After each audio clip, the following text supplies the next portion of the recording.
What's up, witches? What? I get to wrestle with my capture card now because it's just refusing to work.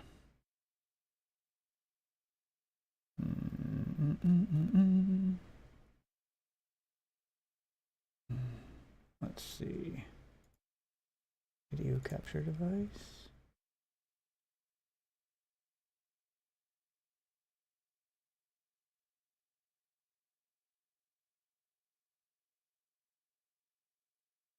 Gotta close down OBS too. Maybe that had something to do with it. Okay, and let's try to relaunch the software. See if I can get it to work. Last time I did this, I had to restart the computer, which means... Oh, nope, there it goes. Okay, yeah, OBS must have interfered with it. Weird. Weird. All right, I'll relaunch OBS.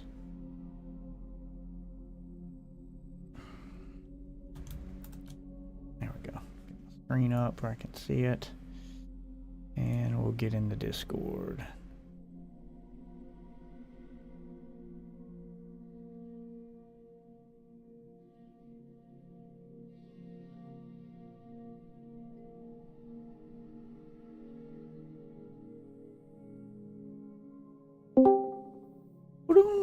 There we go.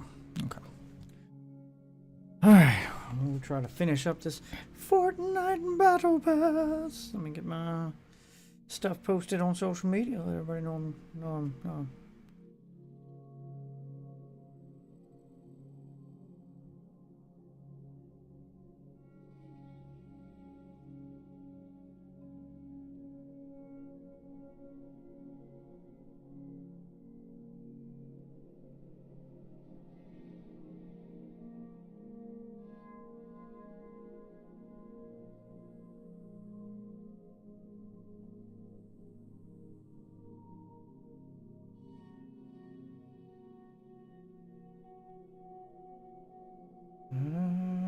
da, da, da.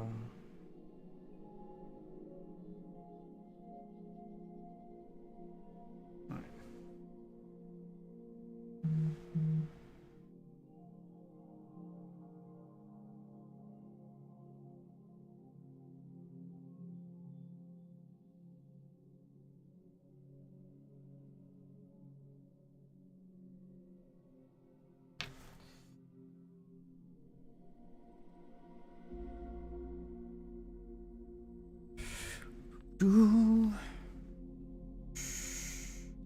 do, do, do.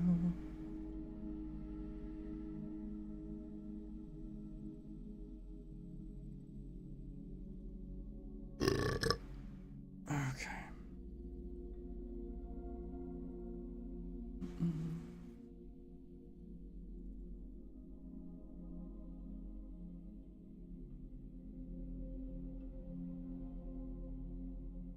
Phone's been extra laggy lately. Find out why.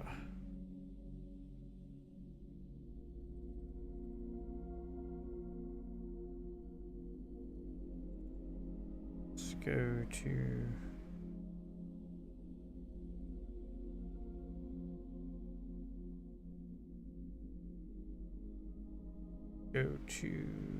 settings and device care.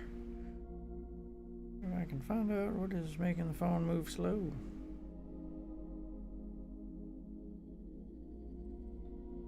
Go with memory. You got too many background apps open or something.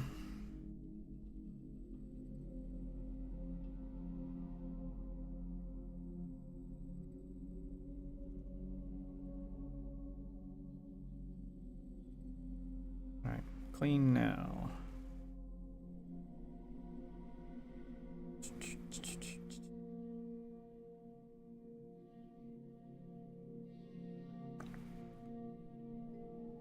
There we go. Clean it up. Optimize. Closing background apps and... Alright, there we go. That should help with the battery life for a little bit. Let's go into Fortnite.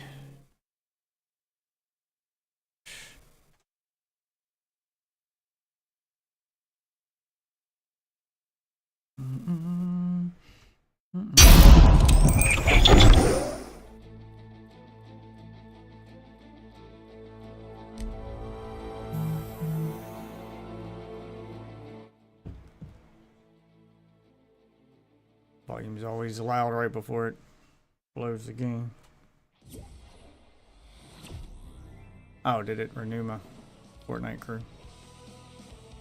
Rocket Pass Premium and 1,000 V-Bucks. Yep, got my 1,000 V-Bucks.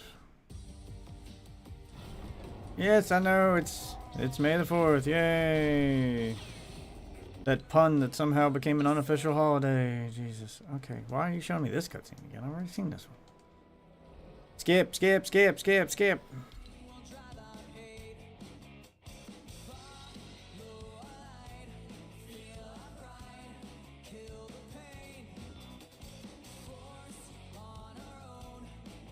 Didn't I do one for the...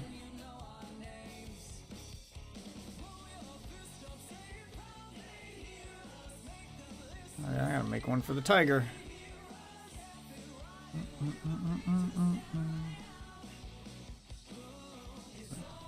Cosmic Tiger.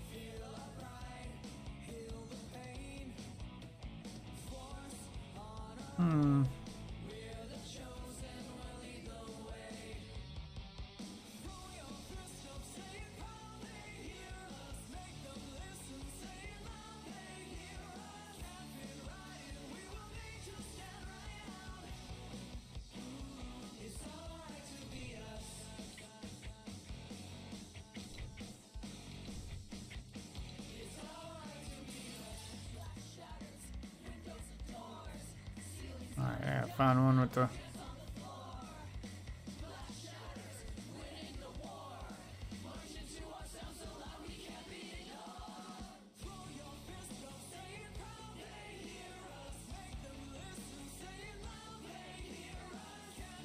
One with the tiger on it.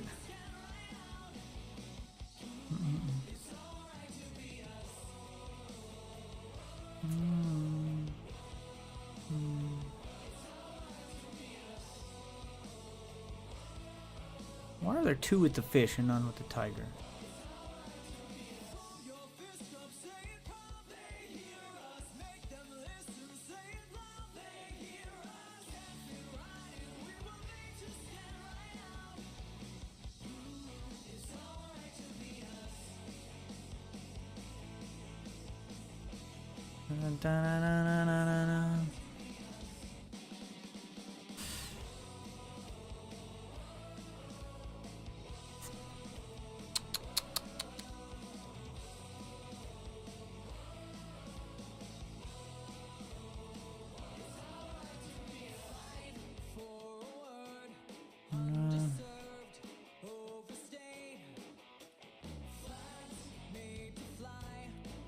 Wow, there's so many of the Mecha Kitty.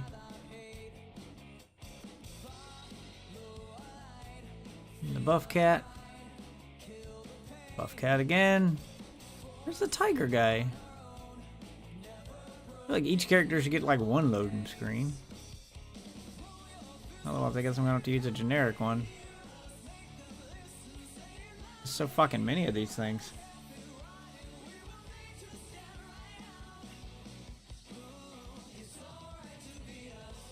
Annoying trying to choose one. Oh, there we go. There's the tiger.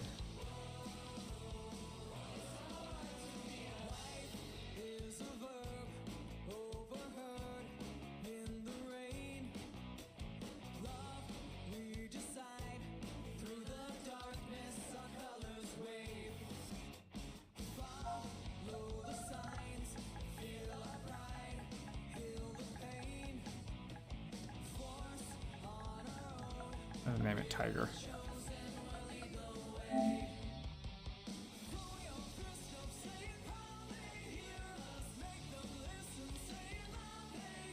Good rap for him. That's kind of tiger print. Let me go with that. We got one that's like electricity. I got like the electric version of him.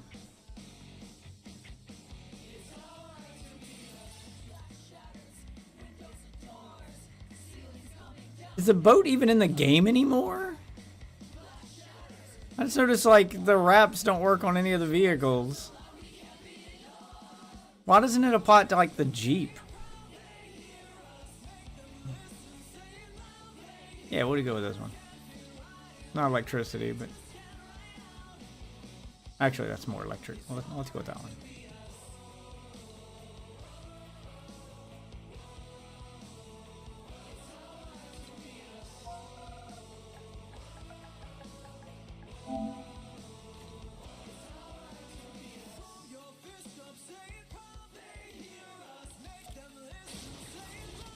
Yeah, it kind of fits him too. There we go. All right.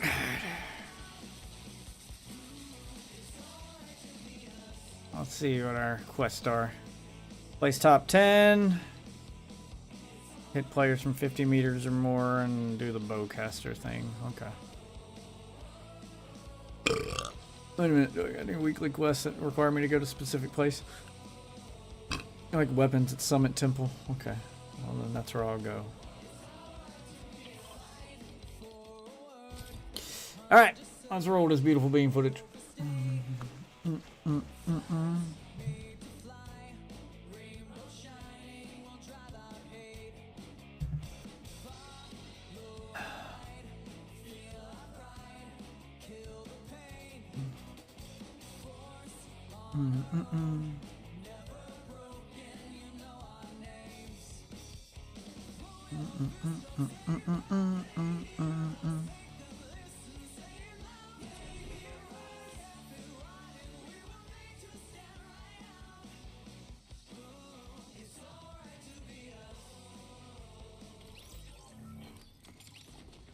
Sword shields using shield potions. Sounds good.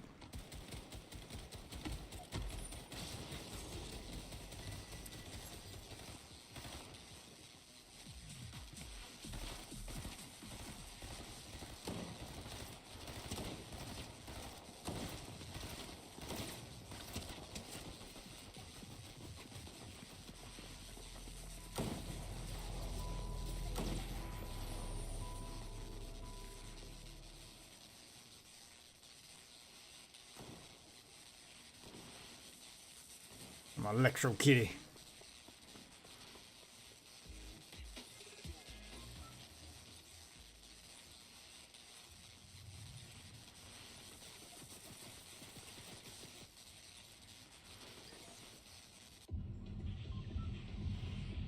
Thank the bus driver.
Yeah, that's right. I got a gun. You don't.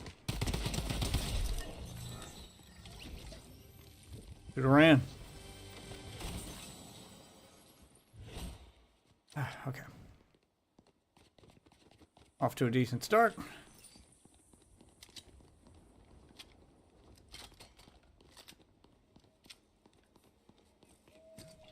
What's up, weird guy? Ask about Zeus?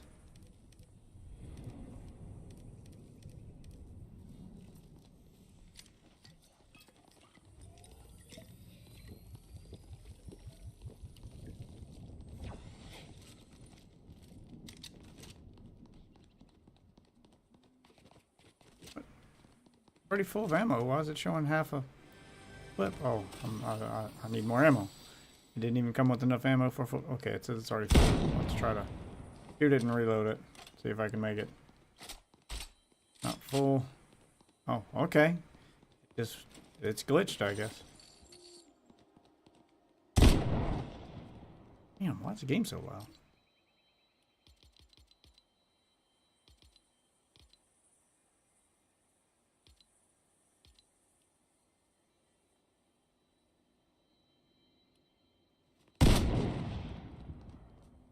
Yeah, what the hell? Why is my game so loud?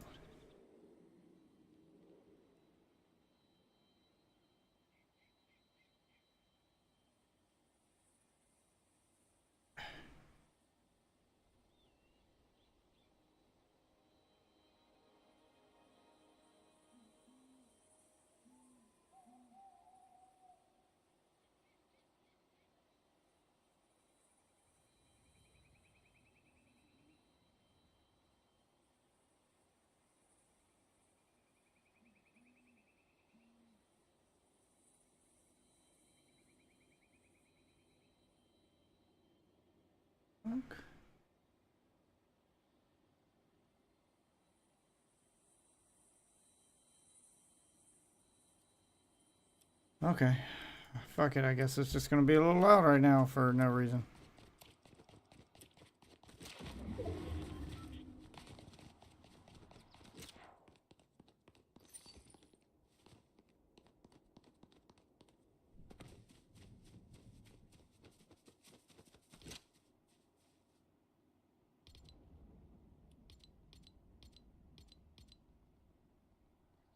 Oh, I gotta collect one more weapon at the temple. Alright, well, let's find a weapon here.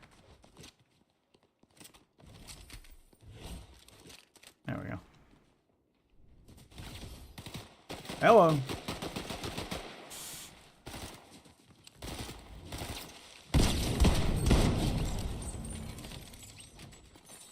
No can do, bud. You gonna die.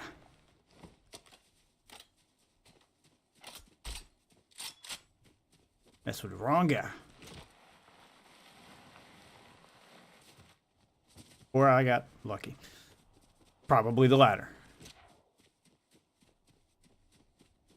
Yeah, it's showing like some of my guns not completely full. It must be a display glitch or something. Like both my guns with the drum mag don't show full, even though it won't let me reload. What do we got here?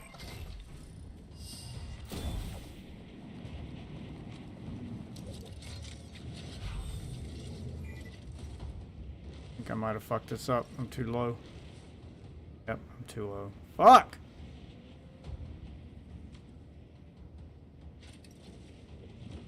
I'll have to redo it.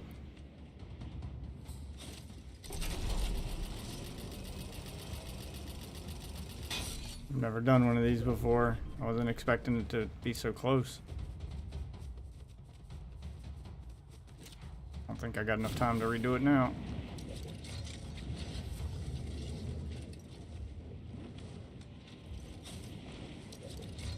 Oh, fuck this. God damn. It's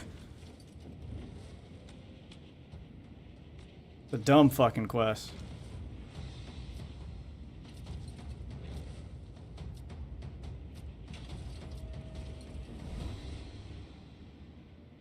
I don't like that one.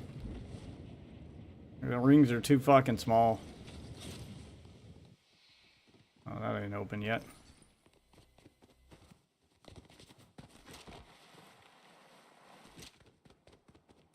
Somebody's been in here. I need one of them Wookiee bowcasters.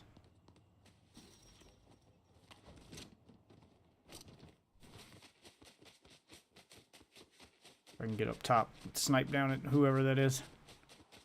Doing Star Wars shit, third party. Where's he at? There he is.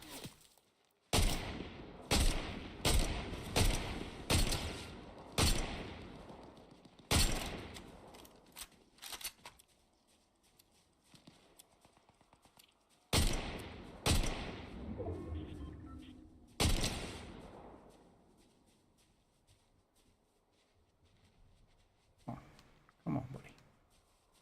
Come on, buddy. Big motherfucker.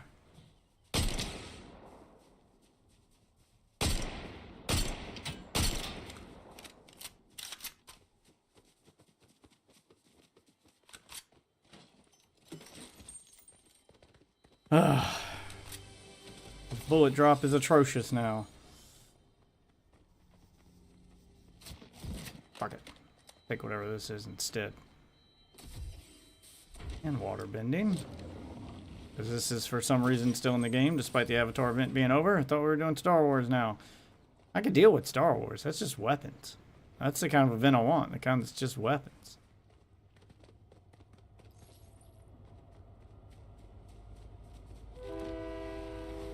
We can get on this train.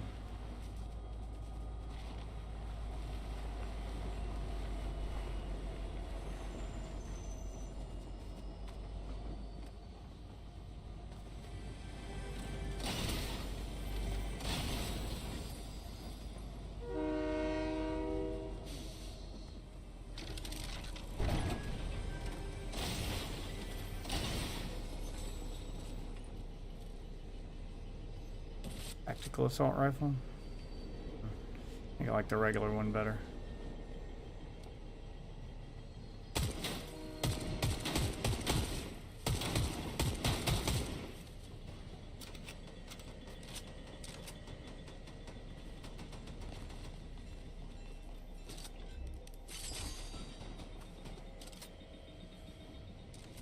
Get on the train. Get on the train. No, no, no. I want that. Oh yeah, I do want that.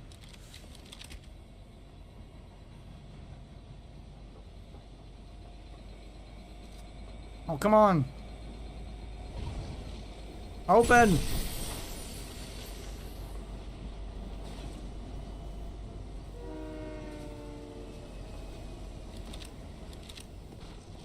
Didn't realize it was going to be headed into the gas.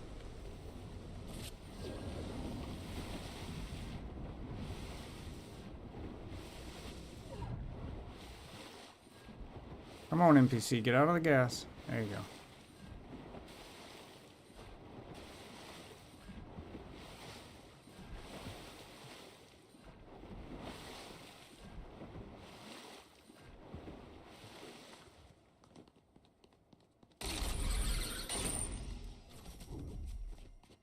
Kill this dude.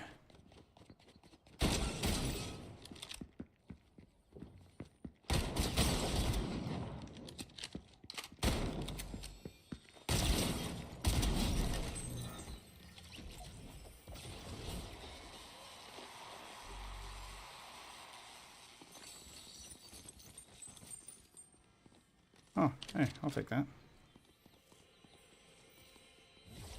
And that. Appreciate it.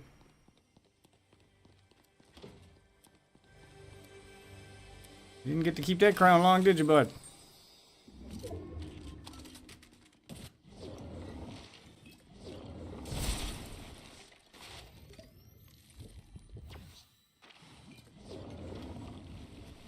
Alright, I gotta find some shields. He was able to get a few hits on me.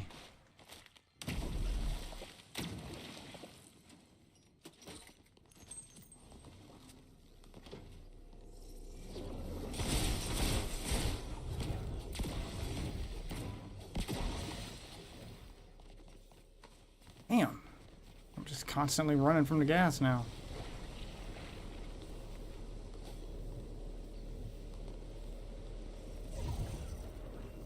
NPC's gonna die in it though. Much for my hired help.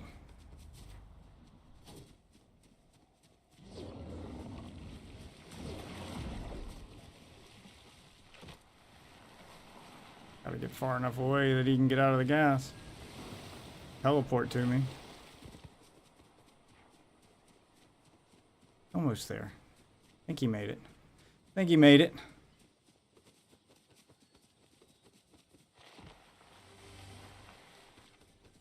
Come on, bud. Keep running. I got it. There we go. Get you to teleport to me.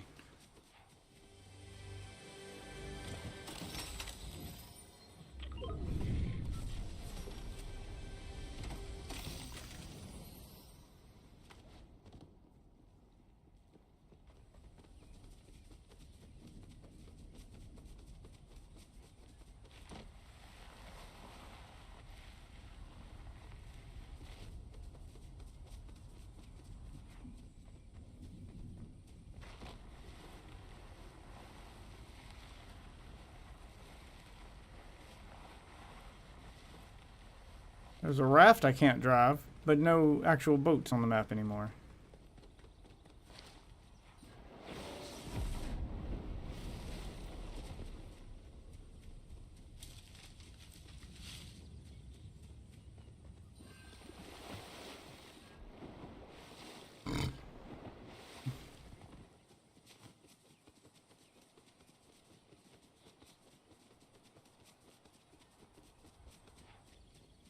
Somebody died over there.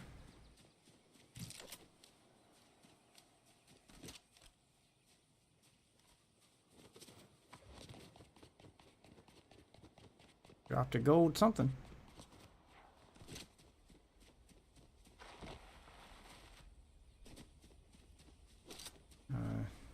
That weapon. The Star Wars weapon.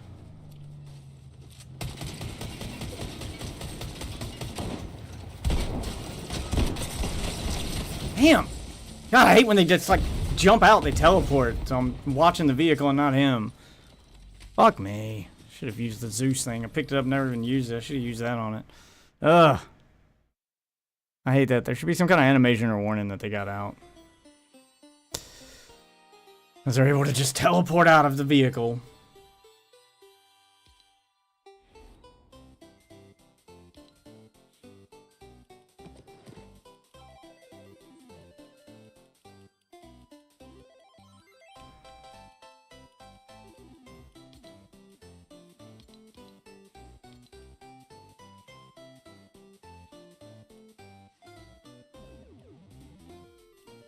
I like the battle armor better than this one.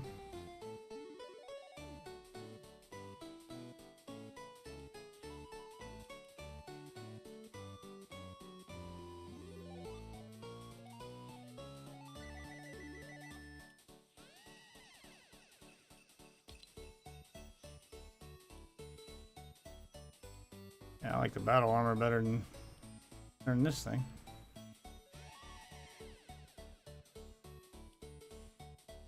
I'll wear it for now, though. May go back to it later.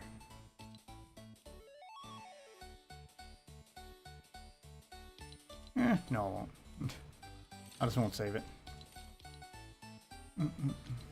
Right, I gotta make one for him now.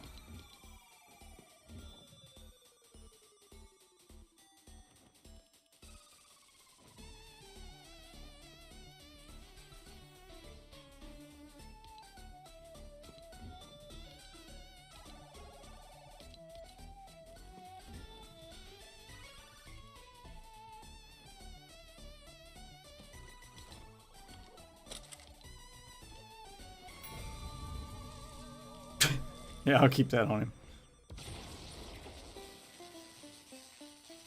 Yeah, I'll keep that on him too, actually. That doesn't look too bad on him.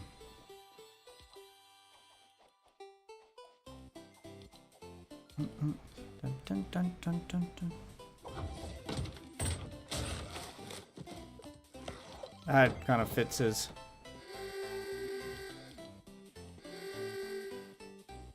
kind of fits his aesthetic.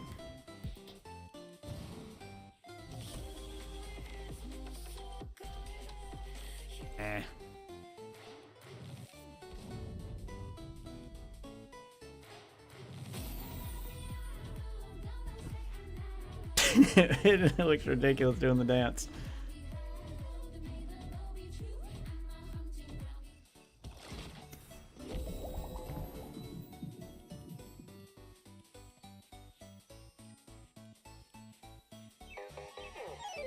He's a video game character, so we'll give him the video game one.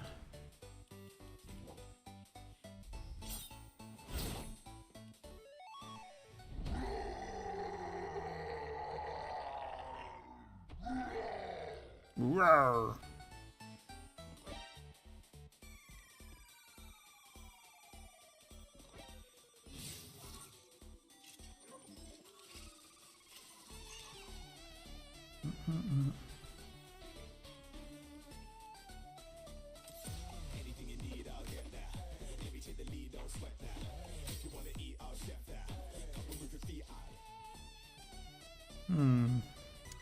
A good one for Isaac.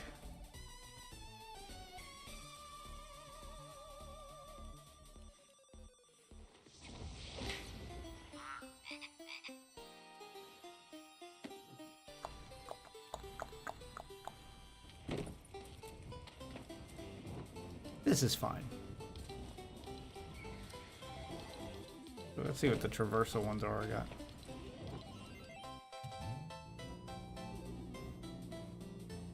Oh, it shows those in the emotes one. Okay.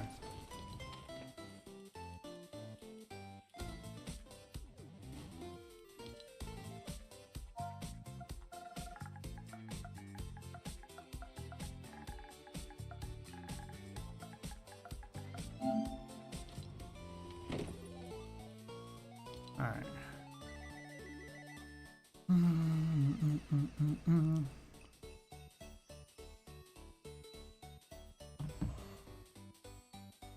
And it's on random music, so it's playing Christmas music right now. Don't worry, that'll change here in a moment.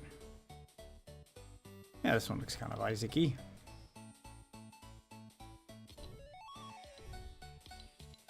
Find some music that fits him.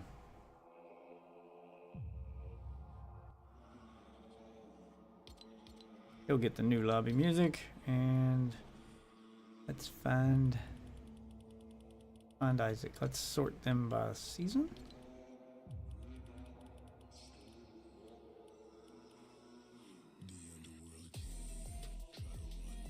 Should be up here with the crossovers, right?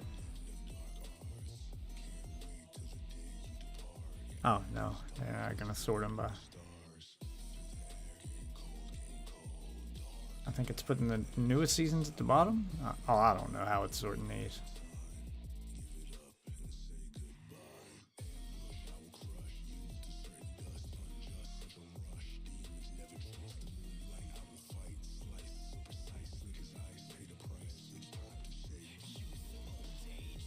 It's a bad music choice for him. I thought it'd be more horror inspired, but it's more hip hop inspired. It doesn't really fit Isaac's theme.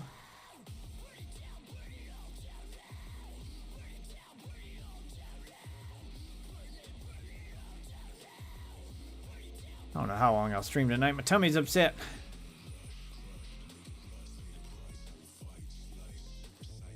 It's something I ate.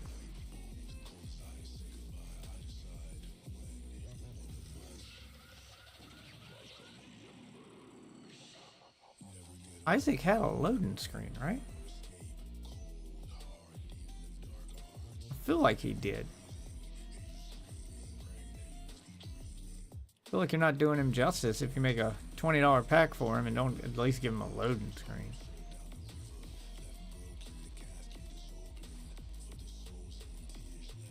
Maybe they didn't give him one. Holy shit. But Snake gets 2. Okay.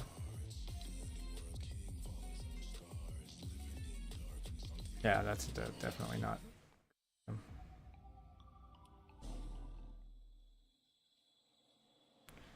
Oh, the tiger guy should have got this one.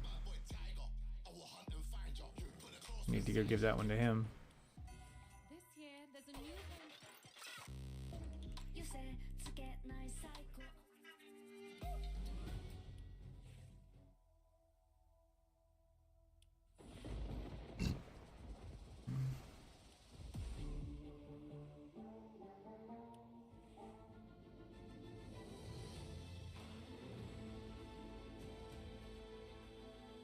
Let's give him the default theme, I guess.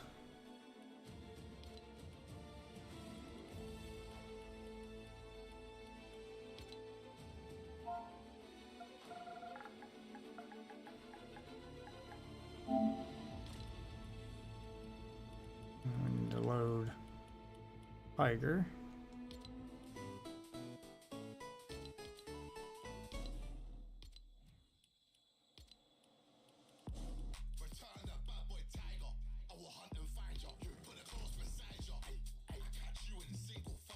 That's load Isaacs. Alright, good rap for Isaac.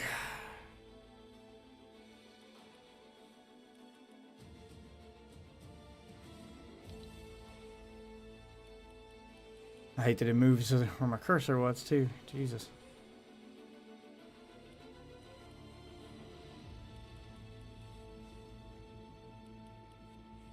Been kind of futuristic.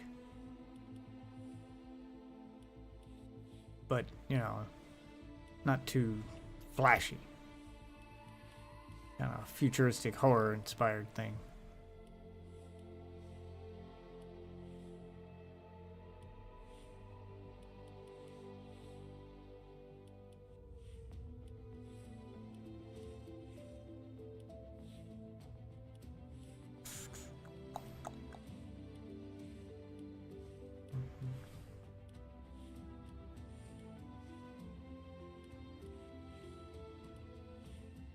Maybe that one? Yeah, we give Isaac this one. Oh, maybe that one. See what else we got first. Something else me. Catch my fancy.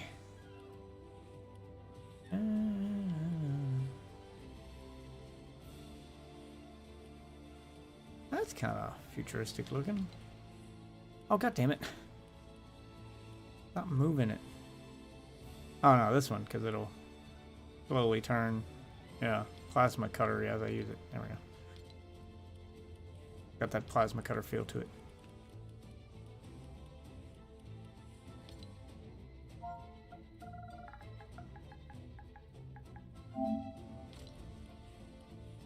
Alright, there we go. Got Isaac's stuff.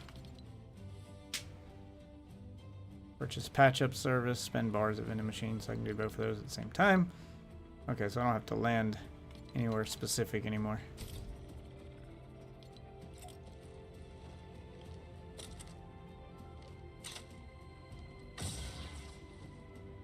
Wish he kept it out in his hand after you did the emote. I feel like it doesn't last long enough.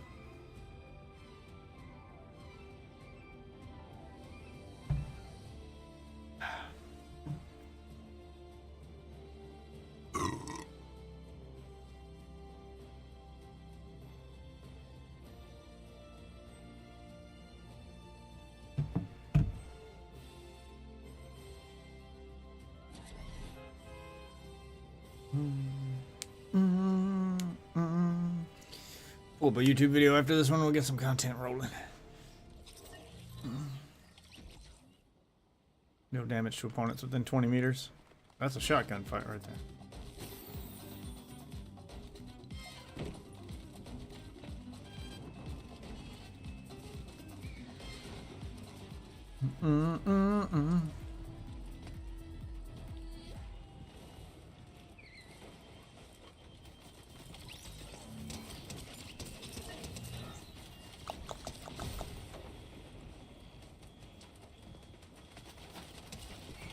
Where are we going anyway?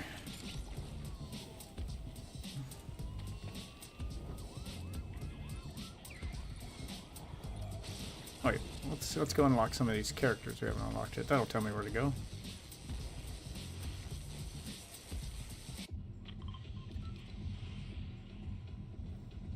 Alright, that's where I'll go.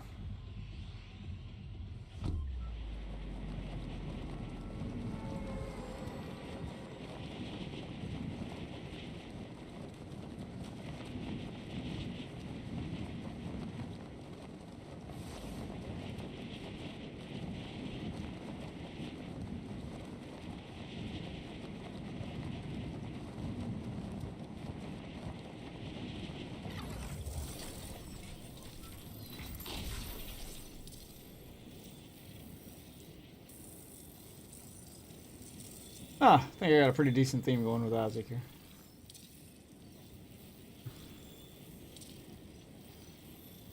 There's supposed to be an NPC here I need to talk to.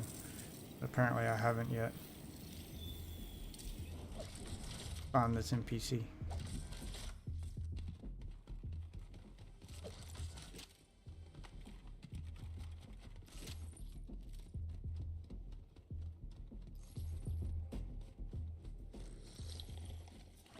Hello, baby. Give me that. Thank you.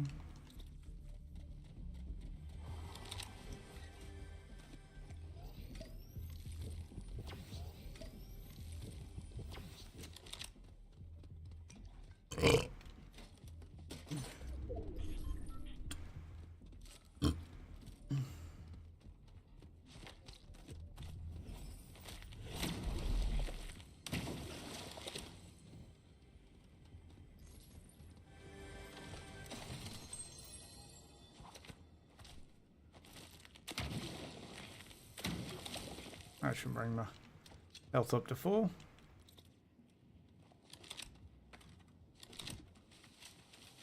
Alright. Whoa!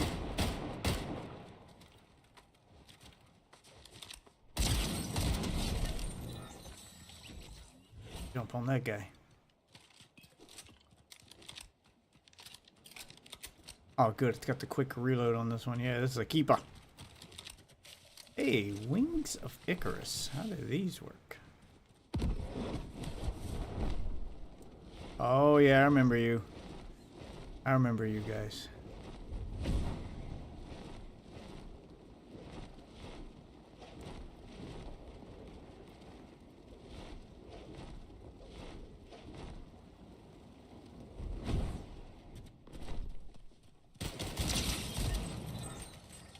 Wasn't there a way to make it like barrel toward the ground and do like a really hard landing?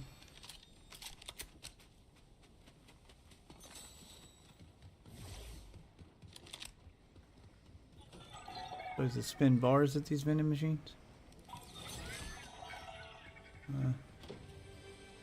I'll wait till I find the patch up one.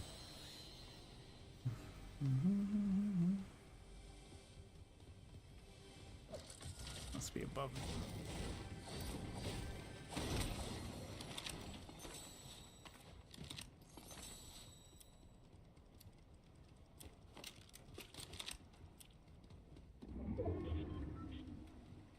SMG over the pistol.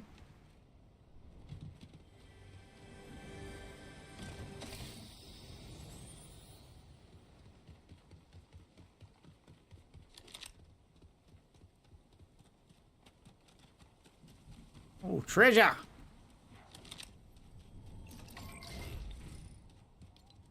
Where I need to go? Over there somewhere. Somewhere over there, somewhere over there.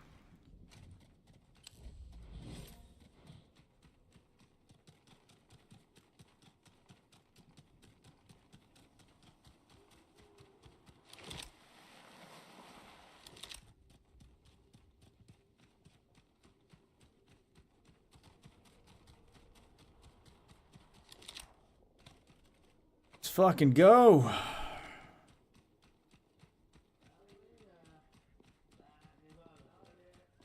NPCs in there.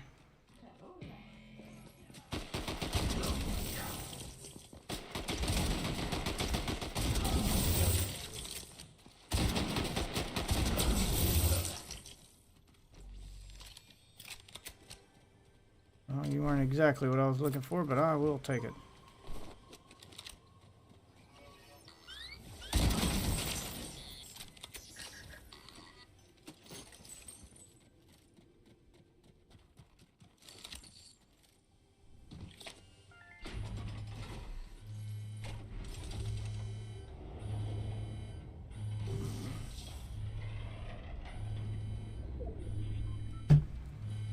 I'm glad I found a vault. I need the bars.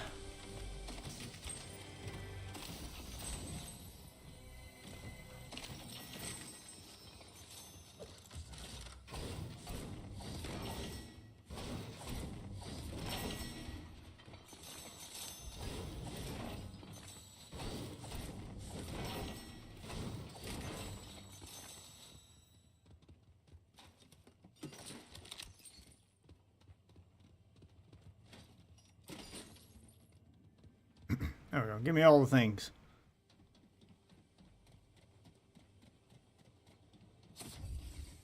I'll loot the hell out of this place.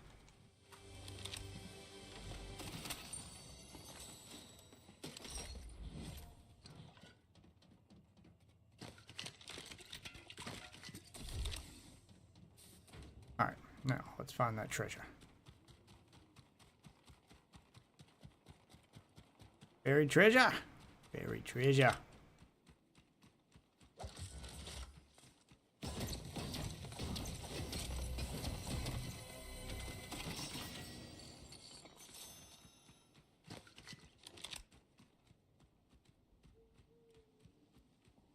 Oh, let's get the hollow. I don't want the hollow.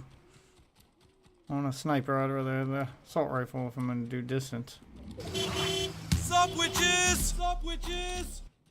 Magnus is a bot. I have to ban now. Great.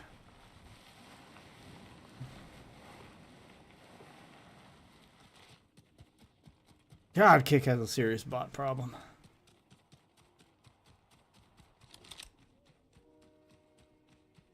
Hey, there's my buried treasure. Ah. I'll find some YouTube videos to react to after this match. Still waiting on my co-hosts and teammates to show up. There we go, that'll work. Whoa, hello.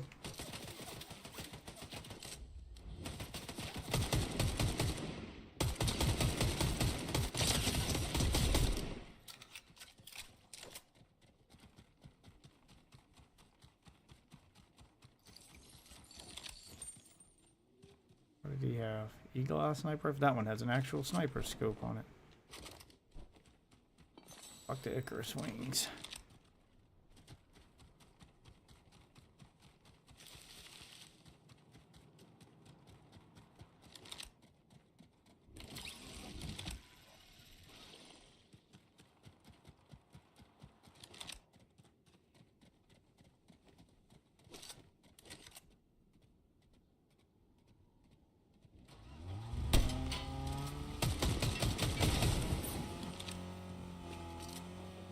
This time the guy didn't get out of the car.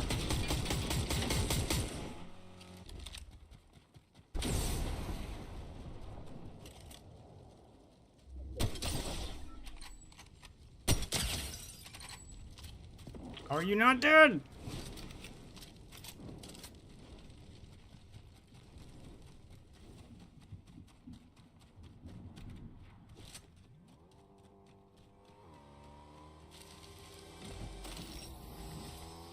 Got another car.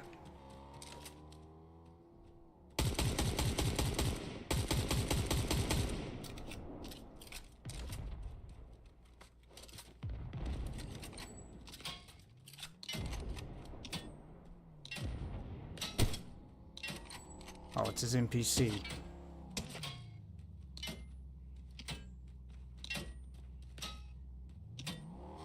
Damn it. You got lucky that there was a tree right there.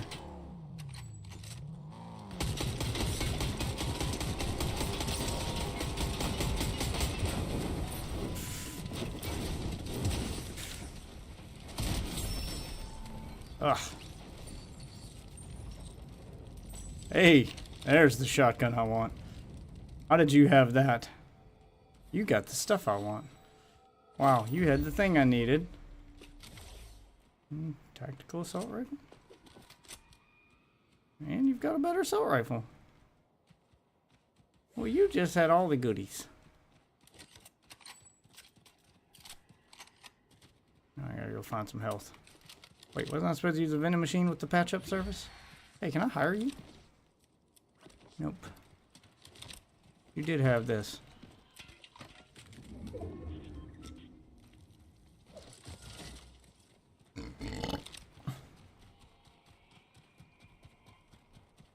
Doubt there was a vending machine over here anyway. What's the training dummy?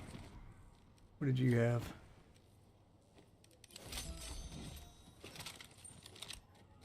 There we go.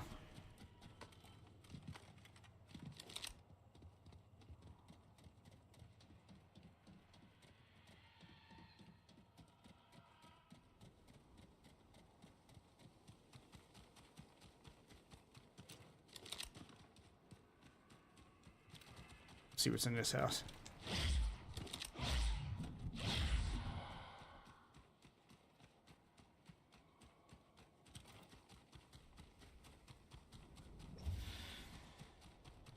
Somebody's already been here.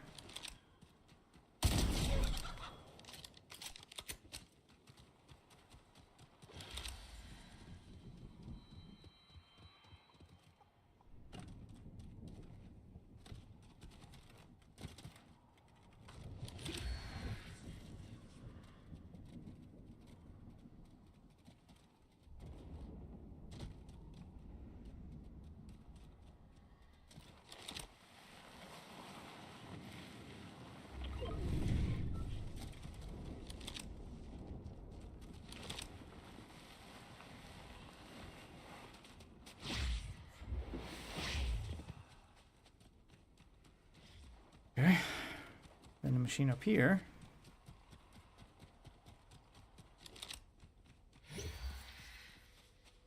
Ah! Okay. Ugh, oh, I got it. Oh, fuck! Of course, let's stop for a second, and now I'm almost dead. Had an itch in my ear.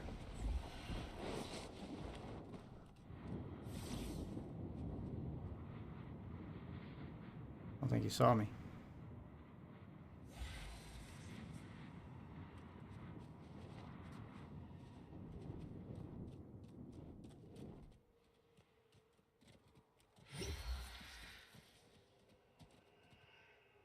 Nope, he didn't see me. Okay. Good. Maybe I will have time to recover from this.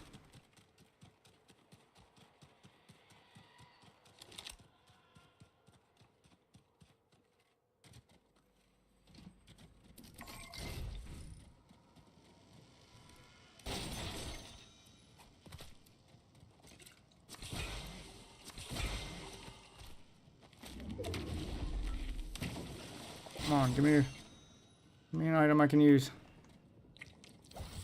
That'll do. It's a start.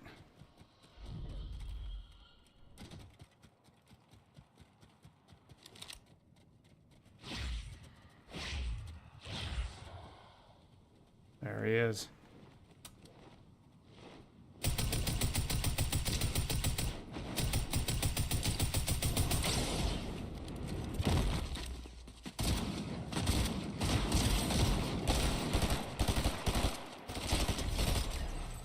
Fuck you. Killed me when you had the chance. Okay.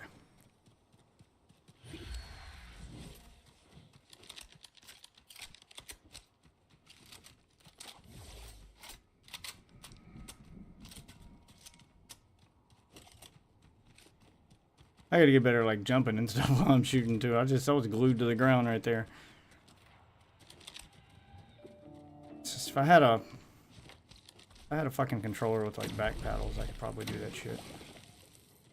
Back here. Alright. Now that I need a vending machine with the patch up service, I can't fucking find one.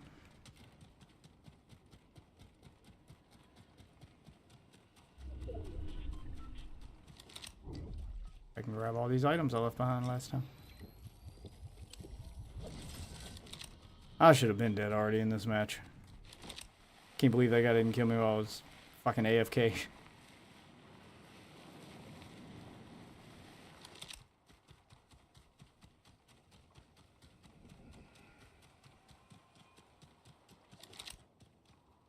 Alright, I'm gonna take a quick stop inside of this shack.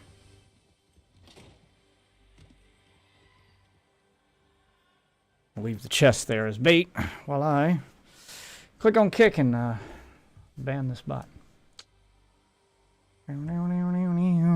Report and ban the bot. Okay. Let's copy his message. Okay. Report. Please write your report. I'm just going to paste his message. Report. Go back and ban. He has been banned.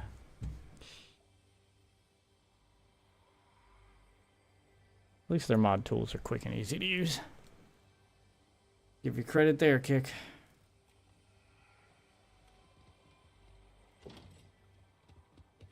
Back to it.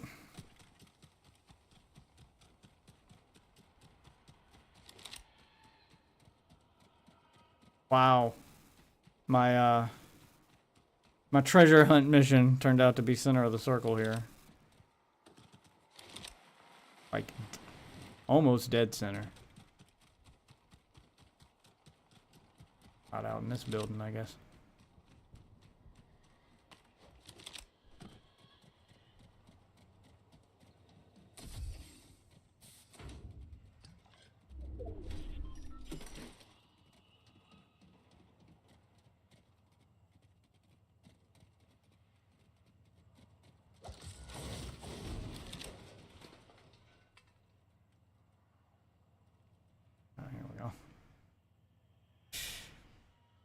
Somebody's headed this way.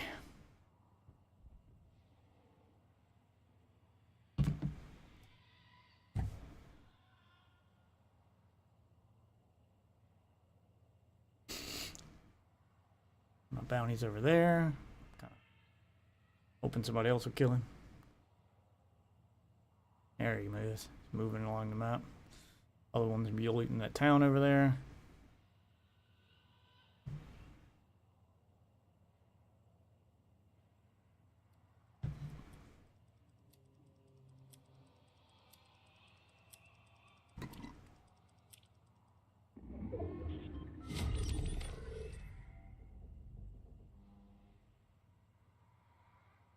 Top 5.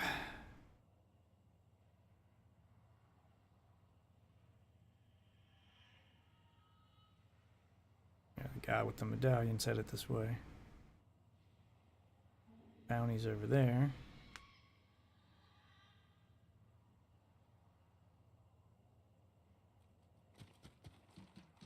And the gas is coming.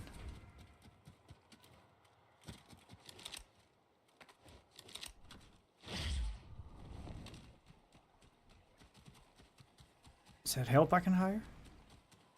It is. You are coming with me.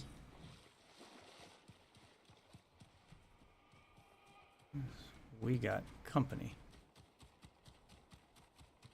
I know where 2 of them are. One is behind me. Damn, I'm in the circle. I should stay here. Right up against this rock.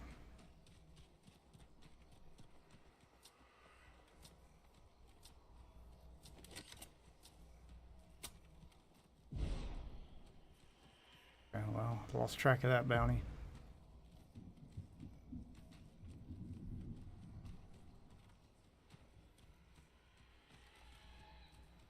Figure out where this.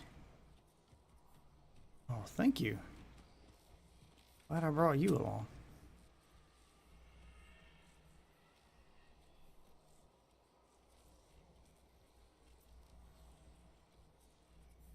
He's in front of me somewhere.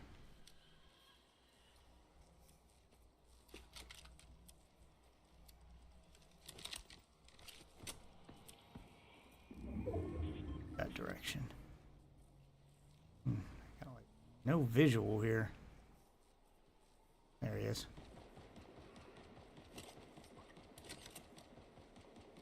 Who's he shooting at?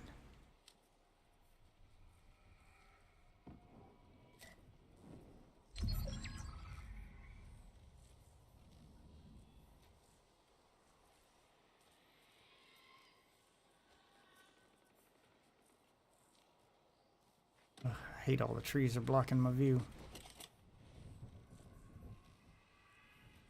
Keep your head low, NPC. Yeah, stay behind the rock. You're a good NPC. You're just acting as a radar for me. But you're staying out of sight. Good for you. That guy died.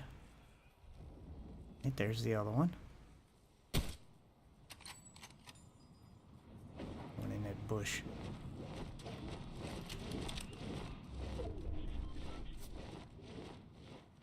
Fuck. Thought he was headed this way.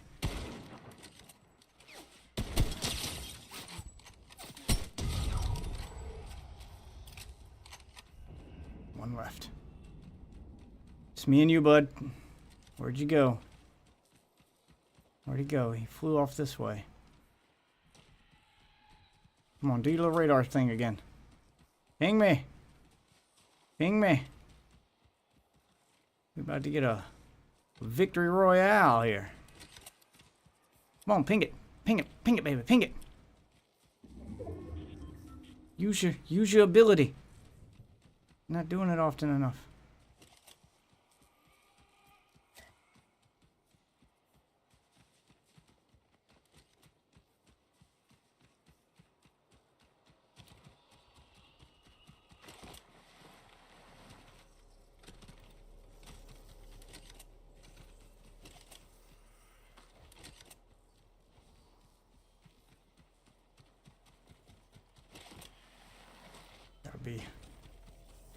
Gotta be coming from this direction. Come on, baby, ping it for me. Tell me where this guy's hiding.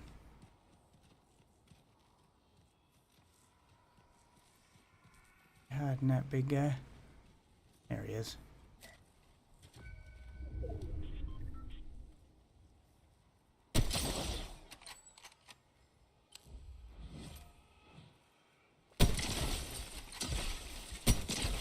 Fucking shit!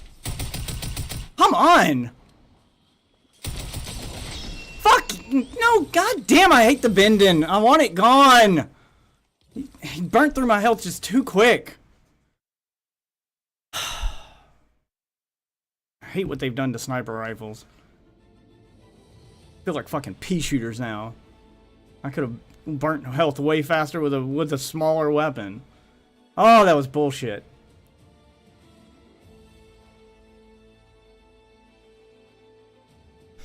Should just bum rush him with the shotgun after I hit that first sniper shot. Fucking water bending. Everyone's just using the anime bullshit. They just insist on shoving into this game over and over. Oh, I was so happy when the Avatar event was over. I thought we'd transition into Star Wars and that stuff would disappear from the season.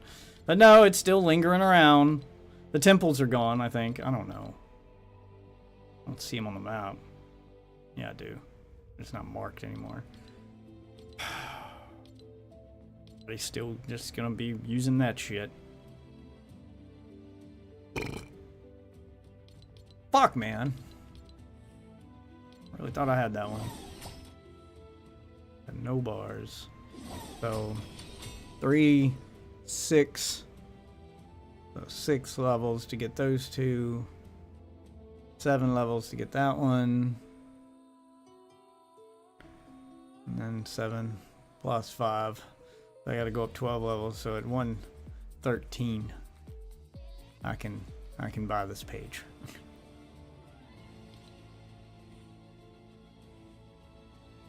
I'd actually use that outfit for him. I like that one. More V-Bucks right there. Well, you finally get wow, why is hers locked behind the bonus page?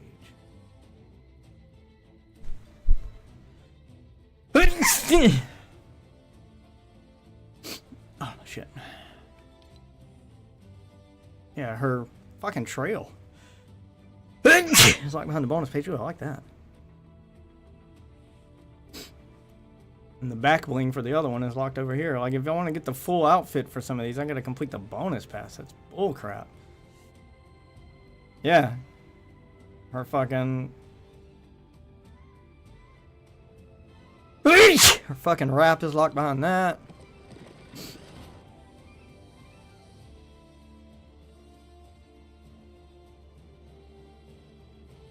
More V-Bucks. More V-Bucks.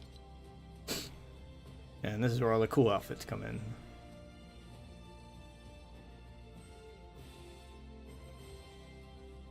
I think green might be the best for her. Oh, that's definitely the best for her. Aphrodite. Makes her look like a comic book character. I'd actually use her regular outfit for that one and not the goddess outfit. Yeah, it looks like a DC character. This is just lame all around. I'm not even using that character. I don't like that design. Hers isn't bad. They made her blonde too. Kind of looks like a comic book character with that one. Yeah, they're all blonde. Okay. And that's the best one for Zeus. Makes him look like Thor. Probably the best one for her. Let's see what her alternate one looks like. With this one. Yeah, it's probably the best one for her, too. Nope, don't like that one for him. Make him look like Hercules, not Zeus. Oh, that might be the best for her, though. I don't know. There's a few that are good to choose from there. I have to get to like level 200 to get all that shit. Think I got all these? No, I don't. Oh, they're upcoming. Got all the ones I can currently get, so I'll get all the wrap for the dog. Another thing for him. Be Poseidon, I guess? Oh, that's for the dog. See what her alternate looks like here. Other one I'll get for doing quests, the free one. I'll definitely get this one this season.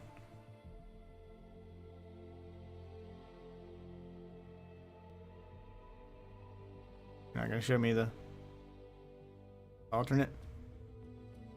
No? Okay. Well, never mind then.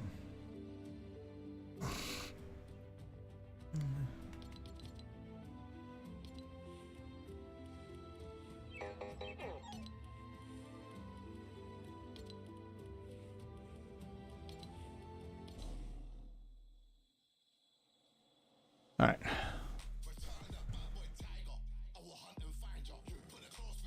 You gonna hunt my vagina? I'm gonna hunt your vagina. All right, let's find some videos here.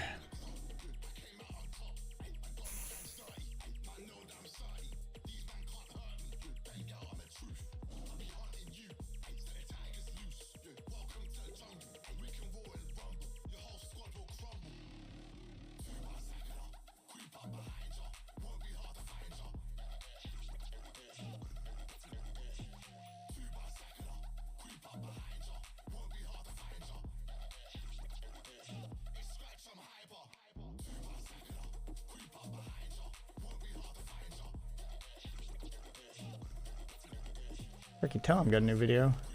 Deranged gambling addict who lost $10 million? How the hell did you lose that much money? Oh, the kick streamer. Oh, the kick streamer. Oh, it's not a good look for Kick if he lost that much money and, like, their main backer is a fucking casino. That's where all the money for these, like, fucking Kick deals is coming from. It's coming from, stake. It's coming from an online casino. That is legal, despite all the things everyone says. An illegal casino. No, it's not illegal.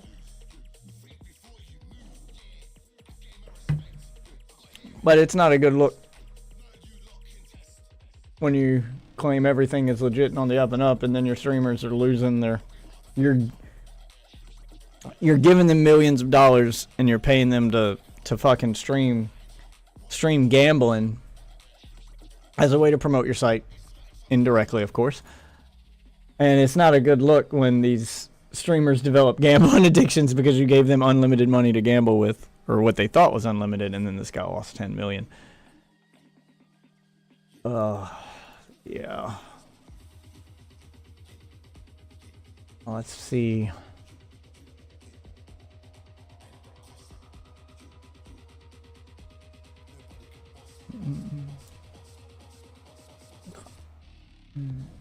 Okay, we'll watch this one.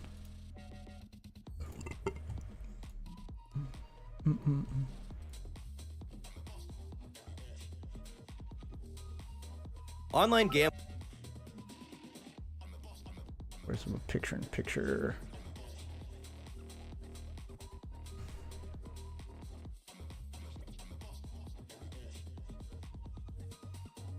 Just park that. There.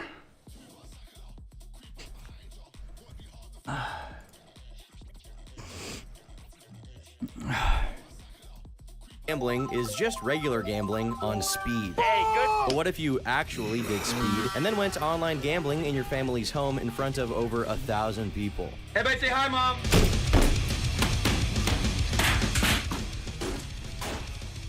Oh my God, there it is! Yeah!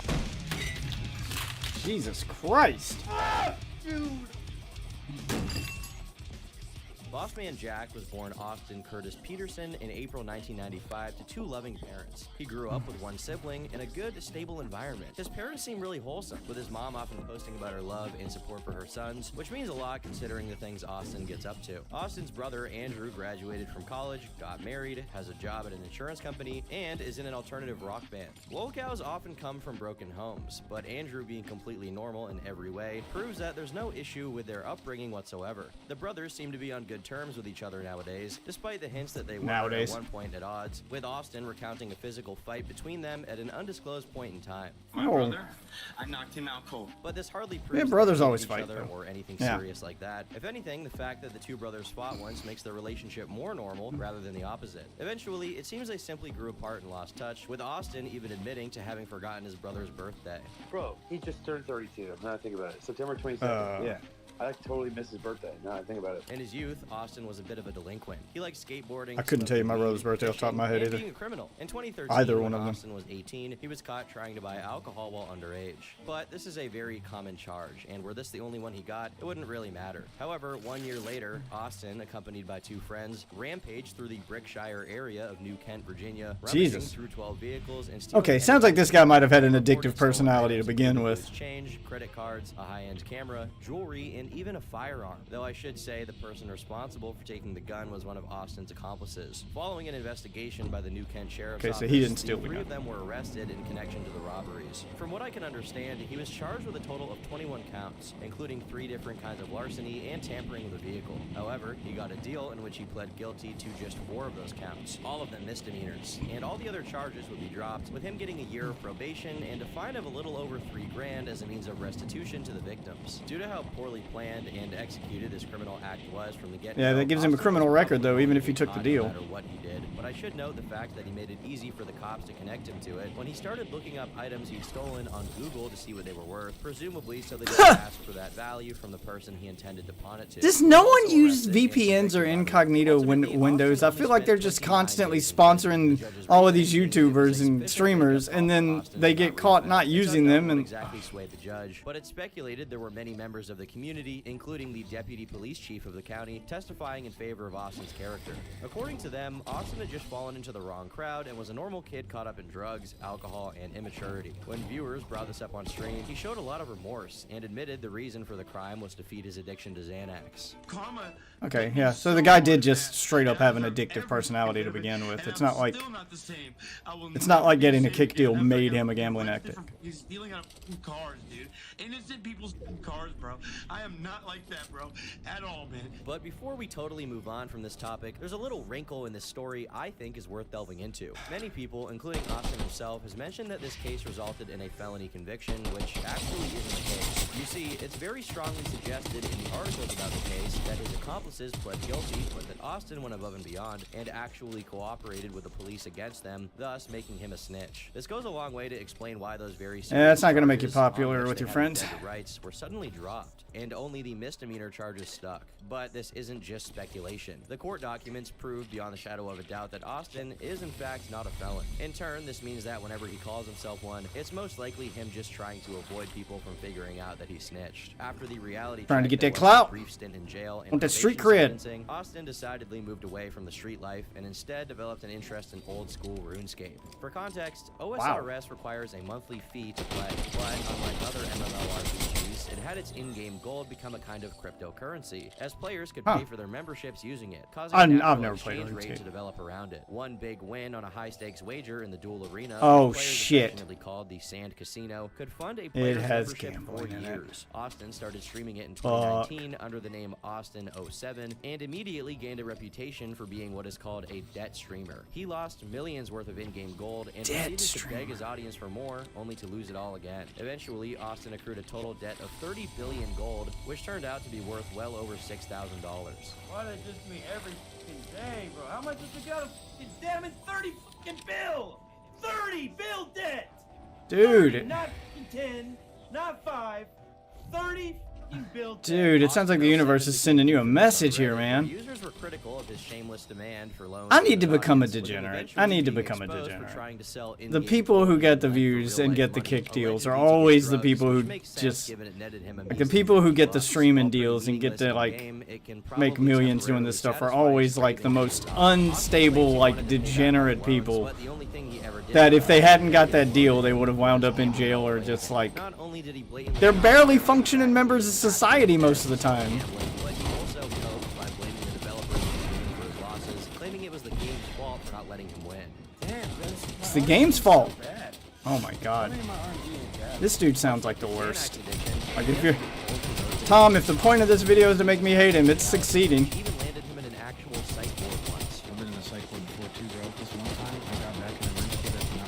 my god. I was so high. I hate that other assault I rifle. stayed up for over 3 days straight, and I was not doing any drugs. I was completely sober. No weed, nothing. And I started hallucinating, bro. I started writing weird, like crazy shit on my Facebook, bro. Like I'm gonna save the world. Jesus Christ, dude. Ever since information about Austin's drug use became public, people became increasingly skeptical that he was ever truly sober for any significant period of time. But even if this is the case, it doesn't seem like Austin himself understands how bad the situation is, or at least not well enough to do anything to stop it. You would think that this degree of awareness about his tendency toward addiction would result in some kind of self-reflection on Austin's part, especially since, without gambling, Austin was an entertaining personality that realistically could scrape together Jesus. a decent audience from Hi, Hades. training if he really wanted to. But everyone, from his genuine viewers to his trolls, and even himself, knew what time it was. And no matter how remorseful he occasionally Y'all know what time it about is. his habit or his debt, he was going right back to it as soon as he could. His career as a lolcow officially began with many people religiously watching him just so they could clip his insane moments, of which there are an infinite amount of compilations on YouTube. In one instance of people messing with him, a troll convinced Austin that they were an organization interested in sponsoring him, which he probably saw as an infinite source of gambling fuel. But soon after he began announcing it to his audience, this supposed sponsor renamed all of the channels in his server to Austin Loves Crack and then deleted the Discord completely. You would think that after all this hassle, he was going to hang up his gloves and call it a day. Unfortunately, it was just too late You for would him, think. as the seeds of addiction had already been sown, and Austin's undoing was simply Sounds like a they were matter of sown time. years ago, man. Come on, 5 or 6, 4, 5, 6, please. Please, lady. Come on, baby. Come on, baby. Oh, I lost it all. It's all gone. It's all gone. I just lost everything. People How many times has that happened to you, man? And after it was banned on Twitch, it had to go somewhere. Lucky for them, Kick had been founded by Ed Craven and a streamer by the name of Trainwrecks, on whom I've already made a video. Trainwreck's a Kick good dude, was much although he friendlier to also has a gambling content. addiction. When Twitch dropped Or the had. ban hammer, all I don't the know if he still gamblers does. found their new I think he home may there, have, and one of these like, people recovered. would be not Austin Like, got his 07, shit in but check? Boss Man Jack. You see, whereas Austin 07 had to beat around the bush and gamble through RuneScape, Boss Man Jack did justice to his name and gambled like a boss would, blatantly, with no fear of potential losses and debt. According to a post on Kiwi Farms from a longtime viewer of his, before moving to Kick, Austin gambled on another site where he allegedly wagered a whopping total of $700,000. Once Jesus. again, he gained infamy for his compulsive behavior pattern of begging for a donation, getting it, then immediately turning it into nothing, rinse and repeat. Actually, given how crusty and withered he looks in most of these streams, I don't know that there was a lot of rinsing going on. He began referring to donations as juicers, which, while hilarious, isn't as hilarious as the innumerable times he reacted to losing on a bet by gratuitously destroying parts of his computer or his bedroom. Oh, yeah. Again, he lives in his parents' house. I remember the clip going viral where you like punch a hole in the To wall. viewers' astonishment, Boss Man came back every day and consistently lost thousands upon thousands of dollars, gaining nothing but hate watchers in the process who came in droves to witness his live stream self-destruction. It was pointed out that he was so deep in the cycle that he even repeated the exact same phrases. Come on, I need some health. Oh my god. Oh my god. Oh, I just lost it all. Oh my god, I really did. Oh my god. Oh my god. Oh my god. Dude, oh my god. Oh my god, another 400. Oh my god, I just lost every fucking penny. Dude, oh my god. Oh my god. No. Oh Damn it. I've never used the weapon before. I didn't know how it Austin does worked. seem to have moments of clarity where Could've he pulled him back acknowledges to me that after that gambling one. is destroying his life and that he wishes he treated his parents better. dude, oh my god, it's just ruining my life, dude.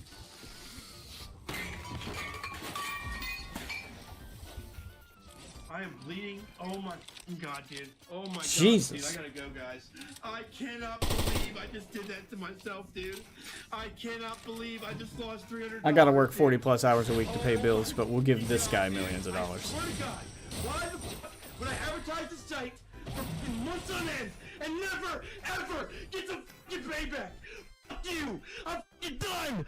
Fucking scammers! He's not done. Much like he did during He's not the done. OSRS era, Austin He's not often done. accused Stake of rigging their games against Like him, an alcoholic which, with a hangover. I'm is never technically drinking again. Yeah, you true, are. I Shut up. guess. Any gambler worth his salt knows that all games are rigged in the house's favor, and if I were to guess, he's just Yep. acting like this is some kind of scandal to evade the responsibility for losing the money he gambles. If he actually cared that bets are rigged to favor the house being Stake, wouldn't he have stopped gambling a long time ago? Like Occam That would Fraser, be the the logical simplest thing to do, yeah. explanation is probably the true one. He is an addict coming up with Yep. rationalizations about the consequences of his No, addiction. It's he's like not he rationalizing actually anything. thinks It's he's just gonna start frustration. consistently He's just turning a venting profit any day frustration. now. He knows what he's doing. But to say that it Like got he's having a bad moment is of clarity understated. when he Austin was loses. streaming Like 9 post-nut hours a clarity. day. During that period, he But often then the started itch to comes stream back and he over does it 10 again. separate times after rage quitting, stopping only when he went completely bust and lost all of his money. Initially, it may seem confusing why people would watch someone destroy their financial life in front of an No, audience of it's over not 1,000 confusing. people. But just like Boss Man is addicted to gambling, his viewers It's like are addicted reality to the TV. emotional roller coaster his Yep. gambling addiction provides them with. It's like At reality any TV. moment, Austin could win a life-saving amount of money, and every stream starts out with the same glimmer of hope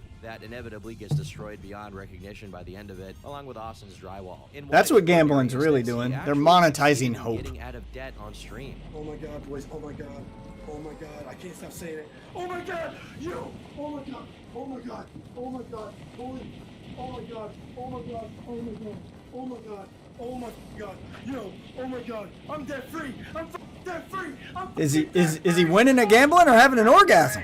It's been months. It's both. been It's both. As much as the audience sadistically enjoys watching Austin dig himself into a financial black hole, they also partake in his joy when he wins. However, rarely that happens. Unfortunately for Austin, Yeah, the gambling temples are only still in the really game. goes God one damn it. way, downwards. Unlike in a normal casino, where the process of making bets is much slower and you can have drinks and socialize, on stake, Yeah, you can click where you through can many games and play them much get faster an than you ever could in experience real and life. pace Meaning you get yourself, to speedrun which is your the own important part. bankruptcy as a neat, while an audience of over 1,000 people cheers for your demise. Based on stake rankings, as of late February, he's wagered over $8.5 million on stake alone, with a net loss of around $300,000. His insanely risky bets like the lose him scope on money this every one. single day, yet he just keeps coming back for more. There's no doubt that viewers are instrumental in the perpetuation of these habits, as they often give him money when he begs, just to see it all disappear all over again. Yeah, No, it's reality I want everybody TV to give me that they money get to right control. now. Even if you're gonna lose your rent That's what it money, is. I need it It's all. it's fucking I need reality, your rent money, I interactive need reality your food money. TV. That's I what don't the care fuck if it you're is. gonna lose your house, I need it. I'm sorry.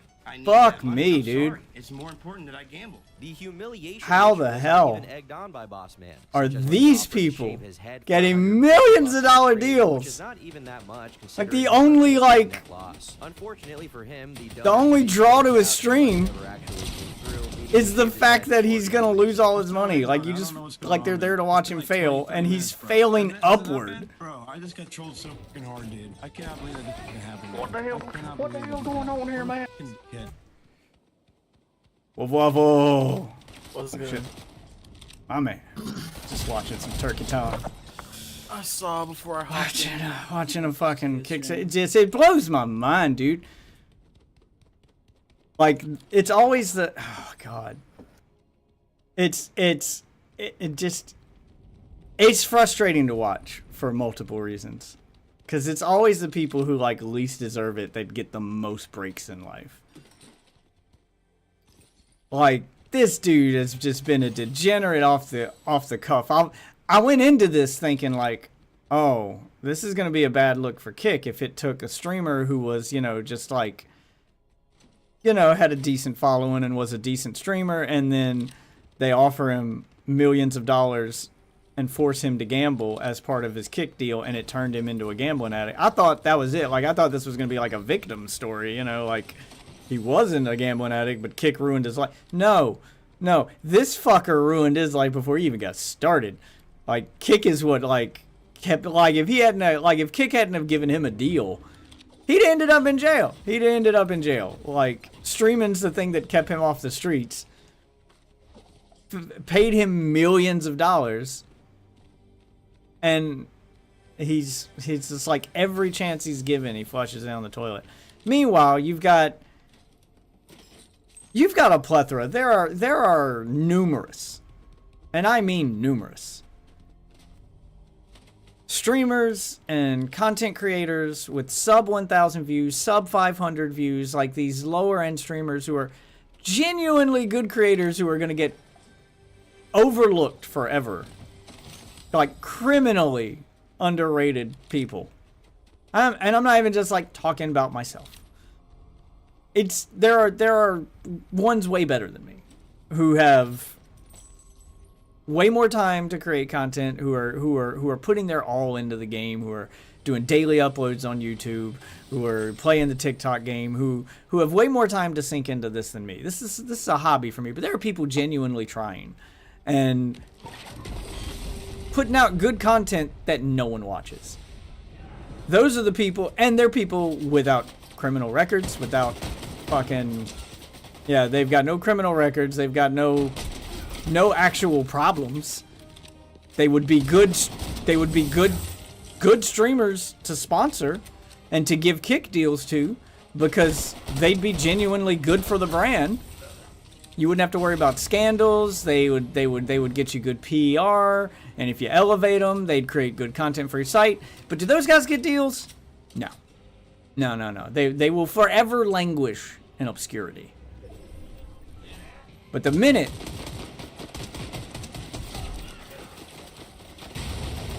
a gambling addict with a criminal record comes along, some guy thought it'd be a good idea to give this guy a kick deal.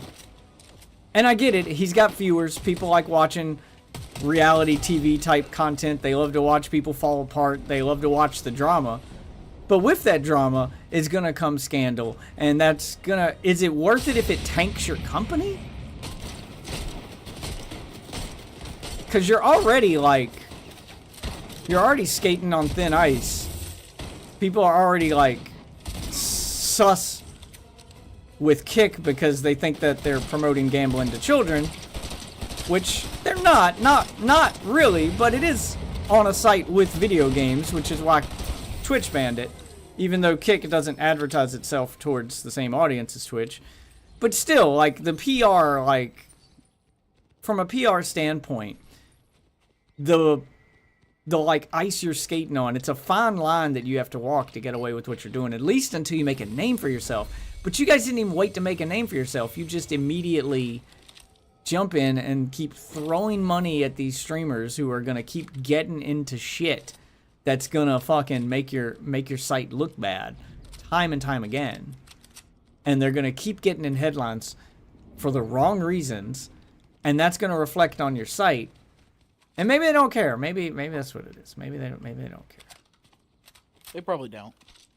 Because maybe Kick doesn't need sponsors. Maybe Kick can just.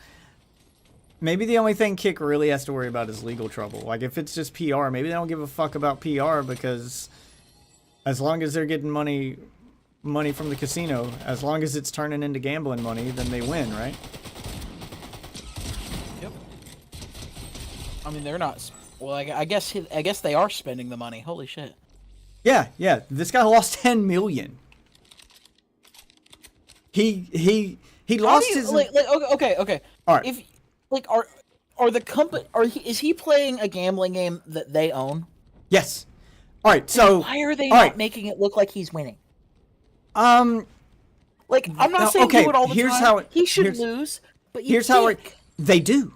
Here's how it works, and this is why the guys like him are the worst ones to sponsor, because you need someone who's immune to addiction. Someone like myself who can turn it off. I'm pretty much immune to addiction. I mean, minus sex addiction, but that's harmless. I can turn that into content. But someone who's immune to most kinds of addiction. Someone who can keep a level head and see the bigger picture. Because this is how these deals work. So a guy like him got, I forgot what the deal was. I think it was like 5 million or 10 million. 10 million could have been the deal, and he ended up losing his entire deal money. But he doesn't have to spend any of the deal money. So the way these deals work is they give you X amount of money to stream on the platform exclusively, and they give that to you over time. So every year they're going to give you, if it's a 5-year deal, they're going to give you 2 million a year for 5 years. Boom, it's 10 million. Now, the stipulations of your contract to stream, from what I understand, and I haven't read any of the contracts, but from what I understand, the way it works, and I know each one's different, but the way it works for someone like him is they give you a bunch of money to be exclusive to the platform and go full time. And as part of your contract, you have to stream X number of gambling hours per week or per day or whatever. So you have to gamble. You have to. But they give you, on top of your kick deal, they give you credit in their casino to gamble with. So you're not losing your money. And I don't think that they make them win because I'm pretty sure there's some legality behind that where they can't like change the odds for people that they're promoting. So instead of changing the odds for people they're promoting, they give them free money to gamble with so that, you know, it doesn't matter if you lose the money. It's not your money to begin with. You can just keep gambling.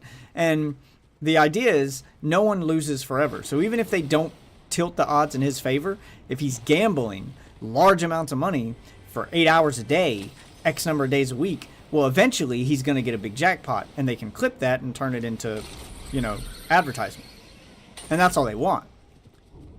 And the idea is he's not spending his money. So they give him more than enough money to gamble during his streams. But guys like this spend that money. They spend their credits in the casino. They gamble their 8 hours. And then they can't stop. So he loses all of the money they give him for free. And he's done his 8-hour stream. And instead of turning the stream off, playing another game, doing some other content, or taking a break, he keeps going. And he starts spending money out of his own pocket. So now he's gambling his money. And he's streaming past what his deal is. He pretty much exclusively streams gambling. I don't even think the guy streams video games anymore. He's just nonstop gambling. So he'll burn through the free money he gets and then burn himself into debt. And eventually, betting these large amounts, he will win big and get himself out of debt, only to turn around and do it again. And this is the cycle that his viewers come there to watch. And while it may be good for viewership, and it may even be good for the casino, because if people watch him long enough, you'll watch him lose, and that looks bad for the casino, but eventually you see him win back more than he spent. Eventually, you see it all work out, and you go, oh, shit. And then you start thinking, well, maybe gambling's not so bad. Maybe it is just a numbers game. If I keep going long enough, I will win. Yeah, like, that's it. They're monetizing hope. As long as there's the hope that you can get it back. And that's what streams like him are good at.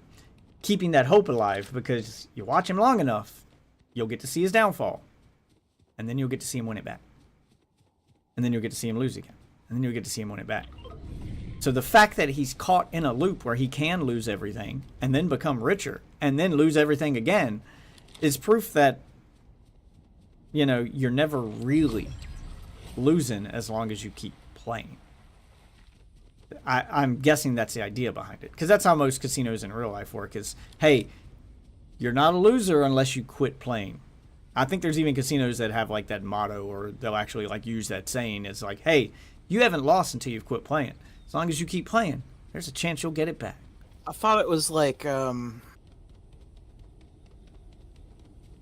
everybody's next poll could, like, they're like, oh, yeah, your next poll could have been the win or some bullshit like that. Yeah. Like, they got different phrases it's and stuff. It's basically the same thing, but yeah, the general concept's the same. Is that you're only a loser if you quit while you're behind.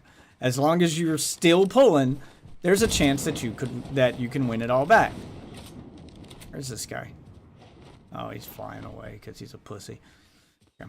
Yeah, so that's the idea. It's the same like rationale people use with the lottery, and I've seen people playing the lottery. Like, they'll come into the store where I work and they'll buy, you know, $10, $15. It's not a lot of money, but for poor people it's a lot of money because they can't afford to go to a casino, but they can afford to play the dollar, you know, to play the lottery when it's $1 or $2 a ticket. And they'll come in every day and they'll spend $15, $20 a day on lottery tickets.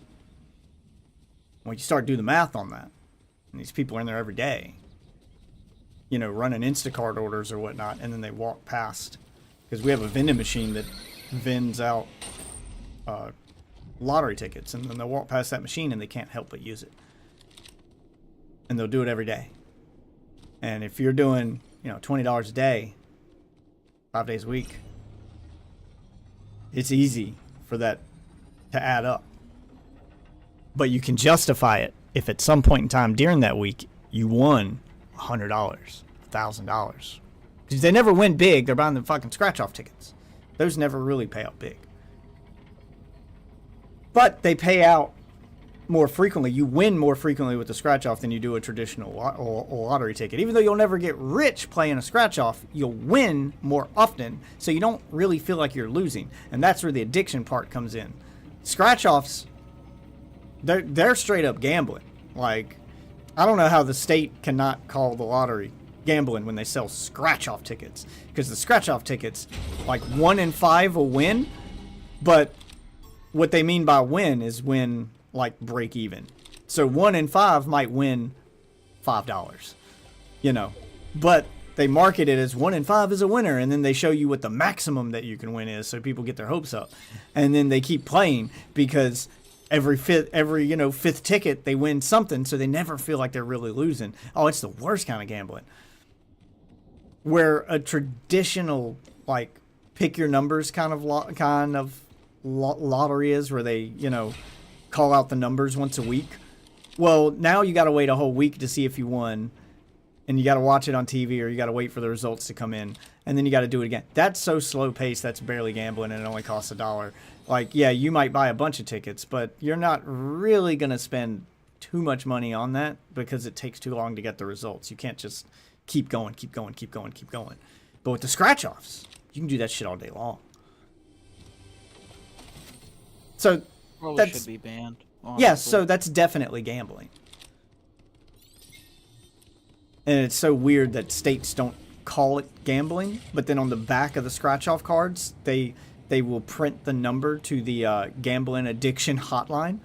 And I'm like, so what? So what is it? Is it gambling or not gambling? Because you say it's not gambling, but then you're going to provide me the number to the gambling addiction, to the hotline for gambling addiction. So am I gambling or not? Yeah. And people like him are the people who that targets, because obviously people like me and you, normal, rational fucking people, can look at that and go, oh, this is clearly gambling. They're even putting it on the back of the card.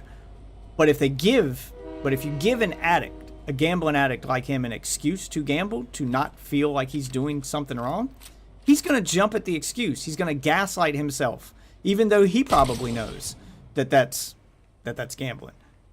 He's going to go, well, no, it's not gambling because I'm doing it. Yeah, like he's gonna rationalize his way out of it because they're giving him those excuses. But anyway, people like him are the people that get the deals, and then they immediately like ruin that deal or end up in jail or ruin their lives. Sorry. So they immediately ruin that deal or ruin their lives, or both, and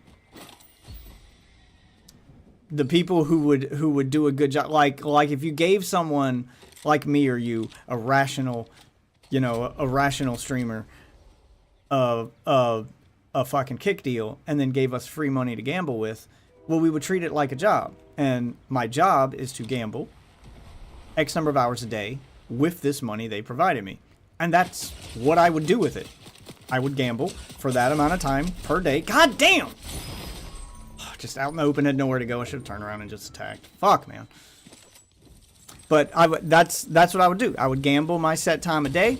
I would use the free gambling money they gave me, and I'd treat it like a video game. I would forget that it's real money.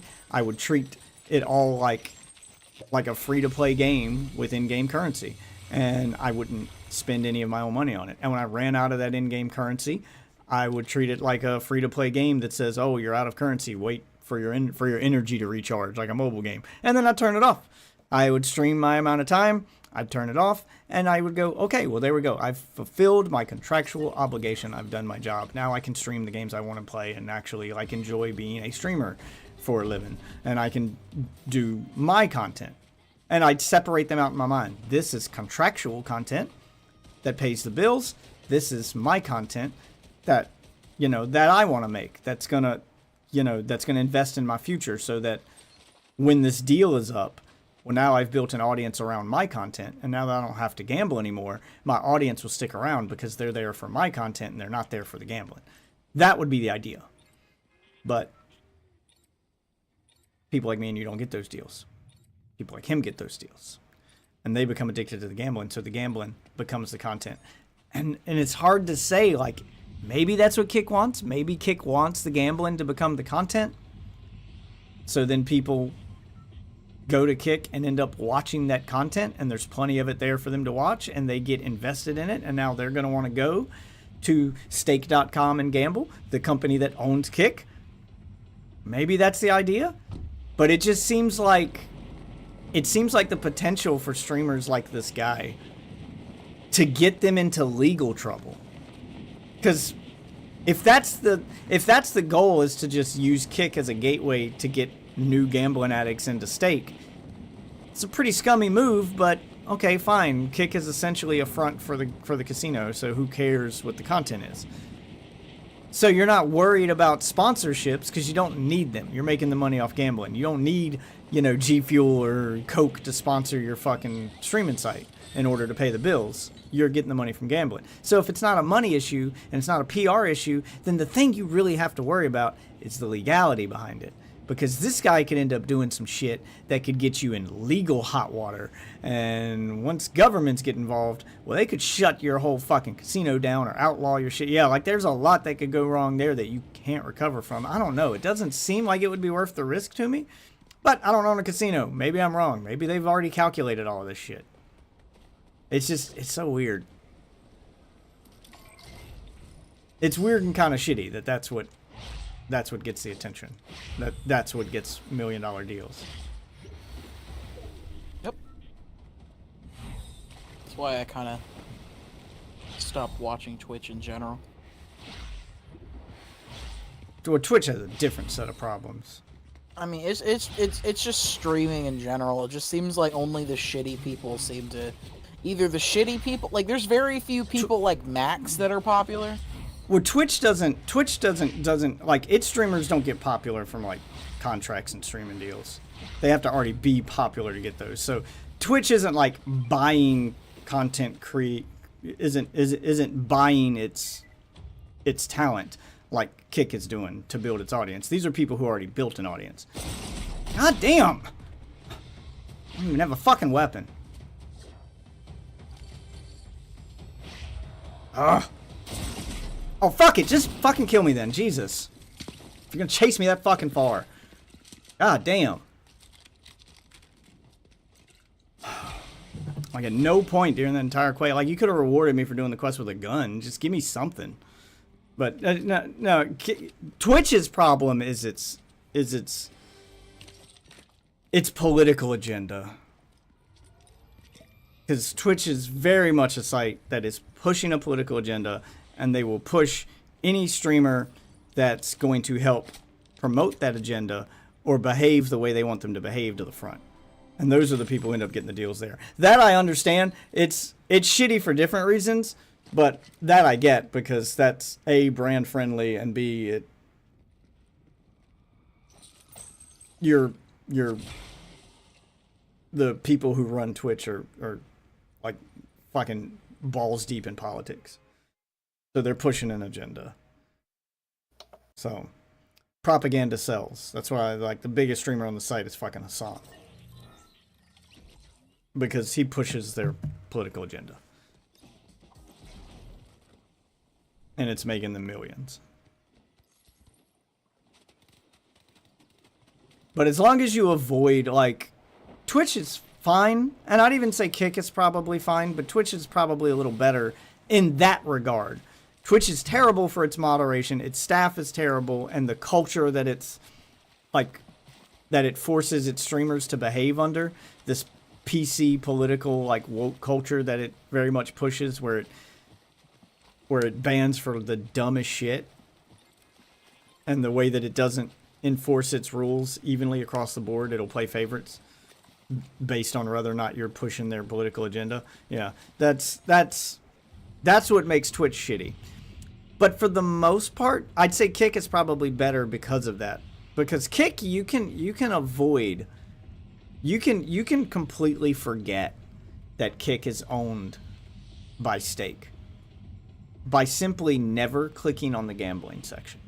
You can go to Kick and you can watch video game streams, and you can click on any game except the gambling section or the just chatting section. Stay out of those two sections And you'll find all those streamers that you want to watch, that produce the kind of content you want to see. People like Max. You'll find a ton of them on Kick. And they'll probably be more real on Kick than they will on Twitch, because they don't have to walk on eggshells with their content. They don't have to be PC. They don't have to censor themselves. They can be themselves. You'll probably get a more genuine streamer viewer experience on Kick than you will on Twitch for that reason. Because you can feel like you're actually seeing the personality of the streamer on Kick, whereas on Twitch you're going to feel like you're seeing a censored version of them, because they are censoring themselves. And I'm not just talking about censoring the big stuff like the N-word and stuff you shouldn't be... That stuff will get you banned on Kick. Like, that's stuff that'll get you banned anywhere. Twitch will ban you for using, you know, for fucking using the wrong pronoun or saying something, you know, for like... I forgot the streamer. Like, one streamer got banned for saying that, trans women shouldn't be competing in sports with biological women because they have an unfair advantage. And that got him permabanned. Just saying that. Didn't say it in a hateful manner. He wasn't even saying, like, trans women weren't women. Like, he wasn't saying anything bad about trans people. He was just like, sports is probably where we should keep them. You know, we should come up with a different category or a different way to do sports, but letting them compete with biological women. Like, he didn't even say real women. He just said biological women feels unfair. That's all he said. Permabanned for life on Twitch. So on Twitch, you're not getting... You're probably not getting a genuine version of the streamer you're watching. You're getting this watered down, you know, version that has to abide by ridiculous rules in order to not get banned. So Kick is probably better for that, and it's easier to avoid the bad thing Kick's doing, because the bad thing Kick is doing is gambling, and you can avoid gambling by just not clicking on the gambling section. So it's super easy on Kick. If you don't want to get involved in that shit, you know, all of the controversy and stuff around the site, it's all relegated to one section. Just don't press the controversy button when you go to Kick, and you're good. You can't avoid the stuff that Twitch is always like getting criticized for, because it's site-wide. It's in every category. It doesn't matter what you're streaming. Twitch wants everyone to follow their political agenda and agree with the things that their staff agrees with, or you get banned. So people have to, you know, constantly be careful what they say, and people are walking on eggshells and avoiding certain topics, and yeah, it's kind of a shit show on Twitch, and it's really hard to avoid that culture, and the audience that culture attracts to, I'd say, is probably the worst part. Where's the thing I'm supposed to be going through? What? Alright, I'm supposed to be going through some rings. Oh, there they are. Jesus.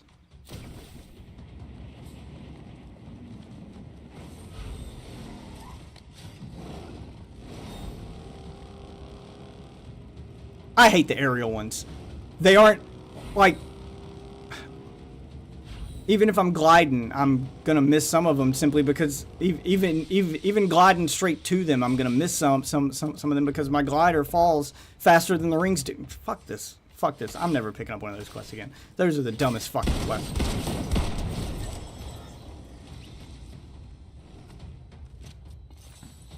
They feel like they're not spaced right. Like, if the idea is for you to jump up in the air and just glide through them all on your glider, then you should be able to just hold forward and just aim for the rings. And, you know, because it's a mini game. It shouldn't be so involved that I have to be perfect, because I'm doing it in the middle of a battle royale where I'm probably going to be getting shot at. Like, it's supposed to be a quick, easy thing. Like a minor challenge, a little distraction. But it feels like they're not spaced right, because I put my glider perfectly in the center of the first ring. I pull the glider, I hold forward, and then I hit the second ring, and the third ring, I drop below the ring. But then the fourth ring, I'm lined up with it. And then the next ring, I drop below it. And yeah, like, they're going up and down, but when you're gliding, you don't glide up and down. You're constantly being pulled towards the ground. So how are you supposed to go through those? How are you supposed to do that? How is that even supposed to work at all? It feels broken. It just feels broken. Feels like it's not properly thought out. Anyway, sorry. A little frustrated at the game.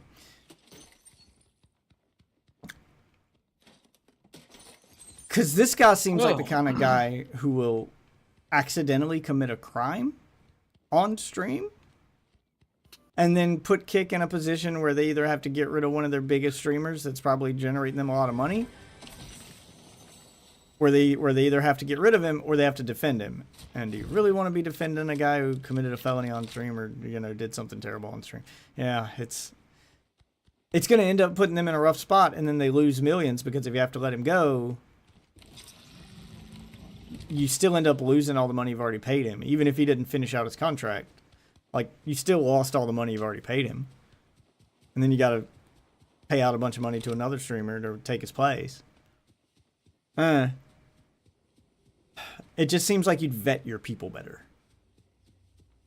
Like you'd want someone in the middle. Someone who's gonna be good for gambling and exciting to watch and, you know, hypes up the wins and actually brings attention to your attention to your casino, even if he's not telling people to go to the casino, because that's their other thing. The person has to be able to make gambling look fun without telling you to go to the casino, because that's what they can't do. They can't tell you, hey, go to stake.com and gamble, blah, blah. Yeah, like, they can't outright promote it, I think, is one of the rules. But you want them to be enjoyable to watch to the point where people want to do what they're doing. Like, they have to make it look like fun even when they're losing. And this guy doesn't do that. This guy, when he loses, he destroys his house. Punches shit, breaks shit. Like, eventually, he's going to end up like, what if someone walks in the room? Like, I picture this happening. His brother, his dad, family member, somebody walks in the room because he's making a ruckus and he's beating shit up. Or they walk in the room right as and they're talking to him right as he loses a bunch of money. And then that angers him. And then it turns into an argument. And he decides to get physical with a person instead of with a wall or his desk. Like, super easy for that to happen. Like, the potential for that to happen is pretty good chance that that could happen. Why would you give millions of dollars to that, knowing that that could happen? And that more than likely it will happen. Because they probably they don't probably look at the creator. They're probably like, will he No, they do though. But they do. Because the co-founder of the site, the one who's fucking like scouting all this talent, is Trainwrecks. A big streamer who got banned on Twitch. That's why the site exists. He should know what to look for. Because this is his wheelhouse. This is the entire reason why he made the site. Was so that people could all the gambling streamers from Twitch who now don't have a place to gamble can have a place to go and keep doing their content. And he's the one that scouts the talent to decide who to give a deal to. So he knows. He absolutely knows this culture and what it can lead to. He absolutely knows. He probably even knows some of the streamers already. Like, I know he knows XQC. He knows who else got deals that he knows. Aiden Ross, I think, was one of his friends on Twitch. Yeah, like, a lot of them were his friends and people he knew. Or at least streamers he knew of. So he was familiar with their content.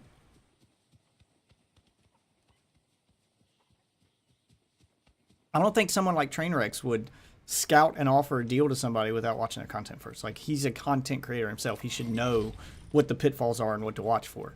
Like, that's why he has the job. You should, but is he actually doing that? Is he actually doing it right?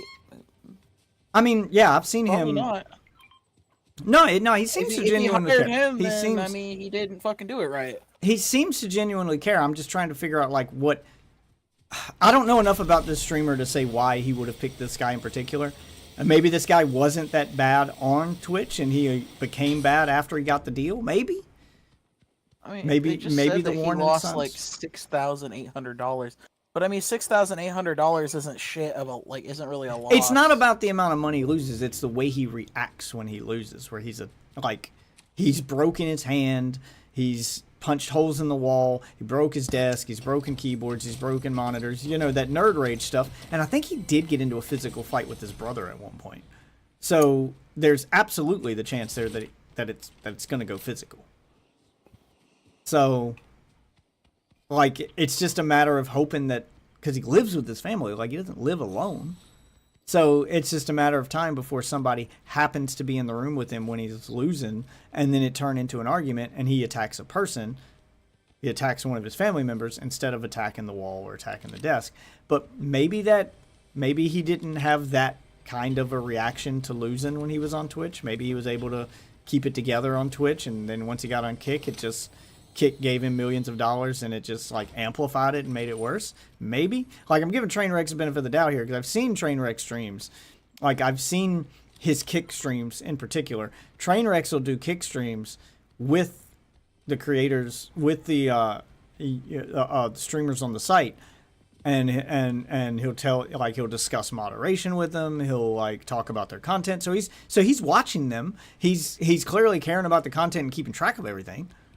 And he's clearly trying to keep things in check, but not be like Twitch, where, you know, you guys can't say whatever you want. But he's like, but on the flip side, you can't just do whatever you want either. There has to be, you know, there has to be some moderation. Like, we can't, like, that's basically what he's saying in most of these streams is, look, guys, we can't have a site with zero moderation. Laws are going to end up being broken. I know that this is a, you know, free speech platform, and, you know, we want you guys to be able to say whatever you want, but there does have to be a line.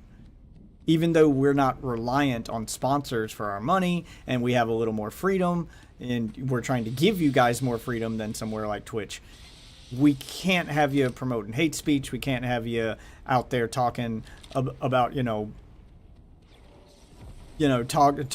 talking about assassinating political figures or bombing buildings. Like, there's, like, obviously, like, shit that's going to get you on a watch list. Like, yeah, there has to be a line somewhere.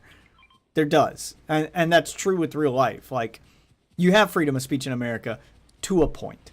Like, there's still stuff you can't say, even, and I'm not talking about, like, because you might get canceled. I'm talking about stuff that would actually get you in trouble with the law. You have more free speech here than in any other country. You can say almost anything and not get arrested for it. But there are some things you can say that you'll get arrested just for saying them. So it's not 100% freedom of speech. There is a line. There are things you can't do. So he's trying to draw that, like, they're trying to find that line on Kick. So it just seems weird that this guy would make the cut if he was already doing all this stuff before they gave him the deal. So I'm guessing he probably got worse over time after he took his Kick deal. I don't know how long he's had the Kick deal or how long he's been streaming on Kick. Maybe it just got worse over time. Maybe them giving him millions of dollars to gamble with amplified it and made it worse. Like, me giving the benefit of the doubt, maybe that's what happened. But the whole point I was trying to make is, like, even if he wasn't that bad on Twitch, like, is there no interview process? Like, how can you not, like, tell that, okay, if we give this guy a ton of money, what could potentially happen if we give this guy a lot of money? Like, I feel like you do that in real life already. Like, if you come across a homeless guy out on the streets, and you've got 1,000 extra, let's just say you're a rich guy, and you've got $1,000 in your pocket, you don't care what you do with it, and you'll give it away. Well, you can look at most homeless people and tell, okay, if I give this homeless guy $1,000, he's just going to blow it on drugs. That's why he's homeless. Because he's not good with money. Me giving him this $1,000 isn't going to help him. I need to do something different. I need to, buy him a thing instead of giving him the money. Which is why if I have a homeless person tell me they're hungry and, can you give me money to buy food? I buy them the food instead of giving them the money. Most of the time. I can tell when most of them are... Jesus.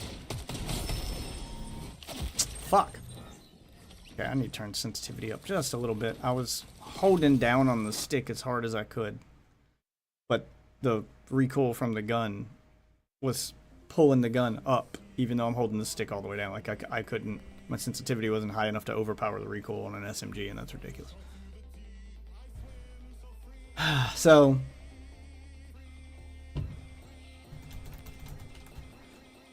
I don't know. That's the point I was trying to make, is like, you should be able to, like, when you're in the process of offering that deal, you call the content creator into a Discord call, and there should be like an interview process where you can tell, okay, this will be a good guy to give the money to.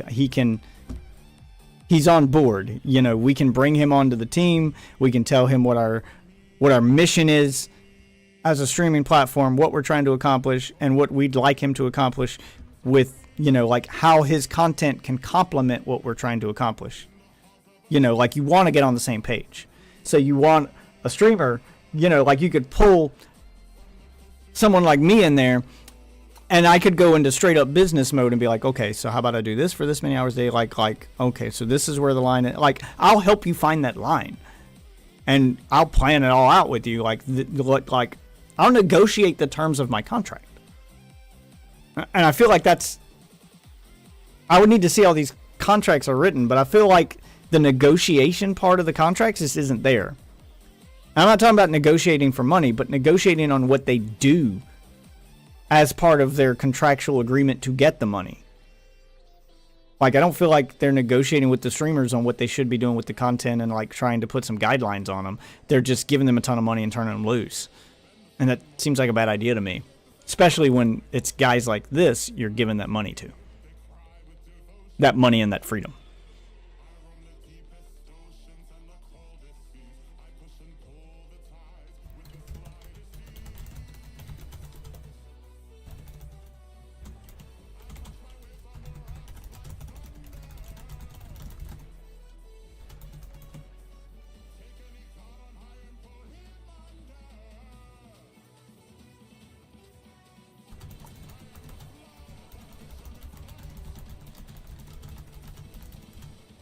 Bro.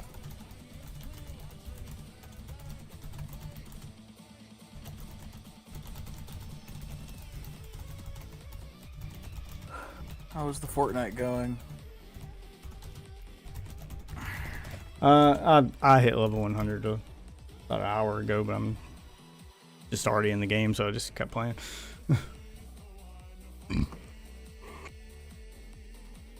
Oh, bro, I got... Honestly, it wasn't that great of a deal, but it was an alright deal. I got GTA 4 and all its DLC and Red Dead Redemption 2, or not Red Dead Redemption 2, the original Red Dead Redemption for like $30. Like, I don't hate that. That's, I mean, Oh, yeah, that's not a bad deal. Especially for 4's DLC, bro. Like, 4's DLC was like 2 whole new GTA games. With fucking Ballad of Gay Tony and fucking the Angels or whatever. Yeah. So I felt like it was all right. It wasn't like an amazing deal. It wasn't like a steal, but. I don't know. It's aggravating because Kick has so much potential. Speaking of Kick, Magnus 167 from probably like. Oh yeah, I banned him already. It's a bot. I mean, they have a serious bot problem. They need to get under control too. These things are becoming more frequent. I mean, they were on Twitch too. If Twitch isn't gonna combat them, why would Kick? It's obviously not enough. They're easy to spot, and they just ban them. Yeah, true, but it's only a matter of time before, like, if you don't get out ahead of it, it's only a matter of time, because these are basic bots. They're clearly just spamming a one copy-pasted message for all their bots.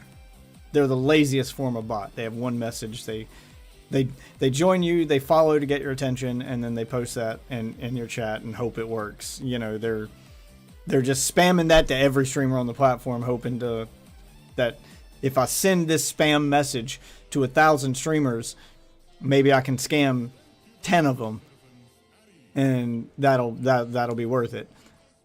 But it's only a matter of time before these bots stop being lazy and you start getting like AI spam bots now, ones that can actually like listen to the stream and respond to what you're saying, kind of like Alexa, but in your stream chat, and it's programmed to constantly steer the conversation towards scamming you. That's the scary part with these bots, is they'll eventually be able to talk to you, to hear what you say, and then it's hard to tell if they're a bot because they are actually responding to the streamer. And they're programmed in a way to do small talk for X amount of lines of dialogue before steering the conversation toward getting you to join a Discord group or something that's going to scam you. Yeah. Ooh. Scary. Scary. Yo, Melty Blood Type Lumina on Steam, 50% off. Yeah, hopefully it'll still be 50% off on payday, because my daughter's birthday is tomorrow, and I don't know if you know how expensive. How long until payday? Week and a half. It's only till the 10th. Yeah. Oh well. Because I just paid for that party today, and I don't have a whole lot left. Oh, God. Paying for a child's like, Jesus Christ, they love to exploit parents, man. She's having her birthday party at the United Skates of America. Pretty good name for a skate park. 10 out of 10. I do approve. But to get the birthday package Got it for there, you, Death. You're the man. Yeah, to get the birthday package there, which gets them the little private room to do the party in, and they set up the tables, they do all the decorations. It's also skating admission, skate rental, and tokens. $20 worth of tokens for 8 children, and food, and it's like $400. It's fucking ridiculous. I'm like, I'm not sure this is cheaper than just paying for all this stuff myself, but it's easier to just give you a lump sum of money and have you guys handle this fucking party for me. I can just send out invitations and people show up. I don't have to do anything. And then I still had to buy my kid a gift, and Bro, I don't understand why it's like those places. I figured they'd want the parties, because the parties they do spend a lot of money. Like for the specific rooms, maybe, but honestly, some of them you should are, have enough public seating. So some of them are a good deal. Some of them are a good deal, and you don't have to get like the private room package. They have other packages, but all of the other ones felt like a scam, because the other ones were like it was $250 to not have the private room, to use the public seating area, and they would give you, so for $250 you would get admission and skate rental for 8 children, and a cake, and that's it. You wouldn't get food, so if you wanted to feed those kids, you'd have to buy the food. If they want to play video games, you would have to buy the tokens for their video games. Like, you wanted decorations for your party, you'd have to bring those yourself. Like, everything else you would have to do. You're basically just paying for admission for 8 children, 8 skate rentals, and then they provide a cake, basically. And I don't even think it was a good cake. So you'd probably still want to bring your own cake. That one felt like a scam. So, like, the most expensive package is the only one where they actually do work and they actually treat it like it's a party.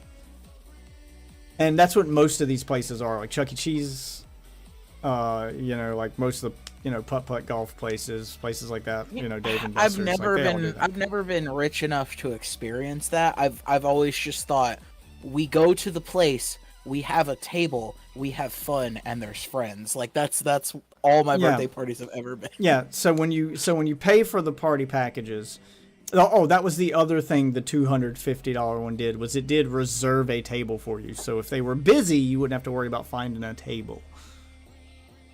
So it did reserve your table. It's not a table in a private room. It's a table in the public area, but they will say the table is reserved. So they will do that much. Yeah, those always feel like scams. The ones that you end up like, the only time it's worth it to pay for parties like that is when they're gonna do everything, when you actually make them do work. And even then, like adding it up, all right, like I'll pull out my calculator. We'll do some quick math. So you're paying $400 for the package. It came out to $400 after tax. Something it's like 3 something, but okay. So you're paying about $400. So you got admission to the skate park for 8 children. So that's 8 times, I think it's like $10. We'll say $10. Okay, plus skate rental. That's like $5 a kid. So so that's 8 times 15 right there. You got 120. And then they give you, I think it's it's $10 worth of video game tokens per child. So now you've got $80 worth of video game tokens. That's $200. Then you get the private room. You get food. So each kid gets I think it's either 1 or 2 pieces of pizza and a drink. So they provide lunch. They provide the decorations. I think a cake. I think they still do the cake. And entertainment. They will do have one of their like furry mascot employees come sing happy birthday to the kid, and then they clear if you're paying for the big package, they'll clear the skating rink so that she can have a little like birthday skate with the mascot, and they say her name over the intercom and sing happy birthday to her over the intercom and shit. So you get like the treatment and stuff. So I would count that as a service because that's them actually doing shit. Is all that extra stuff beyond just getting 8 kids in the door and getting them? Because if you add the cost of food, I'll say that's another. I'll be generous and say $100. I don't know. Maybe it's not as big a scam with the big package, because if you add another $100 for the food for 8 kids, and that's me being generous, it's probably closer to like 60 or 70. Then you've got, even if I say it's like $60 to feed 8 kids with pizza and a drink from a skating ring, then you're paying them. You're essentially paying them $140 for a private room, decorations, and a mascot, to give your kid a birthday experience on a, to clear the dance floor and make your kid feel special on their birthday. So is that worth $140? Probably. But the package where you're giving them almost over half that amount and they're doing next to nothing, okay, that one does feel like a scam. So the only time you're really going to get your money's worth is if you buy their most expensive package. And all of these places have packages like this. They vary in price. Like I remember last year we did the putt-putt place. And they weren't quite as expensive as the skate place. But they had, a big arcade area. And then, so theirs actually felt like a pretty good deal. It was like $350. They got one ticket to each attraction at the putt-putt place. So the putt-putt place had putt-putt, golf. They had go-karts, they had laser tag, and then they gave them $10 worth of tokens for the arcade. So they got to do each activity once and then spend $10 in the arcade, and they each got 1 piece of pizza and some popcorn and a drink from the concession stand, and they gave us a private room for the party. They didn't provide decorations, though, and they didn't have a mascot to come out and sing or nothing. They just basically just gave us our own space and let the kids do one of everything in the place. I'd say it's a pretty good deal, but simply because of the amount of activities they had to do, to whereas a skate ring is just a fucking skate ring. Like, you go skating and then maybe you play some video games. You've got one thing to do other than play video games. And $10 in video games, they're not going to be able to... They know you're going to spend more than $10 on video games. Because there's so many video games there that the kids are going to want to play. They're going to burn through that $10 pretty quick. Bro, doesn't it ever feel like those places just don't have any fucking any good arcade style games anymore? It's all just mobile games. It's all stuff targeted at children now. Oh, it's so fucking. Because adults don't go to arcades there anymore. For the parents to do, though. I'm not saying you have to deck the whole fucking thing with classic arcade things.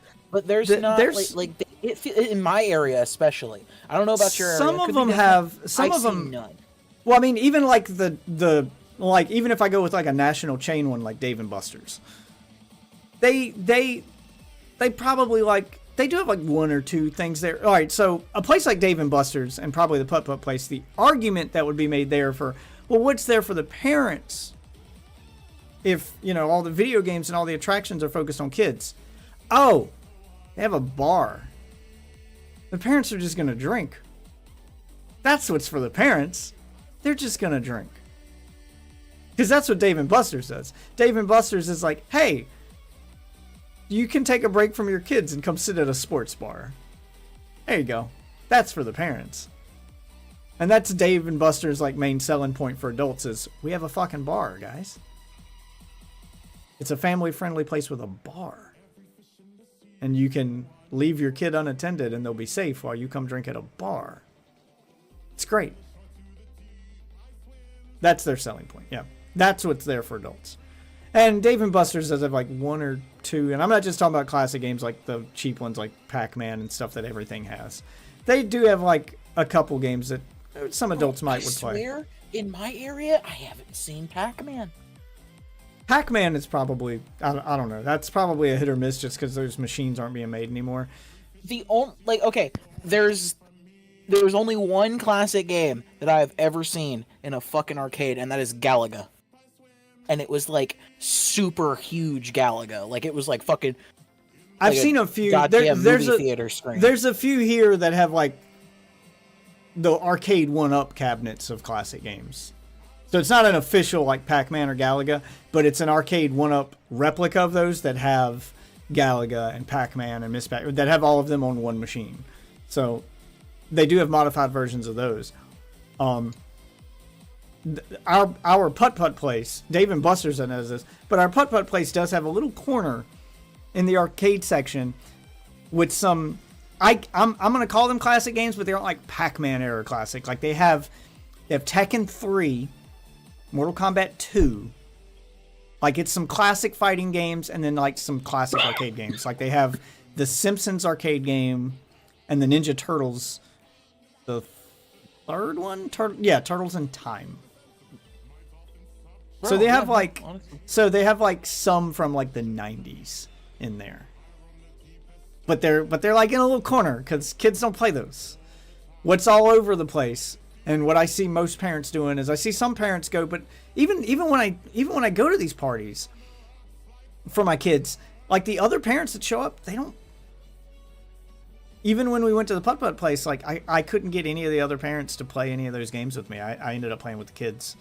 Because I played Tekken, I played Mortal Kombat. Like I was trying to play those old fighting games and play those old arcade games, and like none of the parents wanted to play with me. God damn. I ended up playing with the kids. Bro, I wish. What the parents ended up playing, they ended up playing games with their own kids, and then when they got bored and they were playing stuff for themselves, the stuff that they played for themselves were like the carnival games.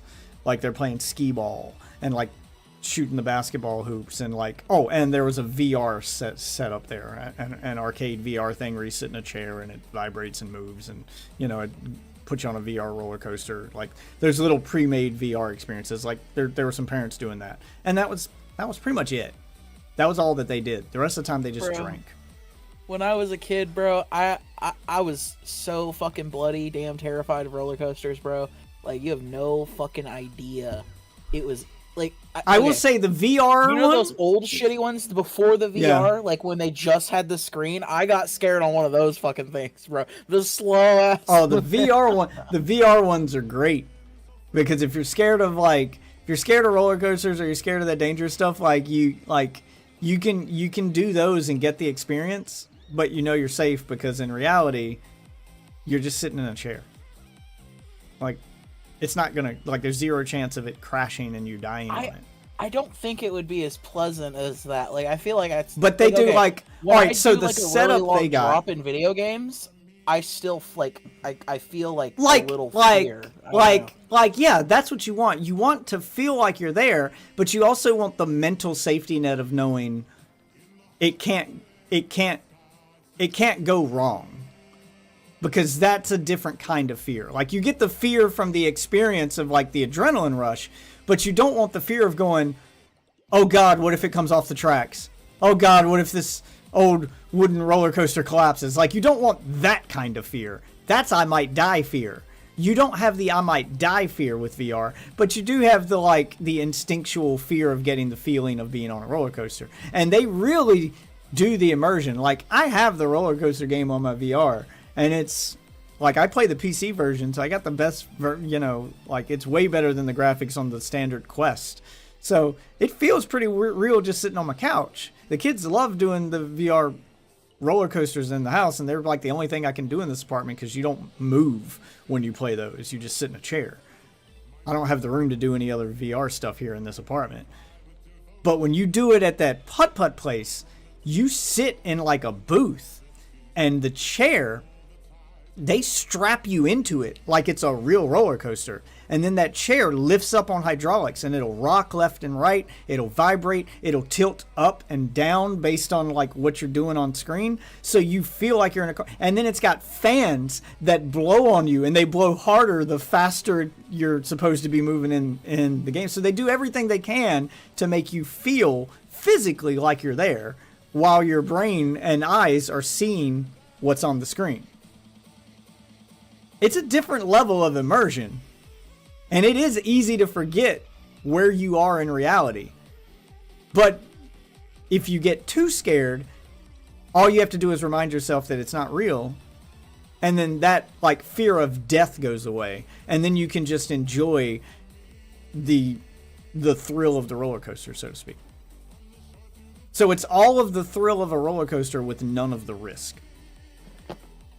Even though arguably the risk for roller coasters is relatively low. Extremely low. Roller coasters crash probably less often than airplanes, and airplanes are already the safest form of travel. So it's just one of those things where it's easy to forget how safe roller coasters and airplanes are, because when they do crash, it makes the news and it looks like the worst shit ever. But it's extremely rare that they do crash.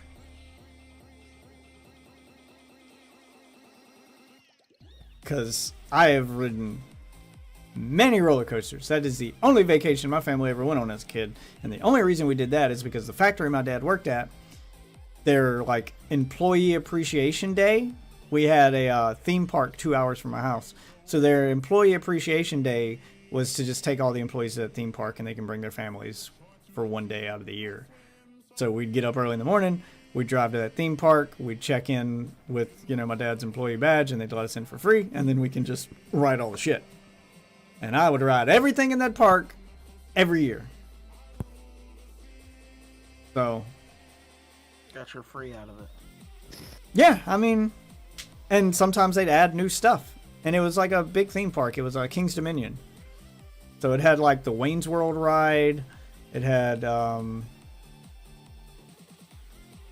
trying to remember who owns King's Dominion. I think it's Paramount, so it had a bunch of Paramount movie themed stuff. I think there was an Indiana Jones ride. There was a Wayne's World ride, and then as new movies came out, they'd build new rides. There was one there was one that had to do with aliens, and that one was probably the most unique roller coaster I've ever been on. That one was the scariest roller coaster I've ever been on, despite probably being the safest and the smallest. So that roller coaster, you can't see it. The entire... And thank you for the follow, Jane. Oh, thank God you're not a bot. You're an actual person who's typing that I'm assuming is not a AI bot so far. What's up? So that roller coaster, the entire thing is in a giant box. It's in a giant military-looking building.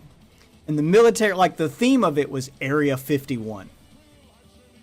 So it was set up to look like you were going inside of a government complex to get to the roller coaster. And the roller coaster is completely indoors. And it's pitch fucking black. Once you get, like, obviously the section to get there is dimly lit and they got screens and stuff and they're creating atmosphere. But once you get on the roller coaster, it's fucking black. you can't see shit, and then lights and stuff flash and come on as you're riding it. So you get these like brief moments where you can see that it's about to go upside down, and you can see that it's about to do stuff, but you can't really see what it's going to do next.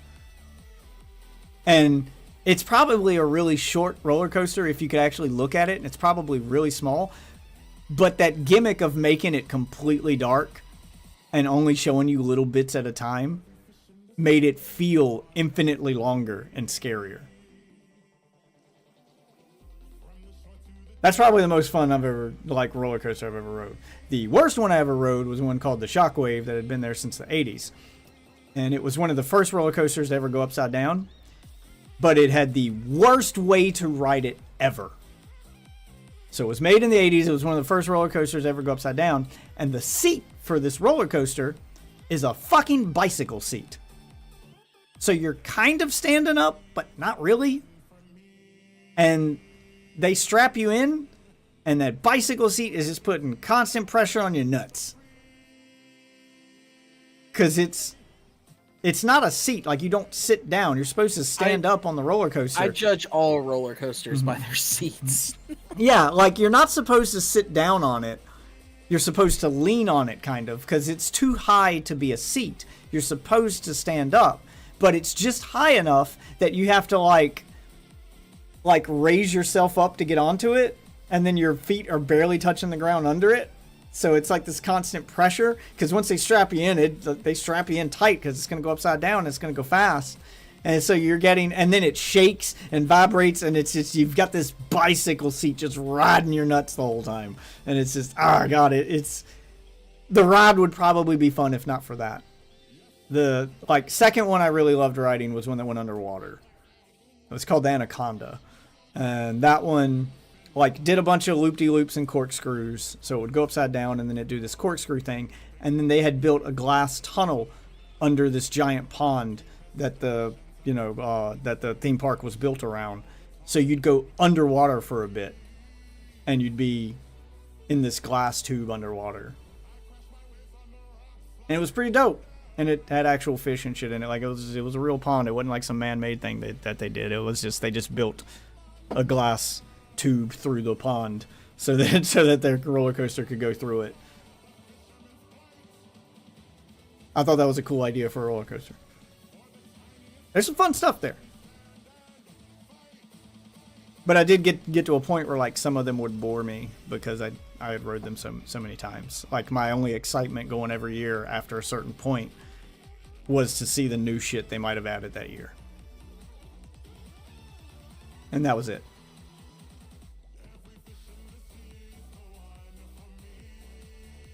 Dang. Because the other one, like, I remember when the last one that they added before I, like, went off to college and I quit doing that was, I think they were one of the first ones in the country to do this kind of roller coaster. So the roller coaster starts, it has two tracks, and one track is just there to launch the roller coaster, and then it connects to the main track, and then when it's over, like, it parks itself next to that, and then it moves over to the other track again. So the track's not, like, connected at the end. But the gimmick behind that one was the roller coaster started from a standstill.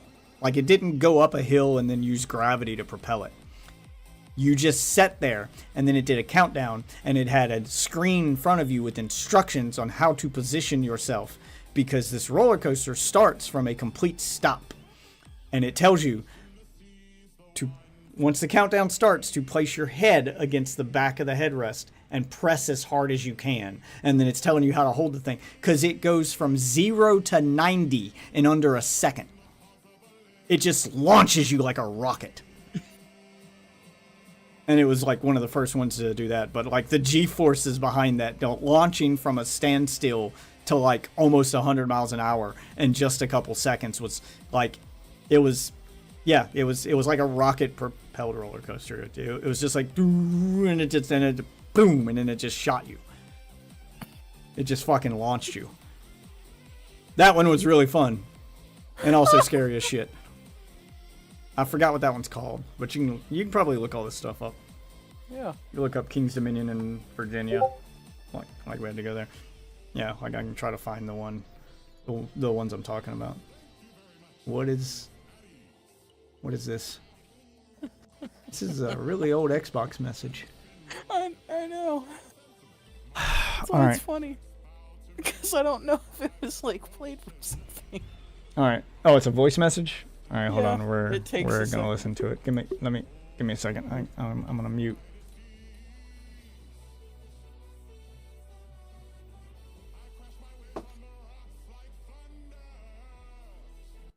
All right, let me mute the audio from my game. All right, and let's listen to this voice message.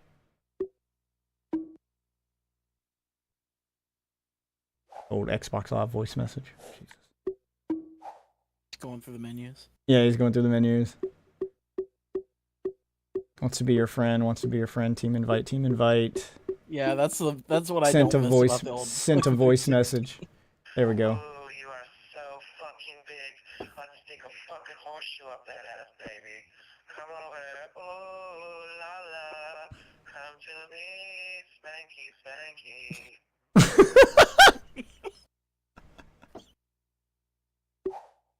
That's not the worst one I've ever seen. I got worse than that on Call of Duty back in the day, man. Cause that's the old Xbox. That's the old Xbox 360 Blade system where did they? Man, I used to like after a match, I would get like people would just spam you with hate voice messages. Oh man. I miss it Jesus so much. Christ, I man, do it's miss gone. that.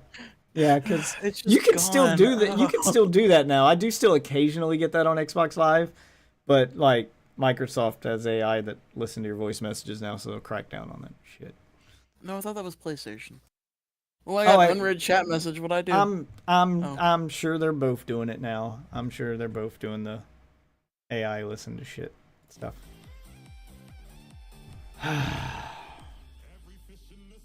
God damn it. I do miss that. Bro, I be doing it to people, bro. I be just. I miss proximity chat so much that's like my main draw to go back into Call of Duty, if I'm being honest, is the proximity chat. You know how much fun that was? Like, the only reason people underestimate like how much fun proximity adds to the game, and just no game does it anymore. I think the only reason H1Z1 lasted as long as it did and became as popular as it was because of its proximity chat. Some of my best clips were me just fucking with people on proximity chat. And there was like one guy who built his entire streaming career off of that. I forgot the guy's name, but I remember this like big streamer who's been banned from Twitch at this point.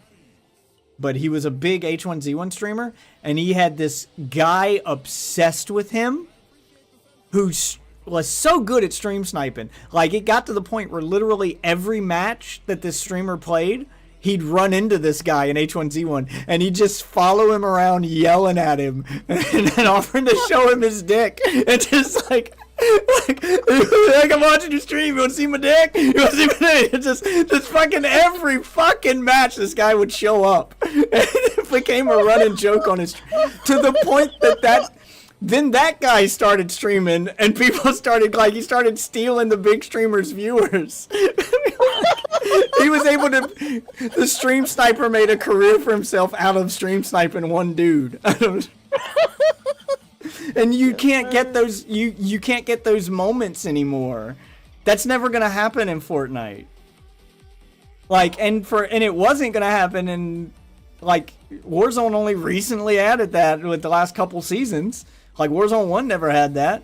It's so good for that to be back. Honestly, I don't think that shit's ever gonna happen again, because I think streamers are too important to they're fucking, they consider them marketing at this point. But he would just follow the guy around and yell. It could still happen, but you wouldn't be able to yell the same stuff at him. I don't think the problem is they made stream sniping against the rules, and it shouldn't be. Stream sniping should not be against the rules. I don't want to hear any arguments about it's unfair or blah blah blah. They can see your screen. Shut the fuck up. You're the one that chose to show your screen to the public. This is the price you pay to be a streamer. You get to play a video game for a living. The price you pay is that when you're streaming, people might snipe you. It's not like you can't still play the game like a normal person when you're not streaming and get the normal person experience, but the streaming experience is different. And this is the price you pay. And you know what? It became content for you. So shut the fuck up. It's literally making you money to get stream sniped. Shut the fuck up. Shut the fuck up. I don't want to hear that shit. I hate the fact that they were able to convince people that that should be against the rules. That you should punish people for trying to find a famous person in a public place that they stream to every single day. And it's a video game. This isn't like, stop with this comparison of, well, so it's okay to find real celebrities in public places? Not physically, no. No, you shouldn't be able to, like, invade Drake's personal space because you saw him at a Starbucks. But they're not invading your personal space. They're in a video game. You can just log off. They don't know where you live. They're not in your house. They're not there in real life. They're no threat to you. Someone could be a threat to Drake in real life. They could stab him, they could shoot him, they could punch him. They could do a lot of shit. They can't, like, there's no danger to you in a video game, so shut the fuck up. That's not the same. That is not the same comparison at all. You're in a public game, streaming your screen to the public. And anyone, especially people my age or anyone over the age of, like, 30, knows that you can make it against the rules all you want, or you can tell people not to do it all you want, or you can say it's unfair, blah, blah, blah. But anyone who grew up playing Halo split screen knows that no matter how many times you make that rule, your brother's gonna look at your screen. He's gonna fucking snipe you. He's gonna see where you are and come get you.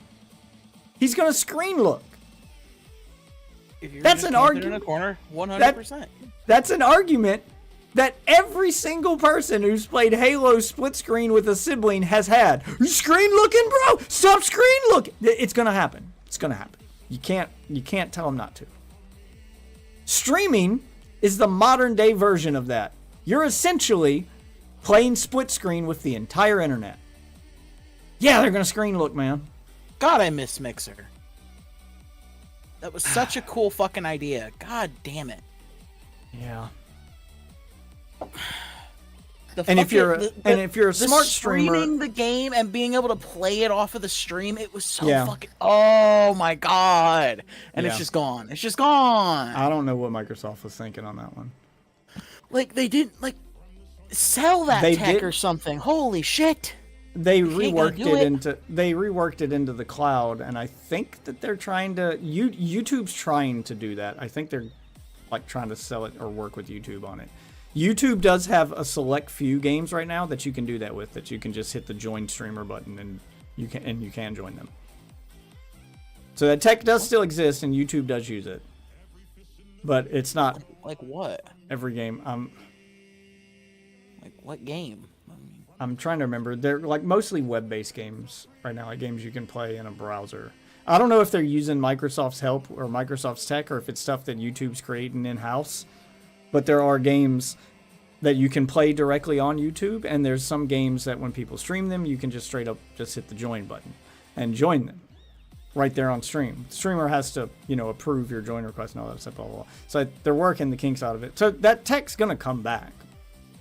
It's just Microsoft ended up using that tech to form their cloud, their xCloud streaming platform instead. That's where all their money went. They gave up on Mixer and poured all their money and tech into that. I think Mixer had way more potential, and they should have gave it room to breathe. I think this idea of, I think that they made the same mistake that Kick is making, but Kick doesn't have the same problems that Microsoft did, because Kick doesn't care. Kick's making enough money off its gambling streams to make up for the money it's losing.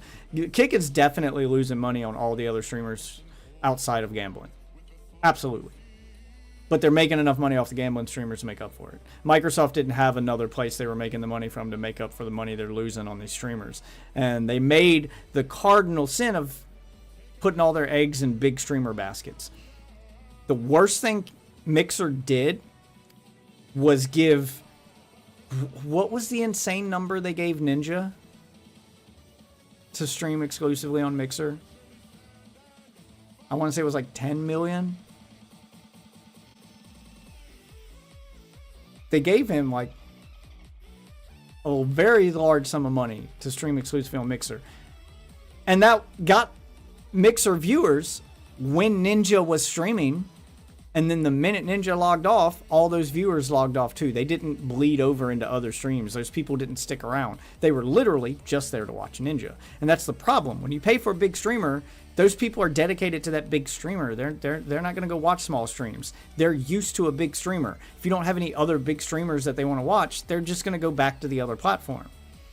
What Mixer should have done is instead of giving, let's say that they gave a big streamer, let's say Microsoft gave a big streamer $100 million. I think that's been the biggest deal on Kick. I think XQC got $100 million. So let's say that Mixer did the same thing. Let's say they gave $100 million to Ninja. Probably wasn't that much, but for the sake of math, let's say it's $100 million. You're only going to get viewers when Ninja's live, and you're going to have to dump more money into marketing to get him to advertise your platform and market it, which they also did. And that might attract some people, but you're going to be stuck to the demographic that one streamer appeals to. So you're not going to branch out. You're not going to get anybody new. You're not going to diversify your audience. Instead of giving $100 million to that one streamer, could you imagine the amount of attention, the good press, and the diversity of the audience Microsoft could have had if they gave $1 million to 100 mid-level streamers across multiple games and genres and sections of Twitch's website. So instead of pulling from one game, you're pulling some from just chatting, you're pulling some from Fortnite, you're pulling some from this, you're pulling some from this, you're pulling some from the MMO section, some from the fighting game section, some from the Battle Royale section, etc. Now you've got 100 mid-level streamers. You're talking streamers who, get a couple hundred to 1,000 views per stream.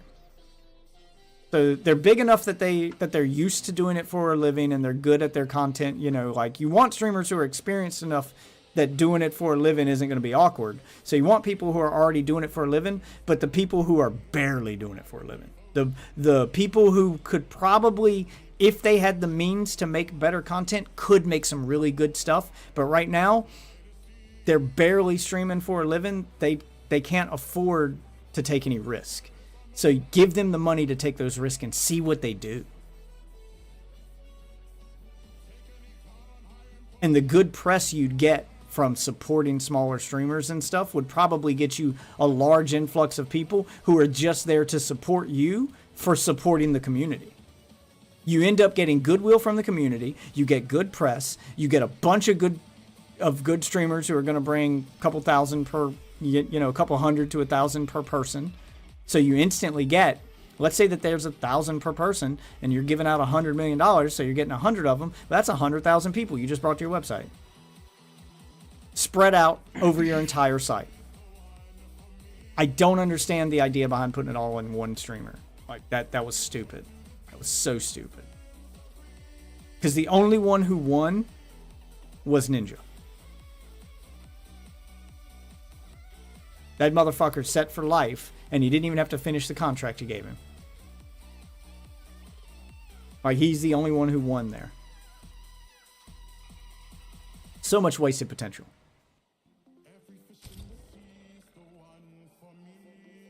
I just hate that they didn't, that they weren't willing to take a bigger loss on it and give it room to grow and give it room to breathe. Because anyone going up against Twitch, you're not gonna make a profit for at least a year or two going up against Twitch. Like, you need time for the internet to get used to you and say that, okay, you need the internet to give you time to take you seriously. Because if you're a new site, they're just going to go, well, how long is it going to take this one to die? Like, they're not going to take you seriously as a competitor until you prove yourself. And it's going to take a few years to do that. And during that time when you're trying to prove yourself, you're going to lose a good deal of money. But Microsoft was in a position to lose that money. Like, no other company probably could have done it. Except maybe Facebook. But Facebook clearly doesn't have an interest in making a dedicated streaming site. They'll incorporate a gaming section to Facebook, but no one fucking uses that shit. Facebook's got all its eggs in the VR basket. And rightfully so, they're winning the VR game, so they should put all their money in that basket. They're doing good shit over there. But when it comes to competing with Twitch, Microsoft was kind of the only company that really could take the risk and lose the amount of money that you'd have to lose to prove yourself before you start making that money back. And the fact that they gave up on it so fast is just, it's a shame, because they had good ideas. They had good tech. They had the superior streaming platform. The video quality was better. They had the technology where you could join in the streamer's game. They had way more interactivity, lower latency, so you got better response time. Like, everything about Mixer was better across the board. Gameplay system actually worth doing. Like, yeah, everything about Mixer was better across the board. And I don't think it lasted a year before they gave up on it. Like, you got to give it room to grow. That's what they really needed to do. The fact that they didn't is a damn shame. Because now the only companies that can compete with Twitch are companies that can afford, that aren't going to lose money trying. And the only way you're not going to lose money making a competing streaming platform to Twitch is if you're doing something shady through your website, like gambling. Is if you're making your money somewhere else. And the actual streaming part of the website is just there to promote the other thing. So Microsoft could have gone all in on the streaming thing, where Kick's never going to go all in on it. They're going to go all in on gambling, and streaming's always going to be, like, the video game streaming portion of Kick is always going to be secondary to the gambling. Always.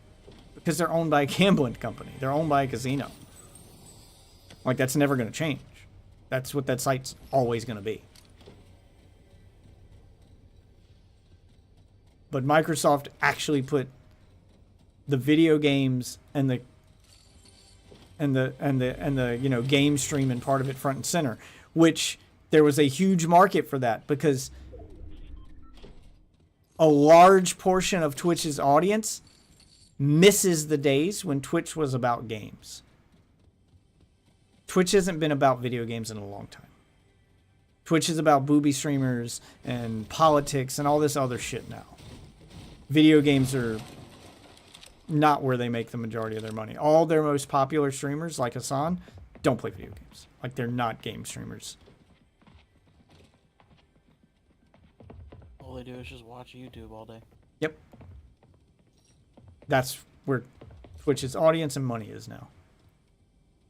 And the vast majority of Twitch's audience misses when video games were the focus. When you had to, because Twitch used to have a rule before they introduced the IRL section, which is now the just chatting section. Before they had an IRL section, Twitch had a rule that you could not stream on Twitch unless there was gameplay on screen. You had to be playing a video game to stream on Twitch. That's what Twitch was like when it first launched. That's what made Twitch what it is. And they've lost that. And people miss those days. And Mixer could have, like, taken that entire audience. Is this guy gonna come upstairs or what?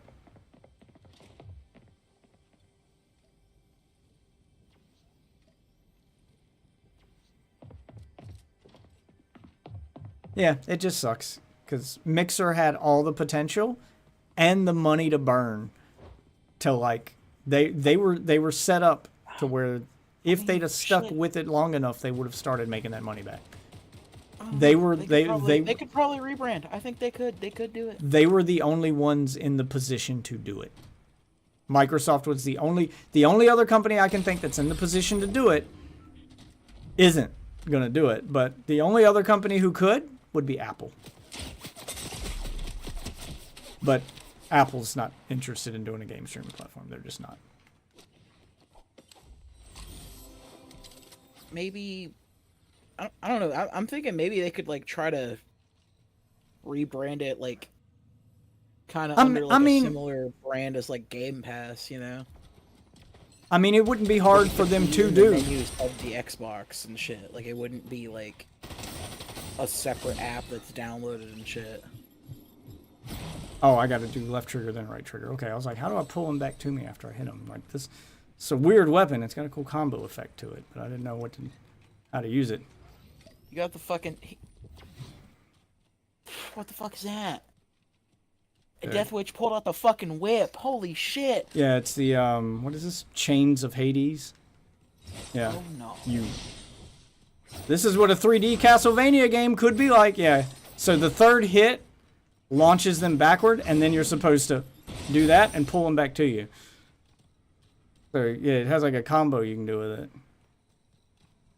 And I think you can also use it as a grappling hook. Yeah, so you can do like Roadhog and pull them to you. Can Kick not hear you? Yeah. I mean, Jane said, "How's it going?" twice. Oh, it's a bot. That's why. Remember the bots I said that'll interact with you? They do exist, and I've seen them on Kick. And they always have the same 3 starting messages. That's why I said what I said after reading the 3rd message, because they always come in really fast back to back, and then they don't say anything else after. Or they'll wait for you to say trigger words, and then they'll say something after that. If I'd have said one of the trigger words, but I didn't. As soon as I caught on to the fact that it was a bot, I shut up. And then it stopped responding, and now it's probably gone. But yeah, so they always come in, they say, hey, what's up, as one word, like it's the fucking 90s, what's up? And then they say, how's it going? And sometimes it'll type messages twice because it's a bot, and it doesn't know if the message went through or not. If there's any lag on the site at all when the bot's trying to send the message, it'll send it again. And that's why you sometimes get double messages. But when I see those 3 exact messages in that exact order, back to back in under a minute, it's a bot. And that's what happened. Damn. So they try to trick you into interacting with it and get you to drop your guard. Like I said, it's coming. Those AI bots are coming because they already kind of exist, but they're not that great right now. It's only a matter of time before they get better. Because right now there are those bots like that one that will test the waters, that will jump into your stream, try to trick you into thinking it's a real person and get you to drop your guard and interact with it. And what the bot's supposed to do is listen for keywords. Because I did have an actual conversation with one of them, and I ended up arguing with it, and before I realized it was a bot, it'll listen for trigger words, it'll interact with you, it'll compliment you on your gameplay, it'll compliment you on the quality of your stream, and then it'll try to pull you off the site to offer you art or other stuff. But it looks for trigger words, and I can't remember the words I was saying but I kept saying stuff that it would respond to, but it was like slow, like it would go long periods of time in my chat without saying anything, and then it would hear me say that trigger word, and then it would type out its response.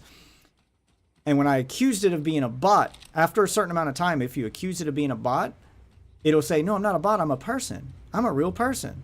Like it'll viciously try to convince you it's not a bot. Because a bot's not going to tell you it's not a bot. You know, the fact that it heard me call it a bot and say it's not a bot means it's not a bot. And that probably works on most people. They'll probably go, oh shit, it's probably not a bot because I called it a bot and it said, no, I'm not.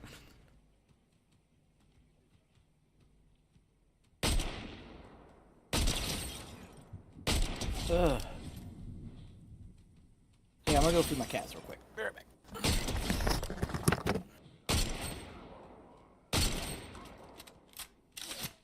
Come get me, motherfucker.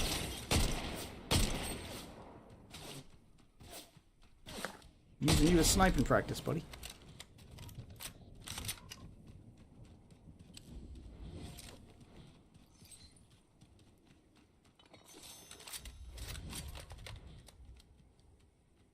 Where's the key card? There it is.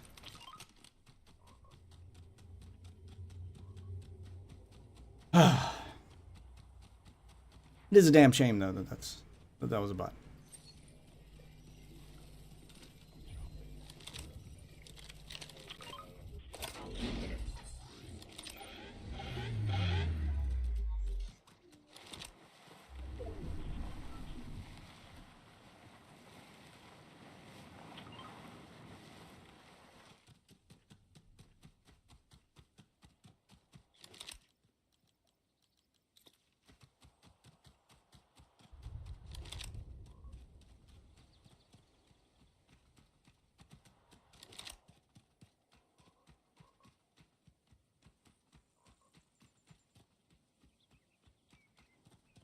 headshot in the point with the shotgun. How have I not done? Oh, because I killed him with the whip.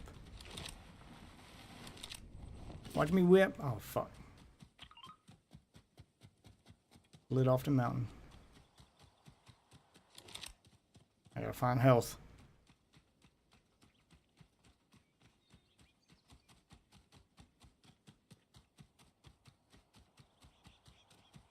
I do need to watch the rest of this kick streamer though. Speaking of which.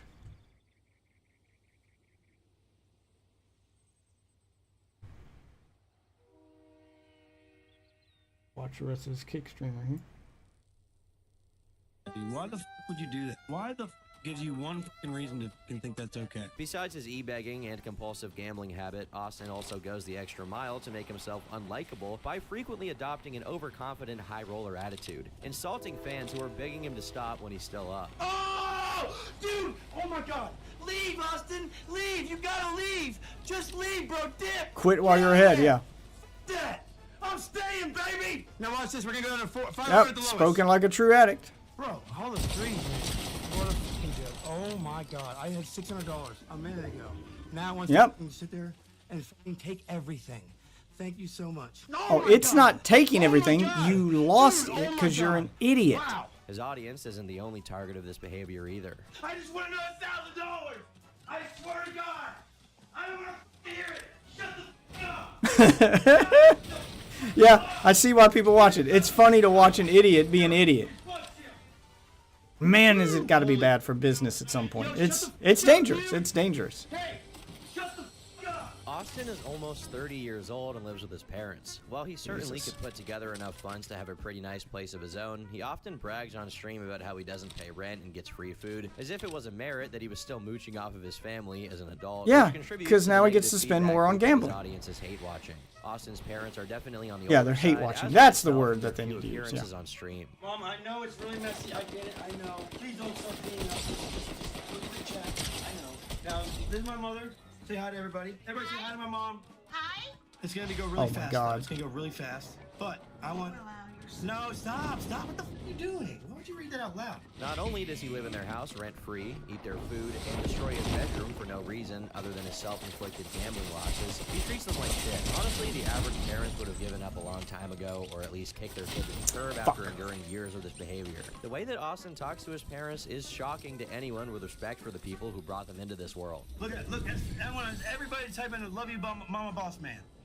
Come on, guys. Can you not look at this? Hi, that's his mom. You were Ah! gotta be cleaning all this shit up. In spite of the Buy your mom a makeover, man. time and time again that Show they some love their son respect. and will continue to provide for him. Austin's mom often appears on stream and Enable is the word that they absolute need to tornado say. shitstorm They'll continue that to is enable him. Not only are they supportive of his gambling career by providing him a stable safety net from which to operate, but they also support his deep-seated love for the Za. My mom just found that nugget I lost. My mom just found the nug. Remember I lost that nugget? Oh my gosh. Dude, this is some straight zop. People's speculation about Austin's Za? parents secretly hating him got so much Missing traction something? in the chat that he Nugget? once called his mom over to Za? prove otherwise, with mixed results. Tell the chat one good thing about me and that you don't hate me like these guys try to tell me. I do not hate The him. meth? He's my son. I brought him into the world. Okay, so but- how can you hate your own child? It's Oh, interesting there- that she there are didn't actually ways. Say anything good There about are him. ways. Instead, just went on about how a mother can't hate her son, almost like she's Yeah, trying you to can. convince herself just as Yes. much as the audience. He There you go, purposely Tom called got it. her instead of his dad. He got because their there. relationship is on much rockier terms. Austin gets much more reactive whenever his dad randomly appears from the curtain, usually berating him for interrupting the stream for things that could be said in a text message. Austin. Dude, what the f? Austin. What, dude?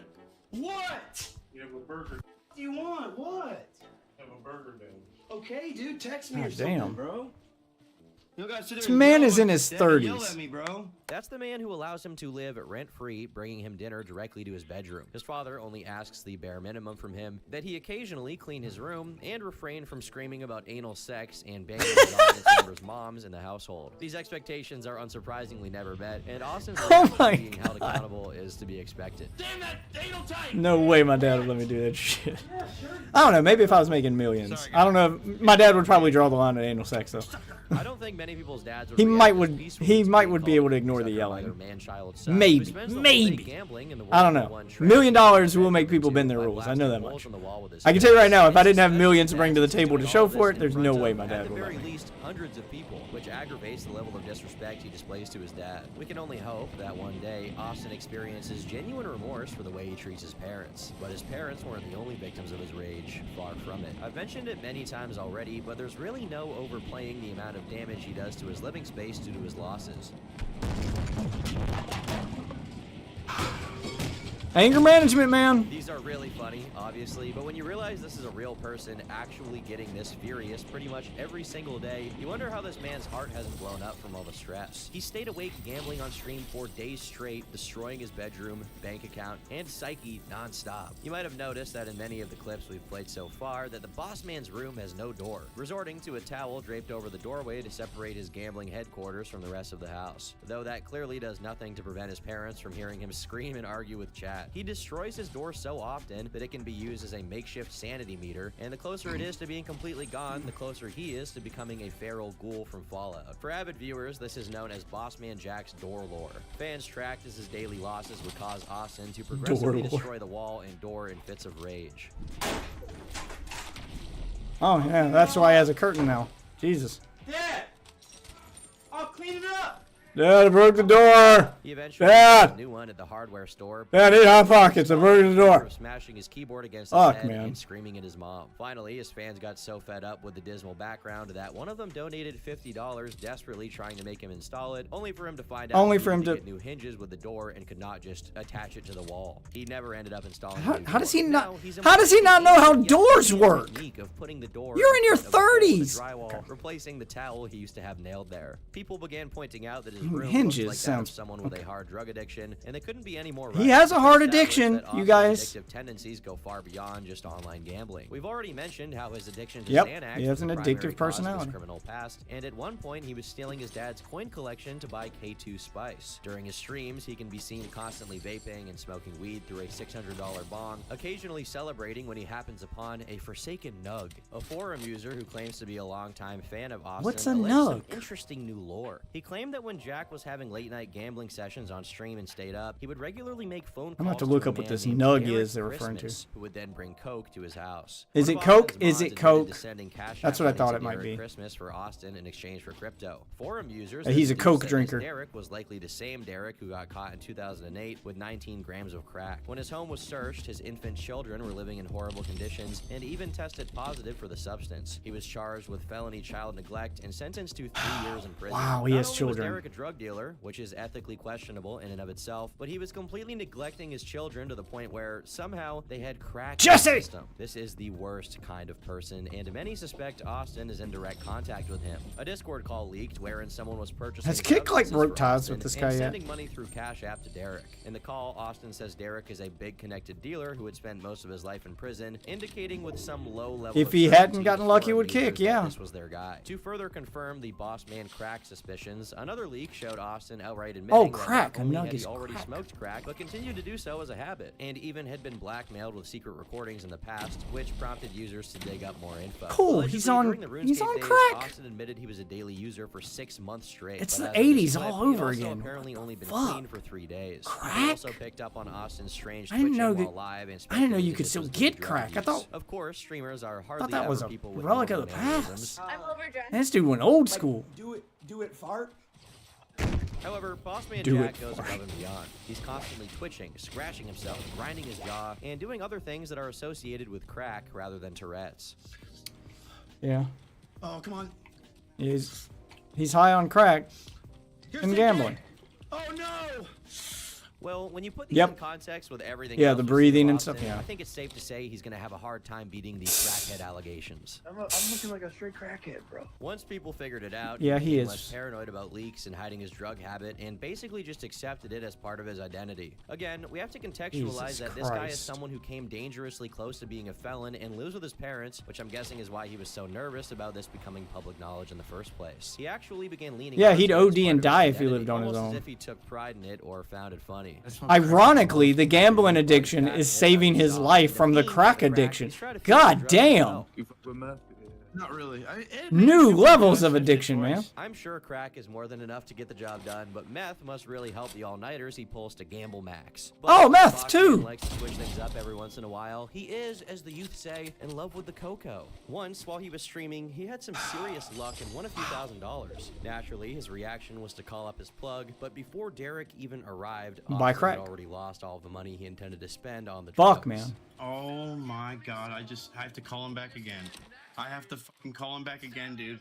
Never mind, man. Don't come out. Don't have enough anymore. A forum user speculated he's doing cocaine rather than crack, since the latter makes you pick at your skin more, and there wasn't evidence he had scabs on his arms or anything like that. They did notice, however, that he used to be fatter when he was young and lost weight over time, despite definitely not improving his diet or being an active person. This meant that he probably used to only smoke weed, and eventually added cocaine to his repertoire, causing the weight loss. The drug reveal also explained his fits of rage and extremely emotional reactions, as well as the delusions of grandeur and the stories about going to the psych ward. To be specific, these aren't necessarily caused by the drug use itself, but most likely have to do with entering abstinence, since it's known to make people very volatile. After Austin's hair had grown out a little from the last shave, one of his viewers would call in the chat for a fresh shaving. Austin said he would do it for 150 subs, or around 750 bucks. A viewer named Signal Boot sent him 200 subs, and Austin shaved his head. Well, not really. In a bizarre development, it barely made a difference, and Signal Boot expressed his disappointment, demanding Boss Man actually shave his head. Austin then argued with him that he followed the agreed terms to someone who just gave him $100 to shave his head, immediately ending the stream after this. Signal was the #1 sub at the time, having given Austin almost $10,000 in that month alone. It's wild that you're trying to renegotiate after you drop me the subs, bro. That's wild. I literally, someone clip it, bro. I literally said like 4 times, I'll do a 2 for another 100, or I'll do whatever I said for 50. And you did 100, so I did a 2. Yeah, I'm gonna get off. That got really quiet. See you guys. Another frequent donor named Fat Hacker, who gave Austin over $4,000 in juicers, trolled him by asking, "Are you ready for the biggest juicer of your life?" only to give him nothing afterward. Austin got so upset by this that he ended the stream and proceeded to threaten his own life. Finally, Fat Hacker told him he was just kidding and was about to send it, only to say psych again. The chat's reaction is almost exclusively praising Fat Hacker and laughing at Austin, further demonstrating that his audience truly takes pleasure in seeing him humiliated. Eventually, Austin got banned after constantly pestering a steak hostess for bonuses daily. He was given a 2-day exclusion from the platform for what the hostess described as impatience and high levels of stress during play. Normal people would think this would be the best thing to ever happen to Austin, giving him time to reflect on his less than Oh, that's activities. not what he's Rest going to do assured, at that however, time. that Austin refuses to change, even in the face of the consequences of his behavior. Yeah, Because as he's soon as not he gonna got back reflect stage, on people anything. Watched him lose everything and destroy his surroundings again. Oh my god. He's the worst kind of locale. Oh, there it is. There it is. Besides his parents, his audience, and his household items, Austin also targeted other streamers. For example, Oh, no. Yasuo was once one of the most promising League of Legends streamers in the Yeah, this world. story's going to Started end with streaming him in being 2015, banned he from showed a Kick. very Like, high Kick level of does skill in ban the game, people, right? Like, attracting this is many going to end with viewers who him came for his gone, frequent right? takedowns of entire teams all by himself. He even beefed with one of, if not the most notorious LoL streamer, Tyler 1, solidifying himself as part of the community. Eventually, he landed a spot on the esports organization 100 Thieves, but to many fans' dismay, he gradually lost interest in the game and started playing. Because of that, he lost a significant Thank you for the chunk of follow, his Perry. viewership and would Nope, frequently fuck off, rage at the Perry. chat God for damn it, fanning another Play bot. League. Anger What the problems, third a one burning this hatred for stream? the audience. What else could Yasuo have in common with our hero, Bossman Jack? You guessed it, the hots for the slots, literally. Yasuo pivoted to gambling, which the fans very expressively hated, until YouTube banned Yeah, both I of his can- channels due to the promotion of gambling. I will say, he never outright promoted gambling, and only used the sites which technically didn't violate the guidelines, but regardless, once the ban happened, he moved Yeah, the you're gonna channel. get banned Also, anyway, during the because chat Twitch on is Yasuo's inconsistent with stream, its own where he rule accused him of enforcement. using fake money on his bets. Yasuo, who claimed to be a hate watcher rather than a fan of Austin, would challenge the Rat King himself to a debate. Yasuo called him a crackhead, a completely fair insult given what we've learned so far, prompting Austin to baselessly accuse him of view-botting his streams, which was met with little else besides laughter. Yasuo proceeded to prove his transactions on stake on stream, while calling Austin a scamming tweaker with no real fans and only trolls and hate watchers. This sent Bossman I mean, into a frenzy, yeah, speaking probably. very fast and acting erratic. Well, more erratic than usual. Hey, how's it going? I wish you know. Hey, listen, you might not like me, but I wish nothing but the best. I don't dislike you. You're just a scammer. You scam your viewers. You beat your mother. You're a crack addict. You need help. The cops should come to your door. They probably will raid your house soon. Nothing but the best. I wish you best. Good luck, bro. Good luck. You're a fucking piece of shit. In their next encounter, Austin became I wish you the enraged best. You're a after piece of shit. Yasuo showed the pipe tutorial video along with a picture of Austin holding a crack rock to his viewers. Boss Man again accused Yasuo of using fake money despite having absolutely no proof of this, followed by yet another hefty helping of him going on about how he bangs Yasuo's mom. Yasuo's accurate breakdown of Austin's Fuck up this guy's ability to fight Hades. Answered by the insane Or screamings Cerberus. of Oh, Misty Suo! Oh, Misty Suo! and accusations of thinking he's better than everyone. All of this just served to make Austin look even crazier than he initially did, since he was now making unsubstantiated claims about someone else in the streaming community who, while also widely disliked, wasn't nearly as disliked as Austin himself was. Even worse, fans would catch Kick Viewbot in Austin's recent searches on stream, making it clear the reason he was so angry at Yasuo was probably It's because he was telling the truth. I mean, with Yeah. everything else this guy has done, would it really shock you if he was viewbotting? Besides, it's a pretty No. common problem on the site he calls home, which itself is It's a pretty directly common funded problem by on the all casino sites, man. that finances Austin's degenerate Don't think lifestyle. Twitch is free You of see, bots. Austin was sponsored by Stake and paid a weekly salary to promote their casinos. At one point, he was given $8,000 a week to gamble, and because of his streams performing well, he got a raise to a whopping $10,000 a week, which would have amounted to a little Gave him a over raise? $500,000 a year before taxes. This Jesus. is absolutely insane given who Austin is, but obviously most of this money would inevitably make its way right back to Stake, since that's the website he Yeah, used to gamble. that's why, Ed because Craven, one of the they know founders, that it's not actually joined a pay Austin's raise, chat it's an on Stream and investment. donated Yeah. $1,000. You'd think this would be a It is big straight up moment, exploitation maybe in he his would case, pocket though. some money for once when the owner of the site that fuels his lifestyle throws him a bone. Hey, thank you so much, bro. Holy shit, dude. Was that you, Eddie, that gave me the 1,000? Oh my gosh, dude. Bro. Oh my fucking god, dude. I just lost $800, bro. Oh my fucking god, dude. Oh, only 800? You, Eddie. You, bro. You fucking piece of shit, dude. His tendency to badmouth the company that's paying him $500,000 a year when he loses badly really makes it a mystery as to how the company even tolerates him at all. Maybe they were playing 4D chess and expected him to do so, knowing that getting paid and being seen as a complete buffoon is what gets people clicking on his stuff. Given the people he encourages to play slots on the site, they're probably making more money off his fans staking their own cash than they pay him. Stake has completely ruined my life. My life has been completely ruined. I probably lost $500,000 this year to Stake. These guys are sexy shit, bro. At least Austin doesn't have to be alone through all of this. If any of you are ever down bad and losing hope for your love life, Bossman Jack serves as a clear reminder that And I there forgot is to- someone for everyone.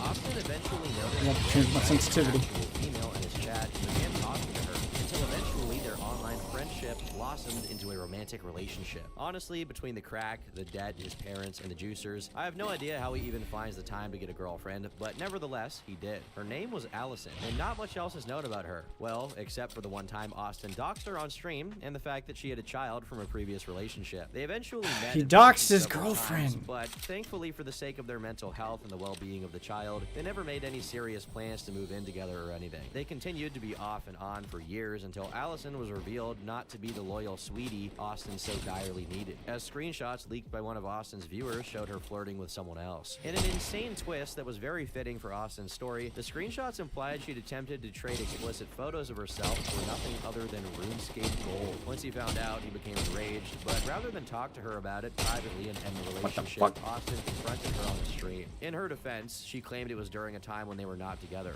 However, Austin alleged that they had already met up IRL and were talking every single day at the time the messages were sent.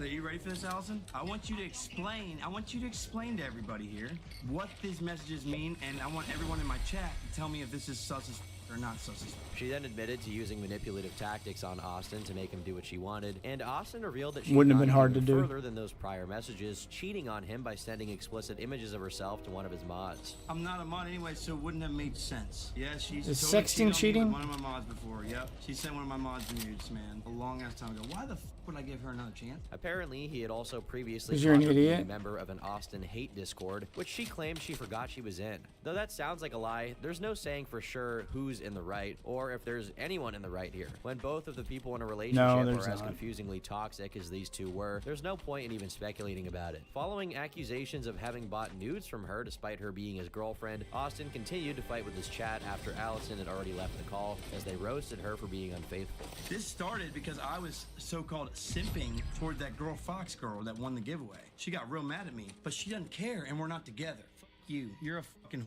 You may feel inclined So to he did sympathize simp. with Austin here, as it's evident Allison enjoyed terrorizing him to some degree, and his drug-addled, naive personality made him especially easy to goad. Even after multiple breakups, she frequently returned to his chat to try and re-enter his life for whatever strange, sadistic reason. Fortunately, Austin was smart enough to cut her off for good, knowing she was bad news. Despite the fact that Kick has openly marketed itself as the edgier, shadier alternative to Twitch that allows streamers to get away with almost I mean, it's anything, why I to the like point it, where but it's gotten them Jesus. in trouble, Bossman somehow managed to get a week-long ban on it. The bot said itself as the reason for Oh, a suspension. got a and whole week? Yeah, that fits the bill. I mean, if you consider compulsively gambling everything he's ever had self-harm, then he's a professional. However, the specific instance they're referring to here is when he started punching his own head, which took place on one fateful April Fool's Day.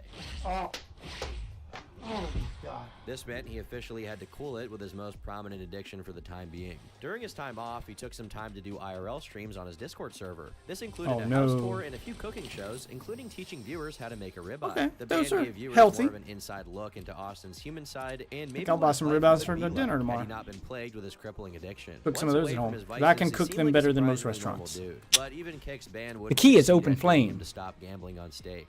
Dude, I wagered $1.25 At a million. low, $1.25 million. low temperature. You There's set really the no rack high. overstating the heights of financial insanity that Keep 'em this juicy. actual crack addict Delicious. has unexplainably reached. At the very least, This before actual point, crack. there was something to gain in the form of chat donos, and if you were feeling particularly generous, you could speculate that Bossman plays a lot of it up for his audience. This is proof that there is no playing up. He's really this f***ed up, on and off camera. Here, there was nothing. He was Oof. just draining his bank account and taking a few donos from chat, which he would immediately gamble, while the relatively small amount of people on his Discord server watched. Once the week was over, he returned to Kick after his ban was up to his fans' enthusiastic welcome. The positivity in the chat and from Austin himself during his first stream back is almost shocking to casual onlookers used to the typical chaos of the past. Again, it reminds us of what could have been. Oh my God! It's real! We're back! Oh my God! What's up, everybody? Yeah, they brought What? sunshine. You guys are fucking awesome, This man. got Vince, no welcome scope. aboard in.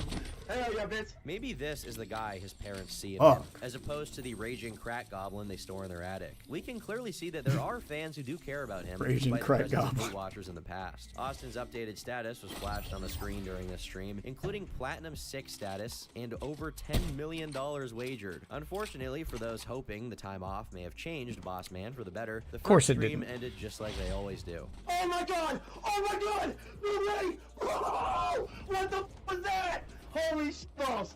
Woo, let's go! Holy shit balls. Oh, come on! Dude, are you kidding me? Only days after returning to Kick, a feud between Austin and a small Kick streamer named Nick White caused the most severe repercussions to his channel to date. Viewers in his chat told Austin that Nick was bad-mouthing him on stream, causing the crack-induced rage to boil over to a point of no return. Austin called Nick a derogatory term, Crack-induced formerly rage. belonging to the vast gamer lexicon, but nowadays falling under the category of homophobic slurs. I bet you have 200 subs, bro. You're a fucking failure. Shut the fuck up. You're a fucking fat. The use of this unspeakable six-letter F-word would almost immediately result in a month-long ban from streaming on Kick. Nick claims to have nothing to do with the beef and that it was only his viewers stoking the fire. Austin, meanwhile, attempted to appeal the ban in a very informal email, given the gravity of the situation, writing, "I'm honestly at a loss of words. I first got suspended for doxing someone that was close to my community for scamming me, which I understand doxing is not acceptable. I got a week for that. Then I lost $4,000 in just a matter of seconds and hit myself on the head and got suspended for self-harm. Now I stand up for myself after multiple accounts this Nick guy has sent to my stream and call him one word and I get an entire month suspension? This doesn't sound justified at all. Are you serious? It sounds like an escalation of events, dude. Should this ban be an entire month for someone that was literally harassing Because you you're a multiple offender. stream? I feel like you guys don't have my back at all. And that sucks because I put in a year's worth of streams on your platform. I've done a lot of advertising and I I've brought a lot feel of traffic to Kick. I doubt you like guys as will someone who even has consider experience looking in this or run-ins unbanning with the me. I just law, wanna you ask should you one understand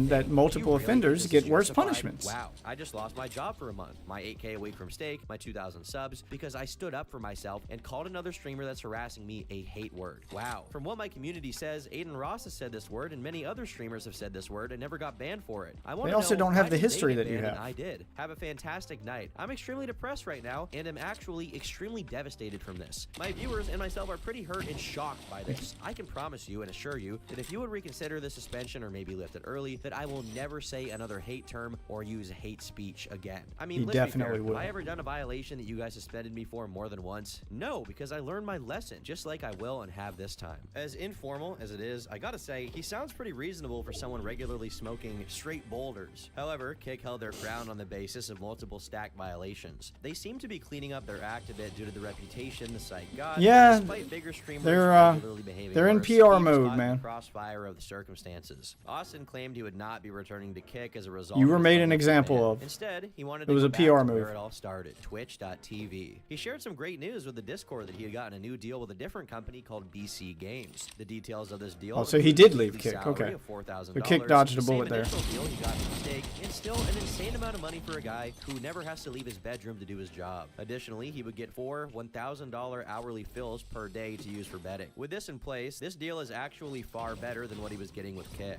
I should mention, Wow. though, that this is sort of what he was accusing Yasuo of doing when he was talking about making bets with fake money. Additionally, Yep, to this day, that he is always exactly makes what sure he's to mention doing. that he's in debt, and while I'm inclined to believe him, considering how frequently he loses, I'm starting to consider the possibility that maybe that's just a way of setting himself up for more juicers. With the amount of money this guy is raking in from the website sponsorships, I'm hard pressed to believe he's actually totally broke. It's Oh, not he's all definitely adding not. up. I assume he's not spending thousands of dollars a month on crack. Where is the money he's actually getting going? With the fills, it's almost $1.5 million in a single contract. But considering Twitch's policy on gambling, it wouldn't be shocking if they banned him eventually. Unlike They Christian, will. Austin isn't someone Or whose have they fate was already? shaped from the beginning, slowly sliding down a slope of delusion and inevitable doom. No, Austin had and continues to have a very fair shot at having a normal life. At any moment, he could actually walk away from all of this and go live a normal life if he just puts down the pipe and stops gambling. But no matter Yeah, what, he's not doing whenever that. he seems to be given the chance to do so, he never takes it. Actually, it seems that it prompts him to double down. I get that he's regularly getting thousands of dollars dangled in front of his face, and his contract is worth well over $1 million, but when you factor in the damage this will do to his mind and life, and that most of the He money ain't he's factoring getting that in. sucked out of his pockets and right back into the grinder of gambling anyway, it's just not worth it. As it stands right now, if the crack doesn't take him, the gambling eventually will. And unlike most of his streams, It'll be a it will not combination be of the entertaining two. to watch, even for the most sadistic members of his audience. As hard as the drugs he likes are, I recognize how insane what I'm about to say is. That he believes he will be successful once he gets off of it, which leads me to believe that while he's genuinely planning to stop using, he doesn't even consider the possibility that he should He's stop not going gambling. to. If anything, he actually blames the drugs for his lack of success in gambling.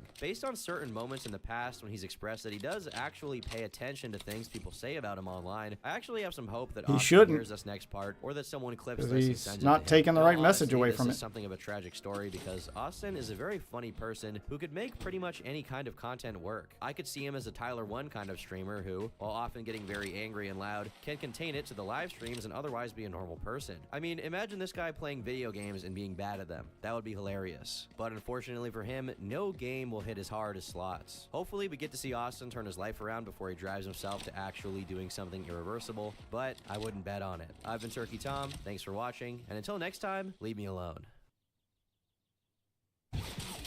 Oh, shit. All right, well, there's Kick's latest shit show.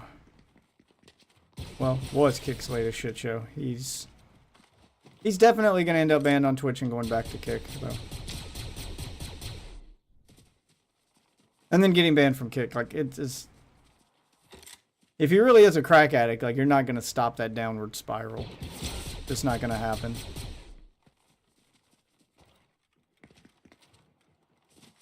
Oh my god, this guy's just straight up running from me.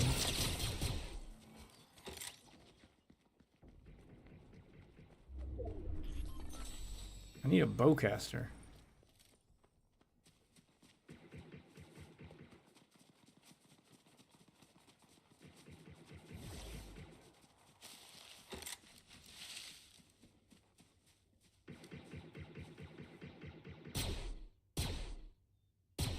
Wow, it is insanely inaccurate.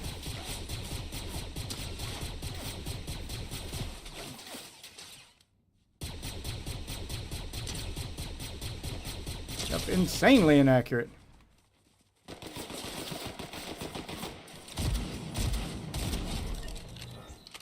That's not, though. Hey, it has unlimited ammo.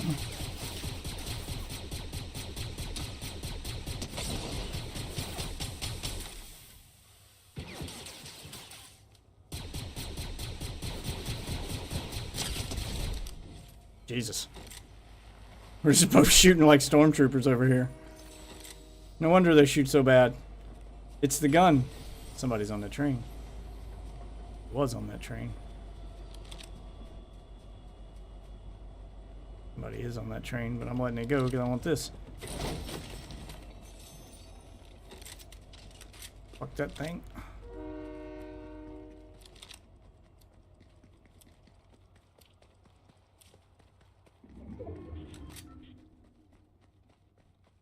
Gunfire coming from.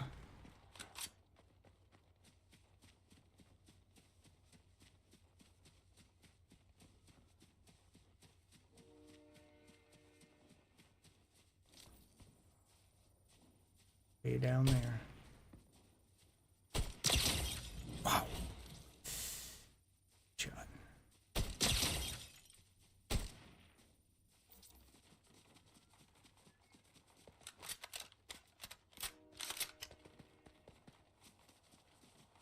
Coming for me? Coming for me, big gay? Huh? You coming for me, big gay? You shouldn't have.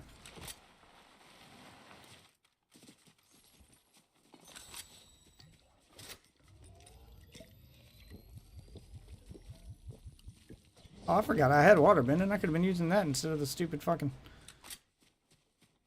blaster rifle.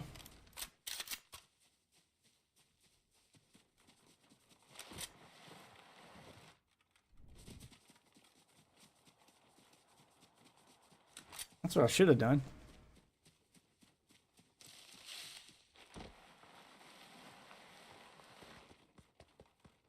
Go hide out in the... Wait, somebody's up here. I hide out in the windmill, but...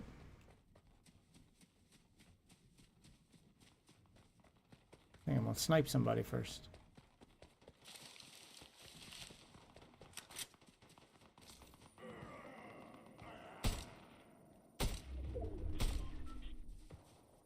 Oh, wow.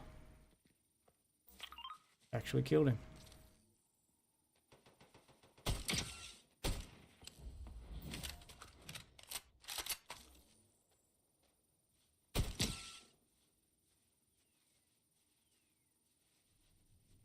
This doesn't have glint at this zoom, does it?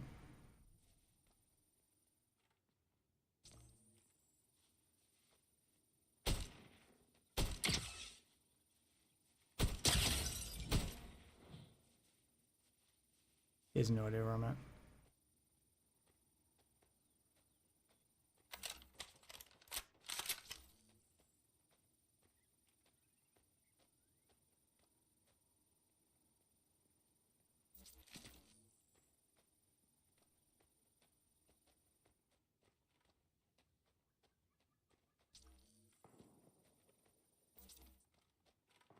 I'm gonna kill him like this. I'll start carrying a sniper with me just in case I do get that magic headshot. Chances are I'm gonna miss 90% of them, but when I do get that, finally get that headshot though, it feels so good. So good. All right, I'm back. Welcome back. Enchiladas. Well, the story did not end with him getting banned from Kick. Not permanently, anyway. He did get banned for a month. Well, first he got banned for a week. Then he got banned for a month. But none of it was for gambling. Oh, apparently he's addicted to something other than gambling, too. Go on. He's a crackhead.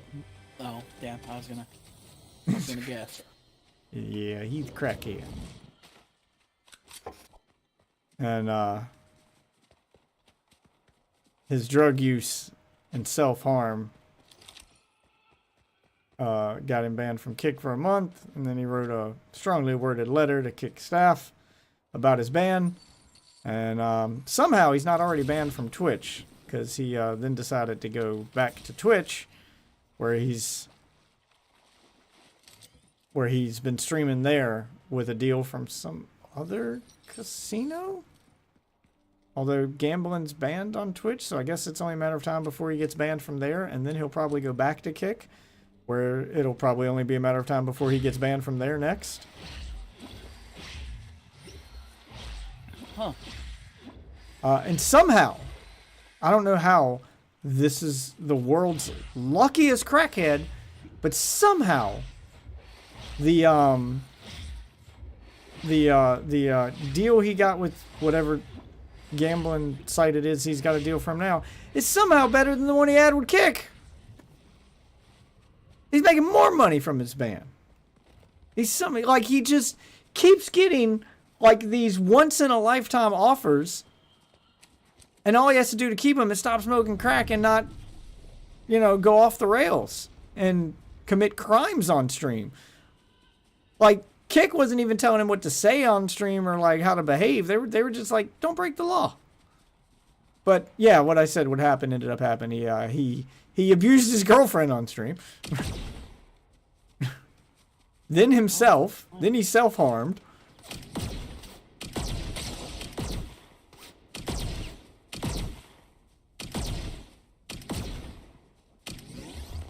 Jesus.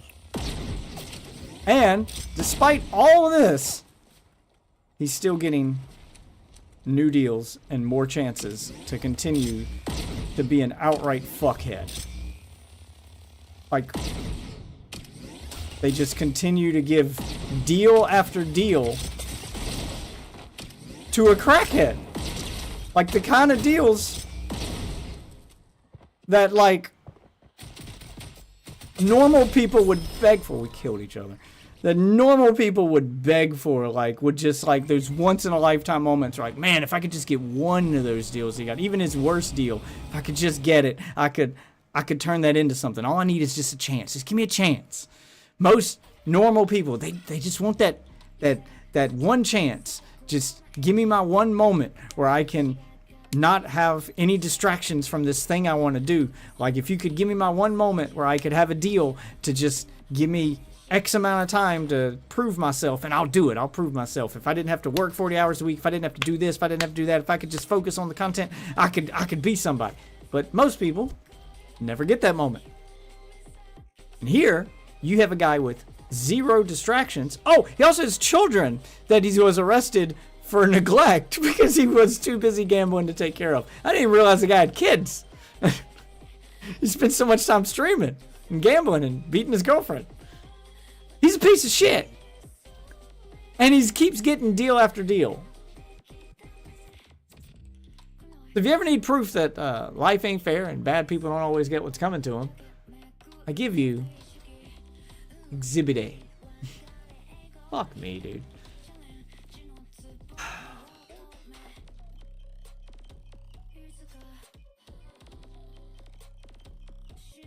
I mean, it's gonna end one of two ways. I'm gonna go grab a drink and stuff. He's gonna die, or he's gonna go to jail.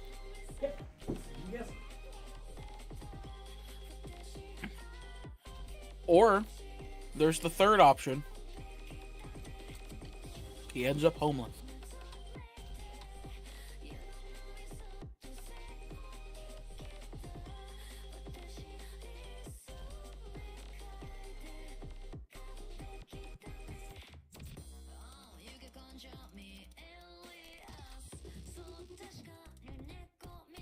Doesn't truly end until he's in jail again.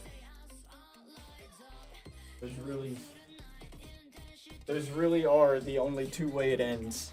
With him in jail or dead. Even homeless, he'd still find a way to gamble and buy scratch-off tickets, and he'll still find a way to throw the money away. Like, it doesn't truly end until he's dead or in jail. Because, as with most hardcore drug addicts, you talking heroin, crack, like that stuff, without actual help, which this guy has zero chance of getting because life hasn't, like, punished him for his addiction. Life has continually rewarded him for his addiction. He has zero reason to seek help. He's not going to seek help. He's not going to go to rehab. He's not going to get any professional help. So, as with any hardcore drug where professional help is out of the question, it always ends one of two ways. They OD and die, or they get arrested. And that ends up being their rehab. Jail ends up being their rehab. The government has to intervene, or death. Oh. And that's how it's going to end for this guy. Oh. Calling it now. Probably is the truth. Yeah. Sad but true. I've experienced it firsthand. My best friend OD'd when I was 20, 21. He OD'd on some hardcore shit. He was cocaine. He was a coke drinker. Drank one too many. Oh. And he didn't come back from that party. That's a long, sad story. Because I used to blame myself for it for a little while. Then I blamed my dad for it for a long time. And then I finally realized it was probably inevitable, even if I had been able to get there. Because I could have stopped it the night it happened, and I was supposed to intervene, and I was unable to, due to a series of circumstances beyond my control. I mean, I maybe could have if I'd tried harder, but he literally called me. Die. I had a feeling. Like, it was one of the... He called me high out of his mind. Like, I think he was having that moment where he realized, I'm gonna go too far. Somebody has to stop me. I can't stop myself. Like, he had that moment. Like, when he first started getting high. I don't know. Something spooked him. Because he calls me. He calls me, and he's practically in tears, begging for me to come and get him. Because, as he put it, I'm the only straight edge friend he has, and I'm the only one that can, like, he needs me to come get him, and he needs to start spending as much time with me as possible. Because I'm the only one I'm the only friend he has who's gonna stop him from going too far. And he's like, I'm at a party right now. I'm scared I might do it tonight. Come and get me. Come and get me. Come and get me. And I was like, where are you at? And he didn't know where he was at. Like, he didn't drive to that party. It was out of town. He couldn't tell me exactly where he was. And he was kind of too high to figure it out. And that was the last time I ever spoke to him. Because I went to go... I kind of started freaking out. I'm living with my dad, and I go to tell my dad what happened, and my dad's just not listening to me. We got family over. My dad's having a cookout, and he was distracted, and I'm trying to explain to him what's going on, and he's not taking it seriously at all. And he just, like, gave me the keys to the truck, and he was like, look, you want to go try to find, you want to go to a party, fuck it. Like he thinks I'm asking him to go to a party, and he's not understanding, and I don't have time to explain it to him. Clock's ticking. So I grabbed the keys to get in the truck. And I started trying to track him down. And all the friends I knew who might know of this place must have been with him, because none of them were home. So I go to his house. But his parents hated me, and it wasn't until I got to their house that day that I figured out why. They figured out that their son was on drugs, and for some odd fucking reason, they thought I was the one supplying them to him.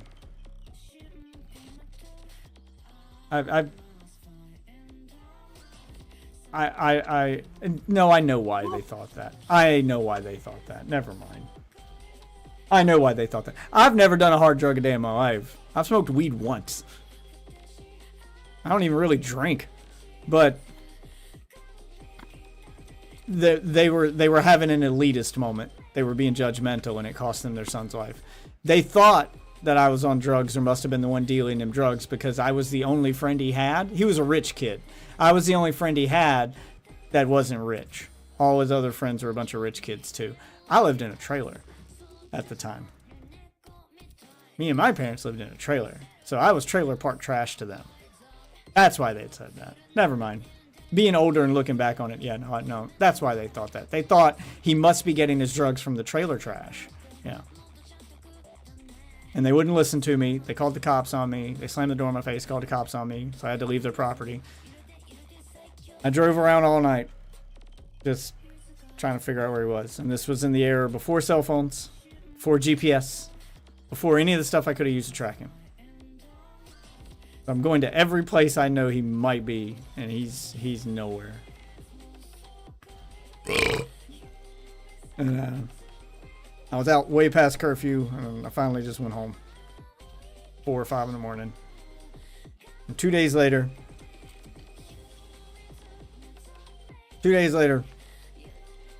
I'm in the kitchen making breakfast. My mom comes in there, and she hands me, to show you how old I am, and that this was back before the internet. My mom comes in there and hands me Sundays, and it was on a Sunday.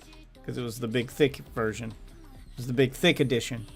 She comes in there and hands me Sunday's newspaper. And she already had it open to the page. There was a report on his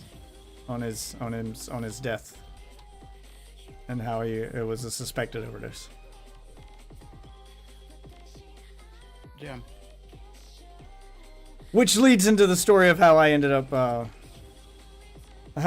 with all the experience I have with the court system. All that came after.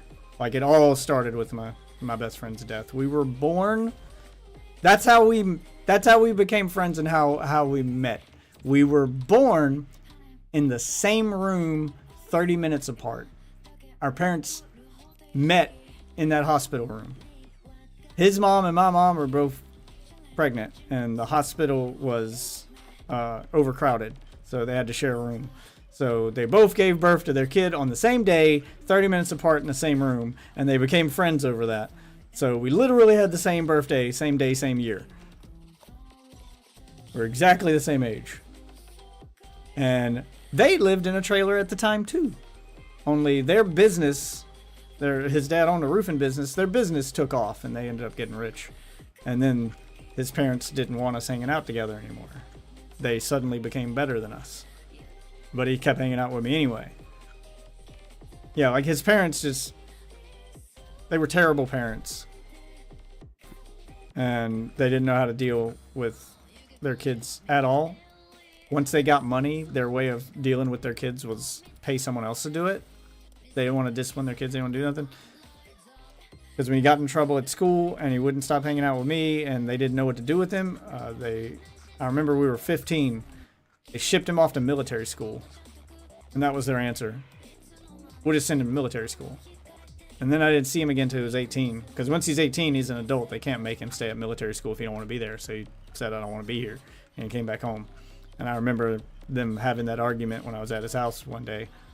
That they were so pissed off because I had come to pick him up. Because he was 18 at that point, and I had come to pick him up, and they thought he wouldn't be hanging out with me anymore, and they were having that argument as he's walking to my car, and they're like, I can't believe this, fucking 4 years in military school, or 3.5 years in military school, and he ain't learned a damn thing. He's just as bad now as he was when he went in, like, there's no discipline. I'm like, yeah, y'all shipped him off to military school. All it's done is made him hate you. They were shitty parents. Sounds like every shitty fucking rich parent in a movie. Yep, pretty much. They became the thing that they said they hated. And maybe one day I'll tell the story of what happened after he died, because it became probably movie quality level. Although I'll try my best not to get emotional if I talk about it, because it spiraled way out of control. If you can believe it, the death of my friend was only it was the start of all the bad stuff, not where the bad stuff should have ended. It only got worse from there.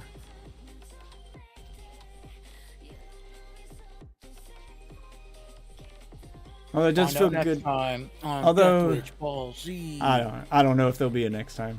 I hadn't talked about that in years.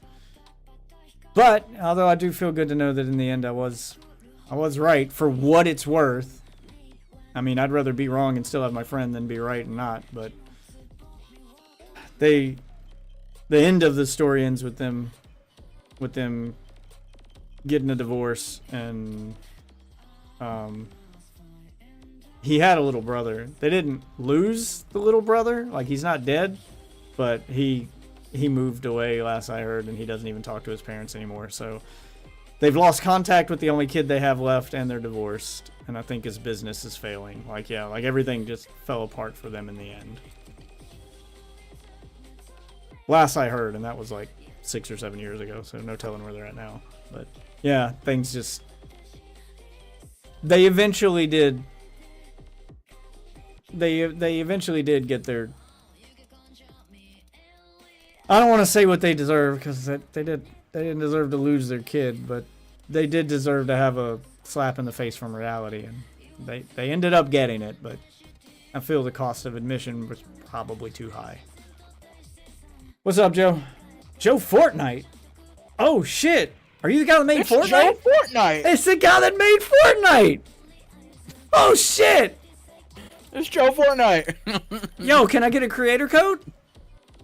Can I get a sponsorship? I like your game, but I have feedback. Oh, I just gotta kill people with that fucking bowcaster now. That weapon sucks. That weapon sucks so bad. Suck with this. Oh, thank you for the sub, Joe. Why does my alert not come up on screen though? Wait, why is that still up there? Get rid of that. Who wants to add you on Fortnite? Of course. Who wouldn't Do I want to add Joe Fortnite, the creator of Fortnite, the guy they literally named the game after? Yeah. Almighty Joe Fortnite himself. Yeah, of course. Joe Fortnite made a game, and they're like, "What do we call it?" And he's like, "I want to name it after me." And they're like, "Hey, no one's gonna buy a game if we name it Joe." And he's like, "No, my last name. Name it Fortnite." And Fortnite was born. Yeah. John Fortnite, yeah. Joe Fortnite. Or, yeah, Joe. It's Joe Fortnite. My clan tag, dog. It's just my clan tag. It's not my actual last name, bro. You just add my username. Just add me. I'm in the middle of a match, Joe. Read the room, buddy. Obviously, the name is Deathwitch, same as it is on YouTube. Fucking Joe Fortnite. Joe Fortnite. The Joe Fortnite. I can't believe you're disrespecting Joe Fortnite like this to death. Like, why would you like? I mean, having Not Joe invite him Fortnite, yourself. having the Joe Fortnite join my stream and want me to add him to Fortnite would be like, well, it would be like the Chris COD joining my stream and wanting me to add him on COD.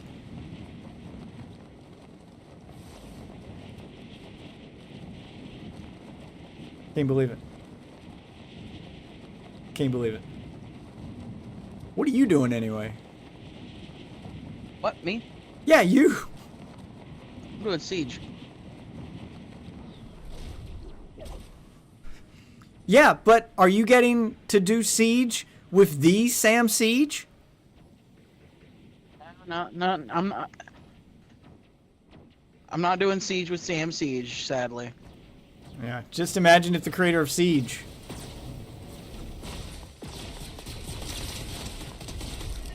Nope. I ain't letting you have it, buddy. I have joined the middle of a galactic battle for the ages. I gotta get that bowcaster. Hey, does killing the stormtroopers with the bowcaster count?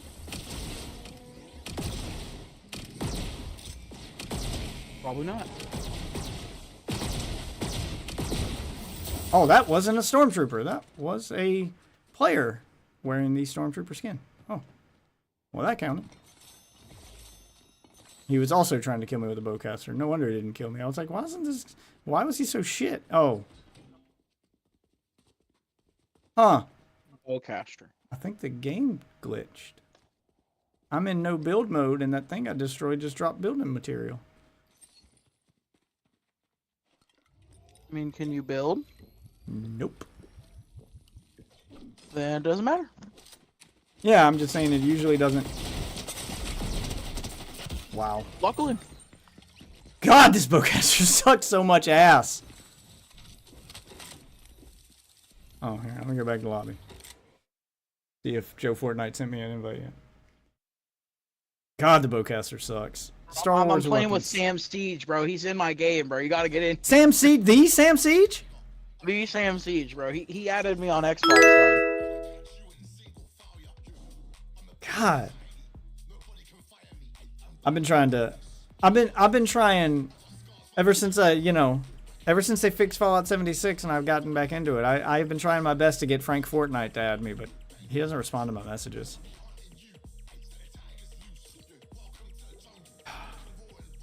I do not have a friend invite from you. Fallout fiend, bro. Wait, you said Frank Fallout? Yeah, I've been trying to get Frank. Isn't that the thing we're going for here? People who have the last name of their last name is the name of the game. You might have spelled my name wrong. The H is silent. Yeah, Sam Siege, Frank Fortnite, Chris Cod, Joe Fortnite.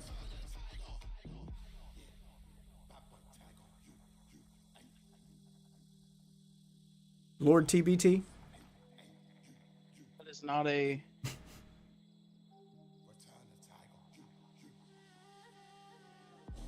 I'm pretty sure that there is a game on Steam called Touches Bear Testicles. Are you Happy Octopus? Is that you? Joe Fortnite, that's not you. Who the fuck is Happy Octopus?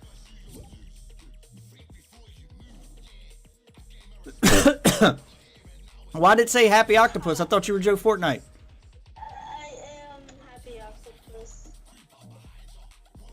You're not Joe Fortnite. You're not the guy who created Fortnite. You're a child. This is a child. Fortnite. Yeah, I am a child. But he's Joe Fortnite. Is that because I used to be a pro? Look, he's playing on his dad's account, bro. He's just playing on his dad's account. You used to be a pro? I used to create 90s. My dad hates Fortnite.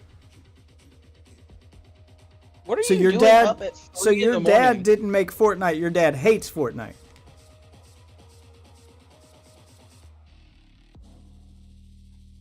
So, wait, I can't hear you right now, so I have to talk through the iPad because I can barely hear. I can only hear you through my iPad.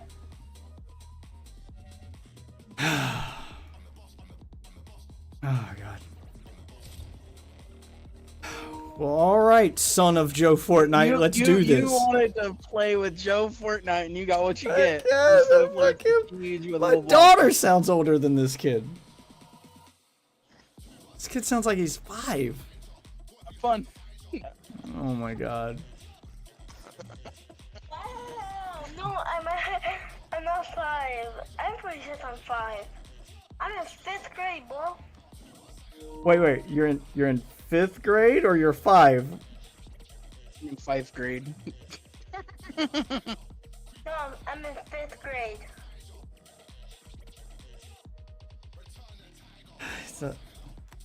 What are you doing awake? It is 4 in the morning. Where are your parents? It is 4 a.m. I can stay up all night. I can stay up until 3 a.m., 4 a.m., 5 a.m. See, Deathwitch cares about the community.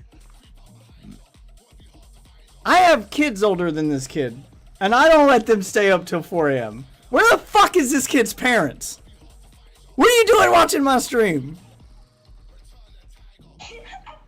Where are your parents? Go get your mom or your dad and put them on. Put them on the headset. They don't care how long I stay up. Yeah, I need to talk to your parents. You go give your dad the iPad. Tell him I need to talk to him.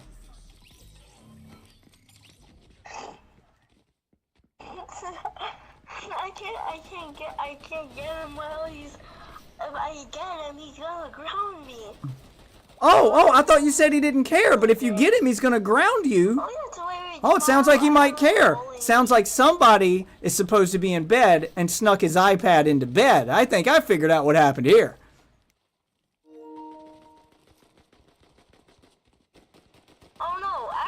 my dad were actually playing Final Fantasy on the PlayStation, and then he told me that I could play on Fortnite. Well, if he told you you could play, then why would he ground you if you go get him? It doesn't make sense, kid. Because I can't ignore him while he's sleeping.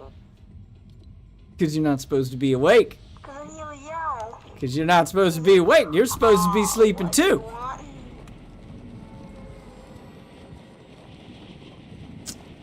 Oh my god. Actually, my brother's awake.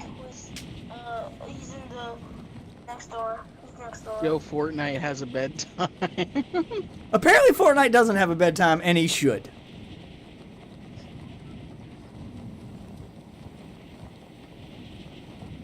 It all starts with Joe, it all ends with Fortnite. It's 8 o'clock.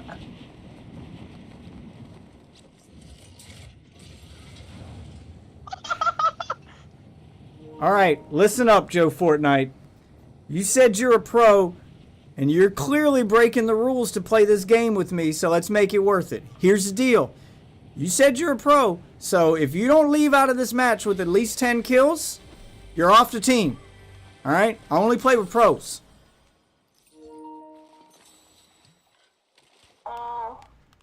Joe Fortnite ain't about to have no kills up in this game. For 3 months. Give me a break.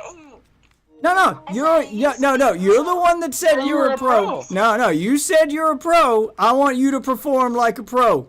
All right? I want to see double digits, kid. 1 kill? 10 kills. I want to see double digits, kid. All right? No excuses. Double digits? Okay, I got you. I got you. Oh, you got me? Okay. Let's see it.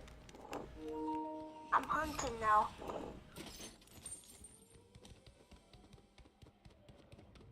$20 says he dies before me.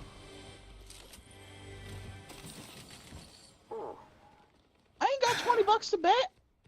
How are you a pro and you can't read pings? Why are you on the other side of the map? I pinged where we were going.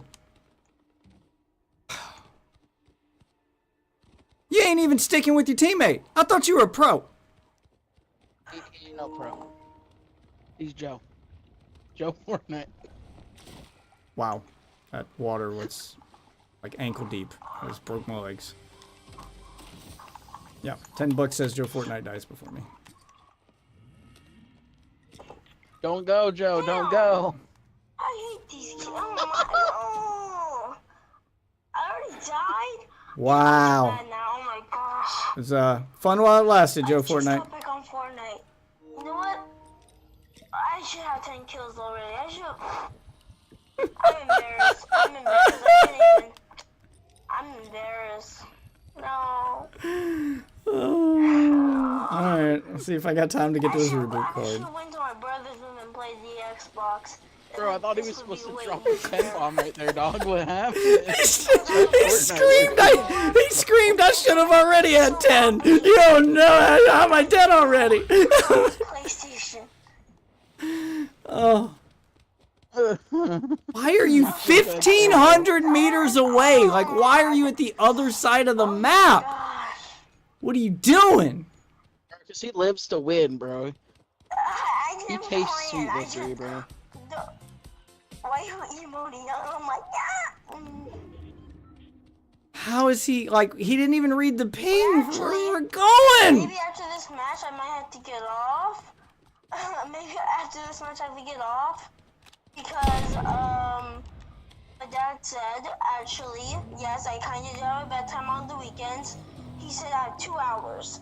And 9 plus 2 equals 11. He's still in math!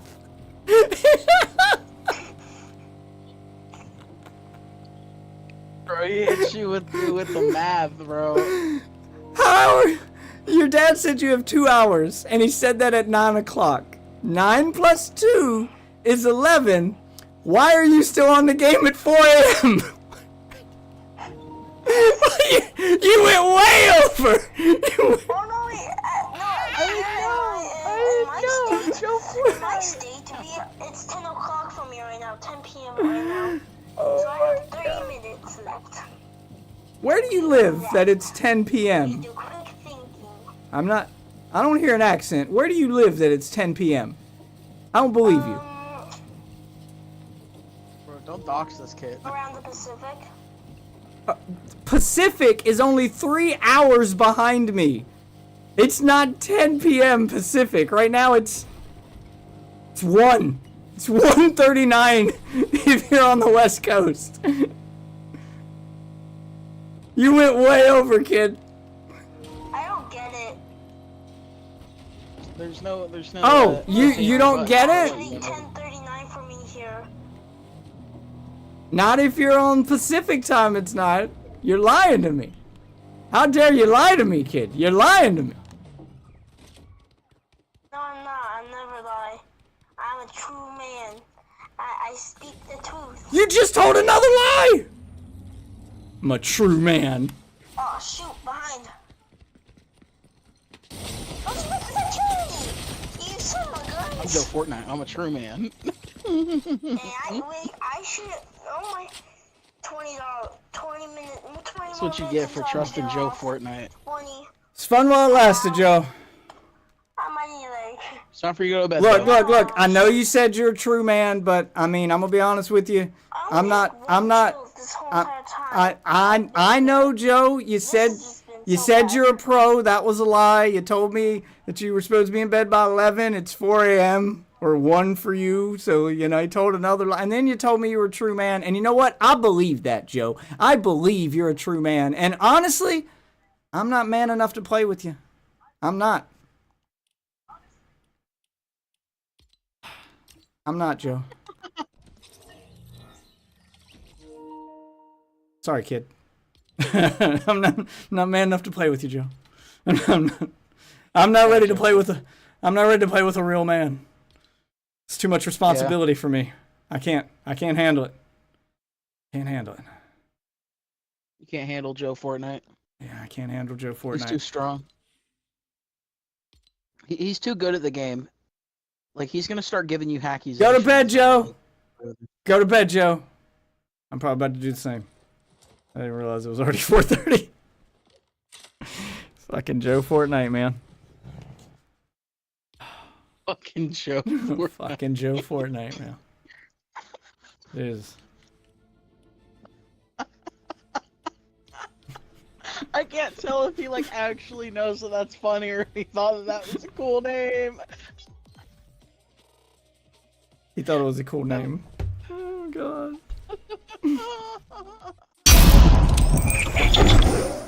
Joe, you got no riz. You got no riz, Joe.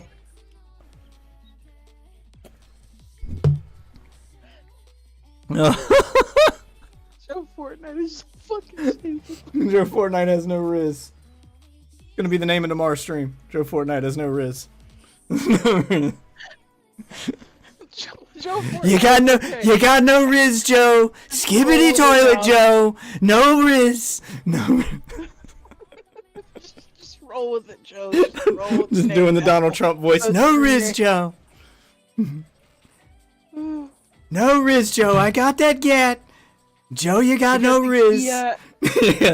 Skibbity toilet riz, Joe. Skibbity toilet riz, Joe. It's gonna be huge. Sad.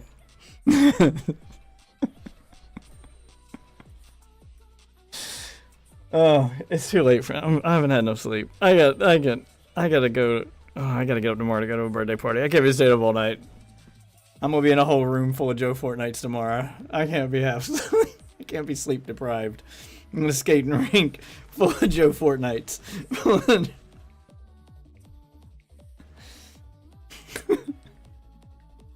Sad. You spelled toilet wrong, Joe.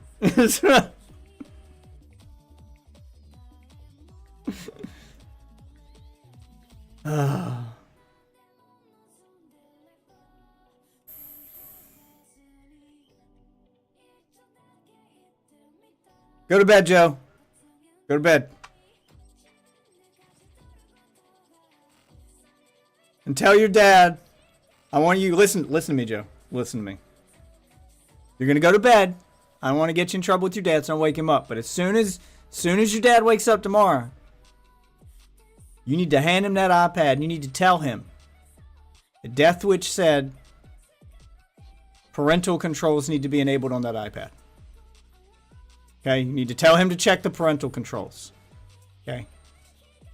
You know what? You said you're a real man. Your dad will respect that. That's a real man move. You hand him that iPad and you say, Dad, check the parental controls. I'm going to go clean my room. I'm a real man. And then you poke your chest out. You march to your room like a man and start cleaning. Oh, Joe Fortnite is the real Fortnite. That's what Andrew Tate. You ain't a real man. That's what Andrew Tate would do. He'd march to his room and he'd clean it like a real man. And then he'd get on his computer and talk to boys and while he pretended to be a girl. Because that's how he makes his money. By pretending to be a girl. No. Because Andrew Tate's a real man. A real man pretends to be a girl for money.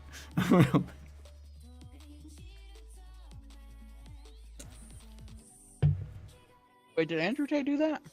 Yeah.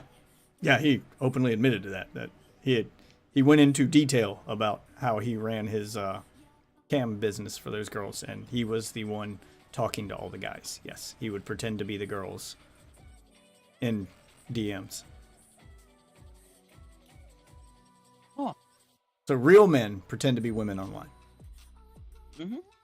Okay, that's how you get at Bugatti. By flirting with men in DMs.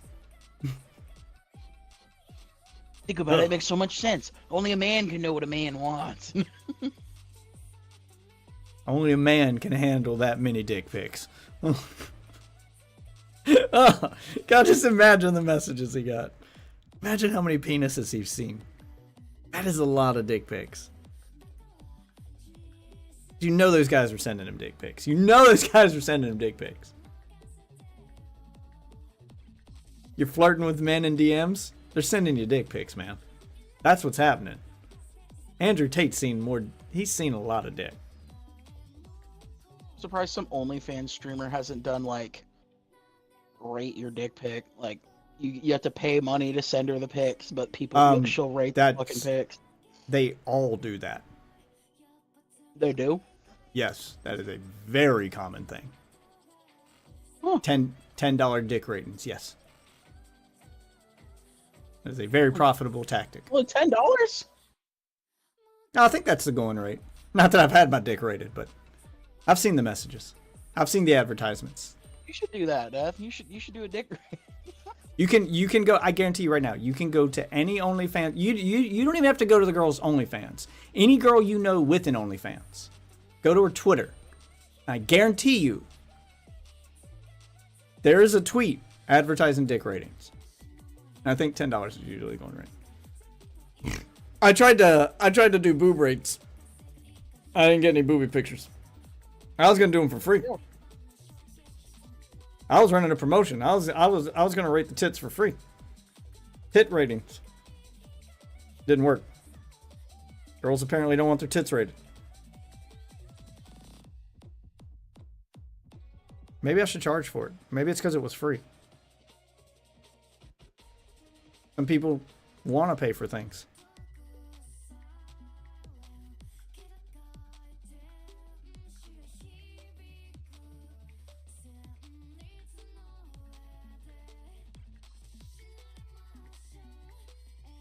Maybe it's the scale. Maybe we have to come up with a better way to rate tits other than a scale of 1 to 10. Maybe the scale is what's scaring them off. Maybe the scale's too harsh. You know, women are sensitive. We got to come up with a scale that even if your tits are bad, it still sounds like they're good. So 1 to 10, you know your tits are bad if I say 1.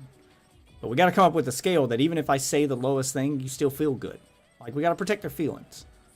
Or you could just never go to the lowest scale. Yeah, it's not about never going to the lowest scale. Someone's got like 3 fucking. Yeah, but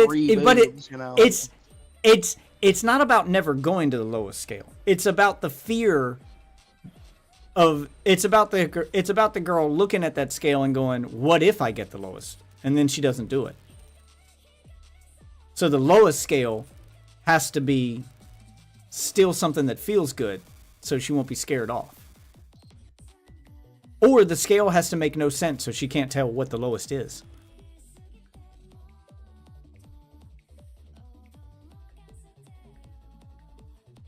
We just need to make up a scale that doesn't make any sense, so she doesn't know whether she did good or not. And then I give her a rating where I'm like, I rate your tits banana. And I rate your tits watermelon. Your tits are peaches. Well, which one's the best? I don't know. Y'all figure it out. I don't know. Like, just give a bunch of random bullshit. And then I don't know. Y'all figure it out. I don't know. So each one of them can feel like they're the best, but they never really know. It's all psychology, man.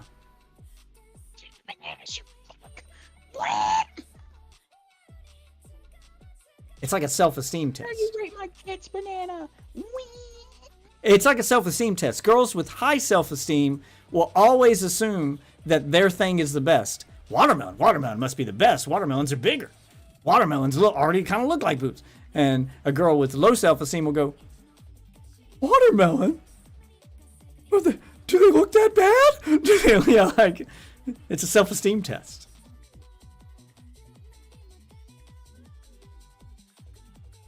That's why I can't do ratings, man. I'm dangerous. I'm fucking with girls' emotions over here. I'm fucking...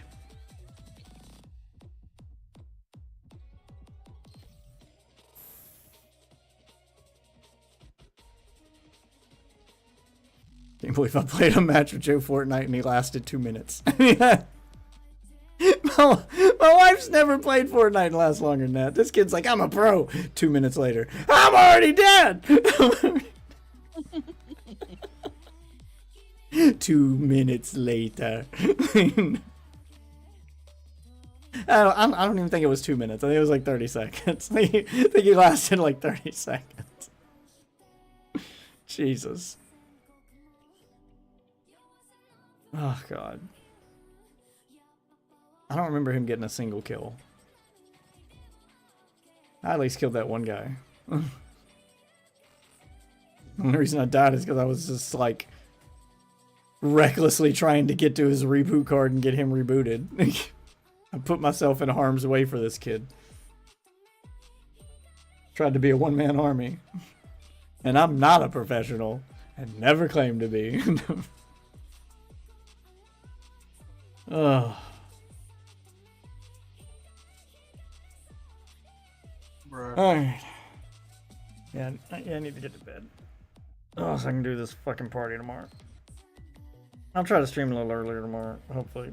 I'll catch a nap after this party. So I was gonna start packing shit, because we need to pack. We move at the end of the month. I was gonna spend the day packing, but I forgot about the fact that it's her birthday this weekend. I forgot we had paid for that fucking birthday party. I lost track of time. I thought it was next weekend. I just lost track of my days. And I was like, oh yeah, that's this weekend. Fuck. Well, I'm not gonna take her to her birthday party and then make her spend the rest of the day cleaning and packing the house on her birthday. So I guess we won't start doing that till tomorrow. I'll just take a nap instead. So I can maybe stream tomorrow. Alright. Alright, man. Later, dude. And as for the rest of you wonderful witches, I want to thank you all for watching. If you're new to the stream, there's socials above my head here. Follow me on Twitter to see when I go live. The Discord is where the community's at. It's a couple hundred strong, grows every single day. We do, if you're a supporter of the stream, you get access to the Minecraft server. We do have a Minecraft realm, so you can play on any device. It's got a bunch of add-ons and mods on it, so it's a pretty fun time. Twitter will let you know when I go live. YouTube is where you can get your daily dose of Death Witch, even if I'm not streaming. I'm trying to take YouTube a little more seriously, so the videos, they've got a little better editing quality to them, and they're only going to get better over time. So be sure to sub to the YouTube channel and watch my progress. For now, though, I'm going to bed, so I want to thank all you wonderful witches for watching, and I'll see you guys tomorrow night. Have a good night, everybody.